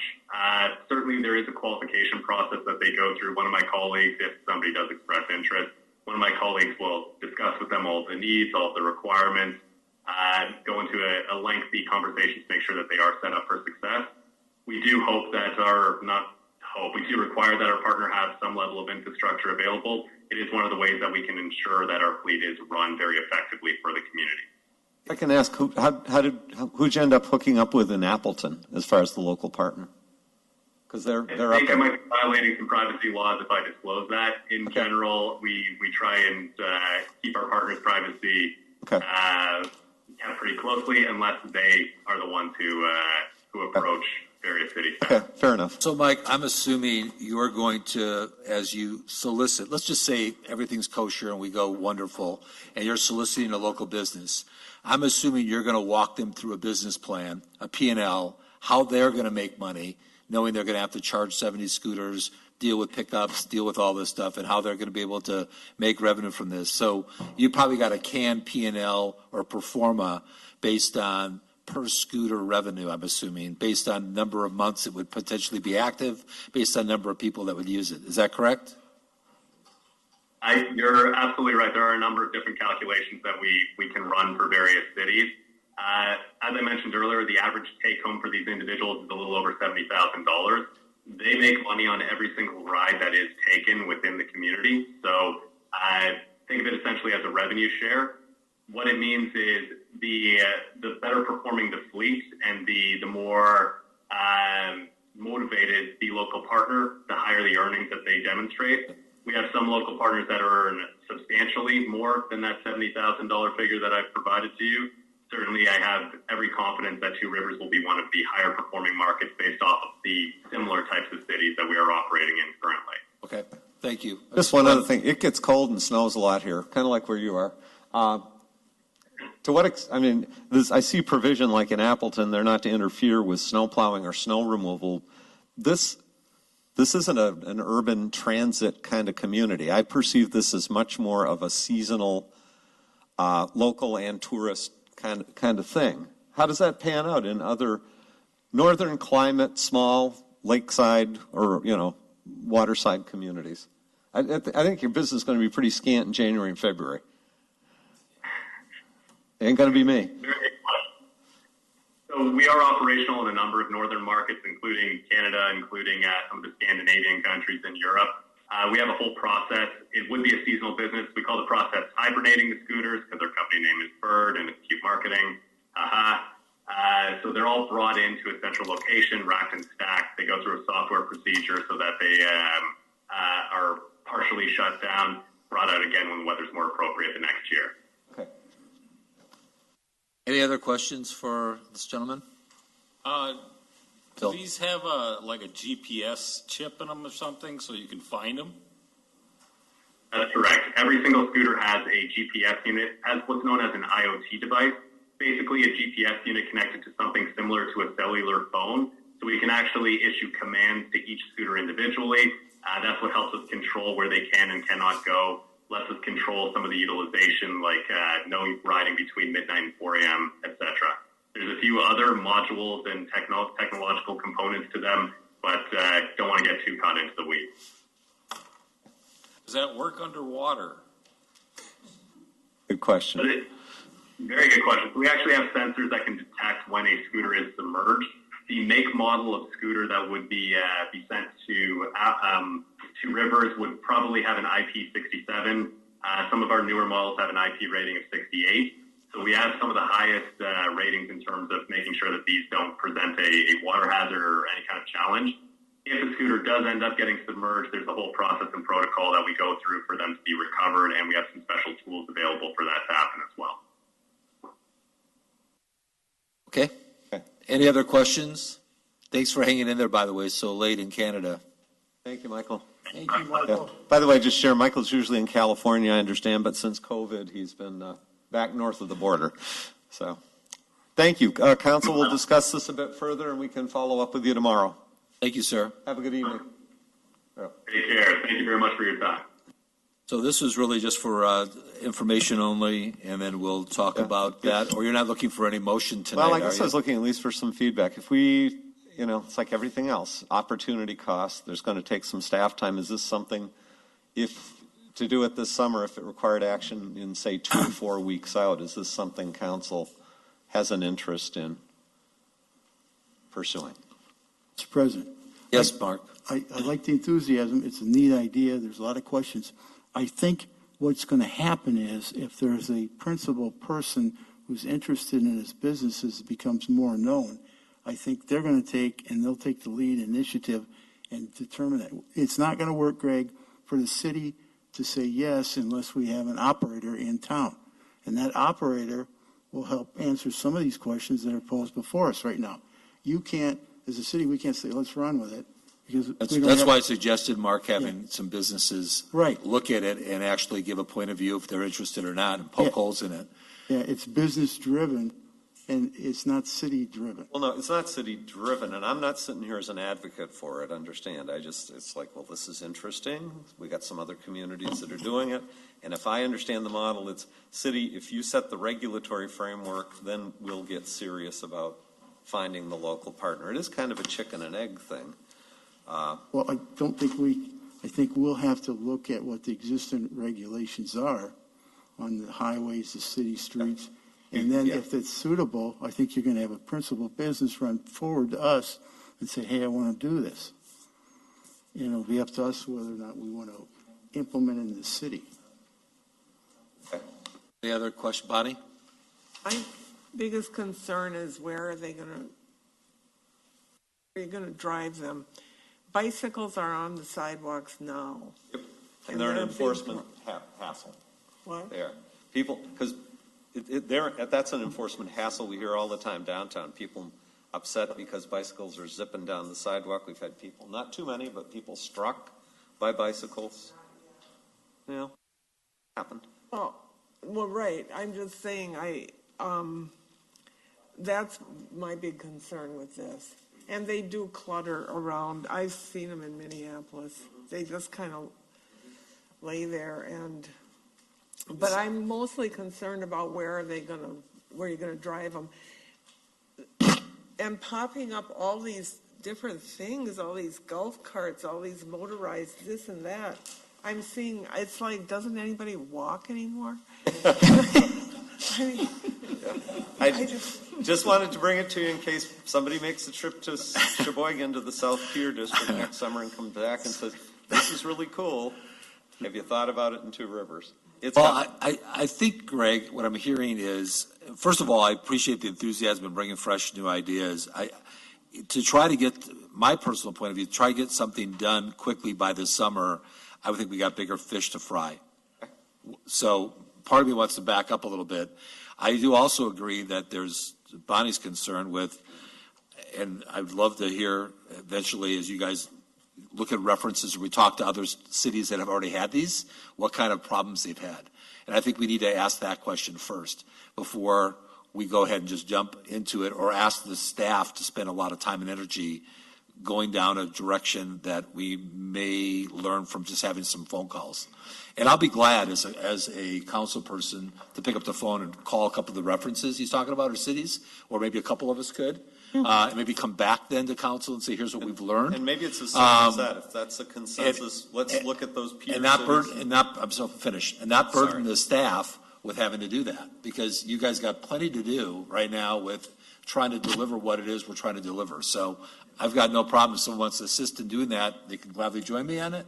We'll make a phone call, figure out what's working and not, and we can report back out. And within reason, though, I think like with the police, you need those peer-to-peer contacts, with all due respect. No problem. I'd love to then invite, obviously, if the chief or assistant chief or Terry wants to join. I'm just trying to ease amount of time we're having to spend chasing something that a business may not even want to have.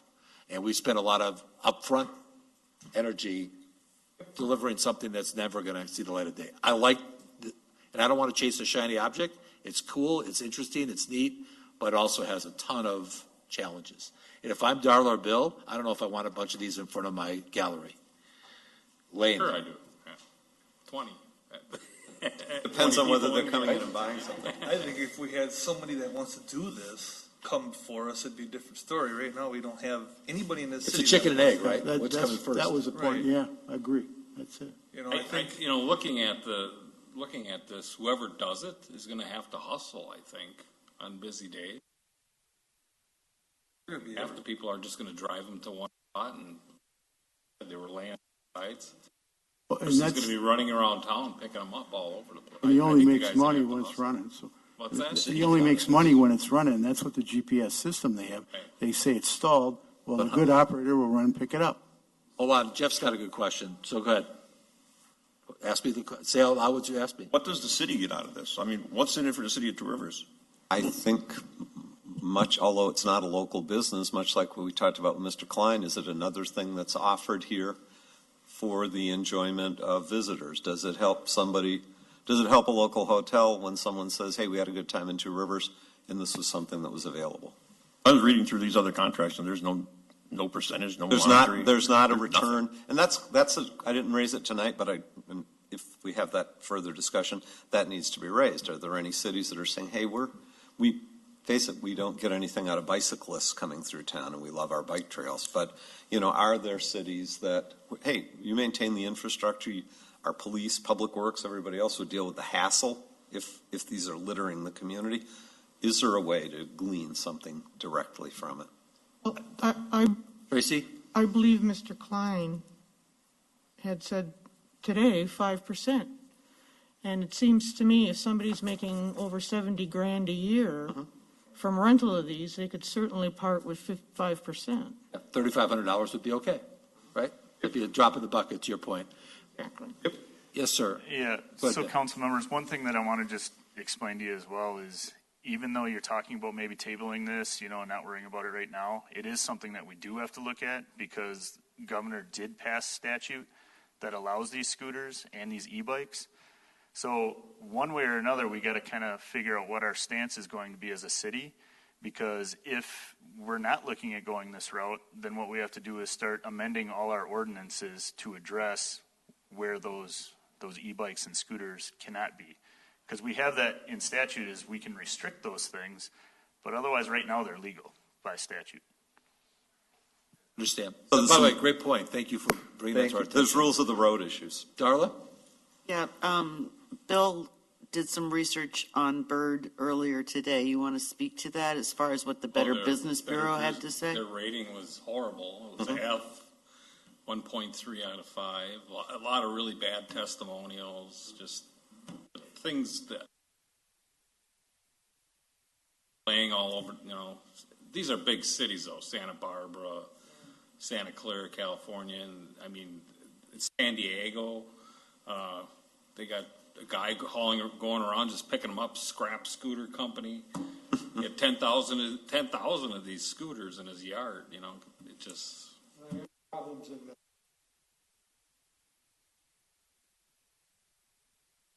presentation.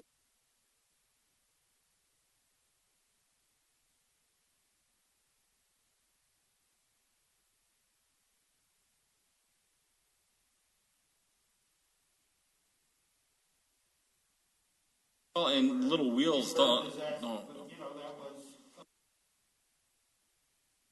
Little wheels and potholes don't mix very well, and Any other comments? One more thing, Kurt. Yes. I think if this ever does happen, I think it would be important that we would almost have to partner with Manitowoc on it because everybody's going to be running them up and down the shoreline. Yeah, he said he talked to Manitowoc. I'd be curious. Have you had a conversation with Mayor Nichols or anybody No, there? I have not, but we'd be happy to Regarding- reach out on that. Or I don't know if they talked to their park and rec person. Terry, do you have any insight? No, I haven't. Okay. It might be worthwhile just to at least ask the question. Well, then, because yeah. I think we need to learn from what's going on. And frankly, then maybe we could look to some of our partners like at the Visitor Convention Bureau, the Chamber, and other entities to say, help us out on this, say on the business side. Or two businessmen, one in Manitowoc or woman, in Manitowoc and Two Rivers work together. Then it'll get started. Again, it takes a local presence of a business to get going. We'll work with the council president if there aren't any objections on sharing, and we share with all of you those other communities, and let's just we'll talk about it on the next agenda. This is not going to be consuming, from what I'm hearing, we don't want this to consume an inordinate amount of staff time, and believe me, I'm okay with that. Yes, yeah. And I know we got an hour and 45 minutes to get a grant then, so. And this isn't the only operation in town that does it, too. There's other companies. Right. These are the ones that showed the initiative to reach out to us. And frankly, and again, not chasing the shiny object, but it sounds pretty good when Appleton gets that press. And Sheboygan didn't embrace Bird per se. They did an ordinance saying, you want to do business with this kind of enterprise? Here's what you got to do. Frankly, I think that's far better.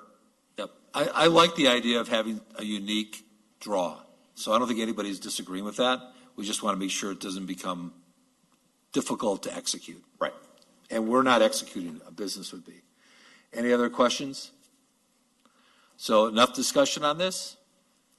If we're comfortable with that, let's move on to the next one, which is going to have even more discussion, I think, which is M. We're moving backwards to follow up the possible limited use of ATV and UTVs on city streets. If you recall, the last time we had this conversation, we challenged the city to possibly look at the landscaping definition of possible use of UTVs and ATVs, similar to what is allowed through snow removal. I think that's what was brought up to us, and seeing if there's any way we can at least consider that as an option for ATVs and UTVs. As an alternative. So, Greg, you want to... Just to serve it up briefly, I mean, we did get the answer back from the DNR warden who specializes in ATV, UTV enforcement, who was here at the March work session, that yes, the statute, which does allow local municipalities at their discretion to allow ATV, UTVs on either some or all city streets, in his opinion, and apparently talking with some of their other personnel, does allow cities at local option to do so. And if you want to more narrowly construct that to say, yeah, you can operate ATVs, UTVs on city streets, but only Monday through Friday from 8 to 5, or only for certain purposes, like was suggested with landscaping, however you might define that, it appears that would be within local options. You might recall was also that discussion about what do you have to do for signage. And if you look at the statute, and Chief, correct me if I'm wrong, but if you are allowing ATVs, UTVs, under whatever set of circumstances on all city streets, the wording in the statute is you may have signage advising motorists entering the community that ATVs, UTVs are allowed on streets. You may have signage where you leave the community advising you might be headed to an area where they're prohibited. If you're going to have them on only some streets in the city, like, not on Washington Street, not on Zlatnik Drive through the park or whatever, then you shall have signage identifying the streets where they're prohibited. So there's the signage question, but to the basic question, yes, you can at local option allow them on all streets except highways that are over 35 miles per hour. And within that allowance, you could narrow it down to something I like thought we landscape. had this discussion earlier, and we came down to, how do we allow a ATV to hook up a cart to specifically only do landscaping Well, projects? that's the big question. That was- In concept, you can allow it as a council. Okay. How do you write it into an ordinance? Yeah, and then how do we control it so it's not, Staff doesn't recommend it. Yeah. Cut to the chase, but that's your call. You could allow it. You could do a construct to allow it. I'm not sure how you enforce it effectively. You could, it's within your authority. We have Chief trying to answer that question. Go ahead. Yes. You are correct. The city manager's factually correct when it comes to the signage. However, I would argue that the may turns into a shall when it's not just about allowing on all the streets. I think it ends up turning into a shall when you are only allowing it for certain purposes. So, because how does somebody that's not from here, doesn't familiar with the city, and they drive through and they see an ATV on the roadway, they have no idea that that person is engaged in some other activity. All they know is that, the city of Two Rivers must allow ATVs or UTVs on the roadway. So somehow we have to have some signage. I think that minimal standard that the statute has put into its framework, that it becomes a shall, no longer a may. You're going to have to do the signage because you're going to have to tell not only ATV and UTV users, but also motorists what is and what isn't allowed, because we are carving out our own kind of unique circumstance. So that, from a signage perspective. Jay? I would agree that we should look at it as, if we're going to do this, it's going to be all or nothing. I mean, to try to carve out that is going to be a signage issue. Just to put some more light on it, the town of Two Creeks passed that they can operate on their roadways. The town of Gibson, you also can operate on. Town of Mishkot had a meeting tonight, and I got a email for a message from the guy saying that they didn't vote on it tonight, but they're some more receptive of it, and they're building an ordinance for it, and they're going to vote on it next time. I know Lake Dalton has it where you can drive in the Wisconsin Dells with UTVs and ATVs. Howard's Grove, I mean, being in the ready mix business, I drive all around the place, and you see the signs. Pretty much everybody around us has it already.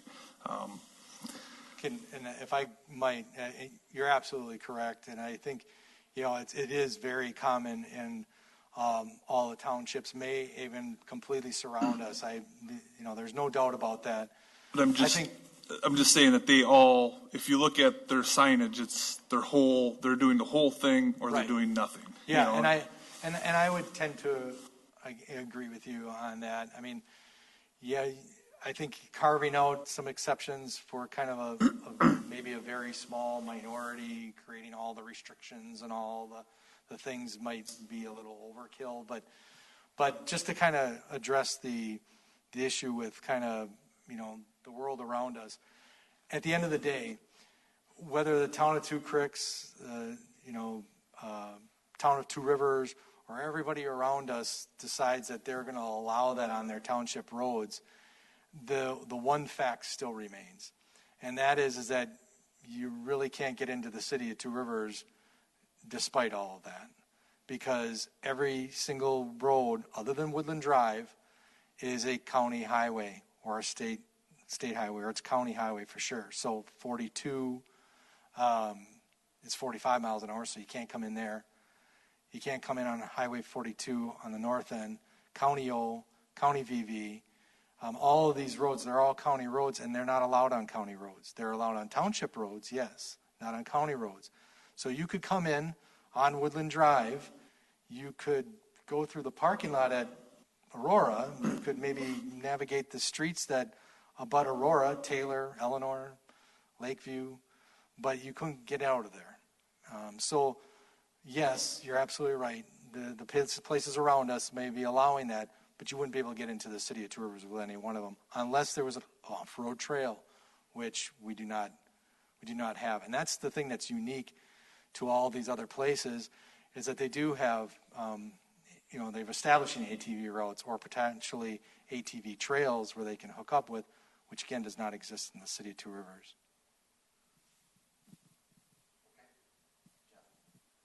I want to check on that. I was just up in Ladysmith, and Highway G is a designated, County Highway G is a designated ATV trail. My understanding from the DNR warden that was here and what we've talked to is that they do not allow any ATVs on county roads. They may allow them on township. Go ahead. This is Manitowoc County. We're not talking statewide. This is Manitowoc County. Okay, I thought you were talking on a statewide through the DNR. No, absolutely okay. not. So Manitowoc County does not allow them, and state highways don't allow them, right? Correct. Bill? I think Manitowoc County allows it if it's a farm for farm purpose. Right, that's by statute. Yeah. Can't and deny along with the snow removal right. and that sort of thing. Yeah. Snow removal's here as well, right? Yeah. Okay. In those rural areas, do they operate on the paved travel lanes or the gravel shoulders? Paved travel lanes and... On the travel lanes? Yeah. Okay. So I was just going to say, the other thing is, we're not a rural town, we're a city. We're developed in dense patterns. I don't know that we lend ourselves, that's your call. And although it's, they can't get in town, there's no trails around, I don't know, whether it'd be likely or not, but I know my assistant chief had an experience in Boston recently where they do allow them, and I can let him tell the story, but the basic result of it is his wife's with him, and they see all these UTVs kind of in a line downtown, and there's mud all over the place, and she's like, I can't believe that they allow this in town. And there's just mud everywhere, and they were just riding all over the place. And of course they have trails and things like that are adjacent, and it may work out for their community, and it might be a good thing, but I guess we're just not seeing that at this point here. We're not, with all the branding and all the things that we're trying to do to highlight Two Rivers and track things to Two Rivers. I'm not sure that helps with that.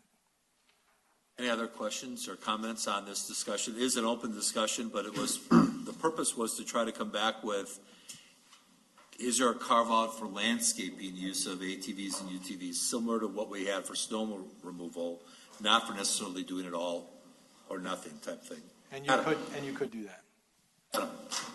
I think it would be nice to start somewhere. We say that there's going to be a lot of problems with this. There's going to be a lot of problems with this. It's not good. It's not going to help. But we don't know that. So if we can start small and let landscapers use it, or people that do landscaping to help out other neighbors and just need to transport it there, if we start small and we see that it's working, it may actually be a good thing, but we're not willing to try it. Well, I'm just going to echo what Jay said. It sounded like it's either all or nothing because it's difficult to do, right? It's difficult to carve out that side of it. And that's what kind of has my head spinning right now, that if you got to still put up signs and do everything else to allow that to happen with that sector, you may want to consider that letting it go for everybody. Okay, I'm okay with all, but I think we need to at least start somewhere to start this. If it's all, great. I'm just listening to the dynamics here that sound like it's difficult to do. Jeff, and then I'll go to Darla. Thank you. I'm okay with all, and I'm okay with nothing. But if we were to go nothing, then we really need to think about pulling the golf carts, because those ATVs are a lot safer than the golf carts out there, especially going through an intersection. If you say you're crossing Washington Street on 22nd, you get through that intersection a whole lot faster with an ATV than you can with one of those golf carts. Difference, and I don't want to go down that rabbit hole with the golf carts versus ATVs, is what we've heard before about the ordinances and the state statute and everything else, and how one's treated versus another. And it's not about the actual piece of equipment. It's about how they're regulated and what they're considered as far as driver's license and all that other stuff that has to go with it. So that's why golf carts are in, right? I would argue that it goes much further than just the statutory stuff. I know that you weren't necessarily part of a lot of the original discussions, But there are a lot of things from a safety perspective that apply to ATVs and UTVs that do not to golf carts. So, I mean, there's a litany of them, but we certainly don't need to cover that all now. But there are some significant differences. It'd be worthwhile probably to bring Jeff up to speed on some of the things you shared, because there's new council people who don't know the history, Brian, if you don't mind. We could certainly send him the information. It'd be good for you to get brought up to speed on some of that. Darla, you had a question. Your hand was up. I apologize. I didn't call on you earlier. All right.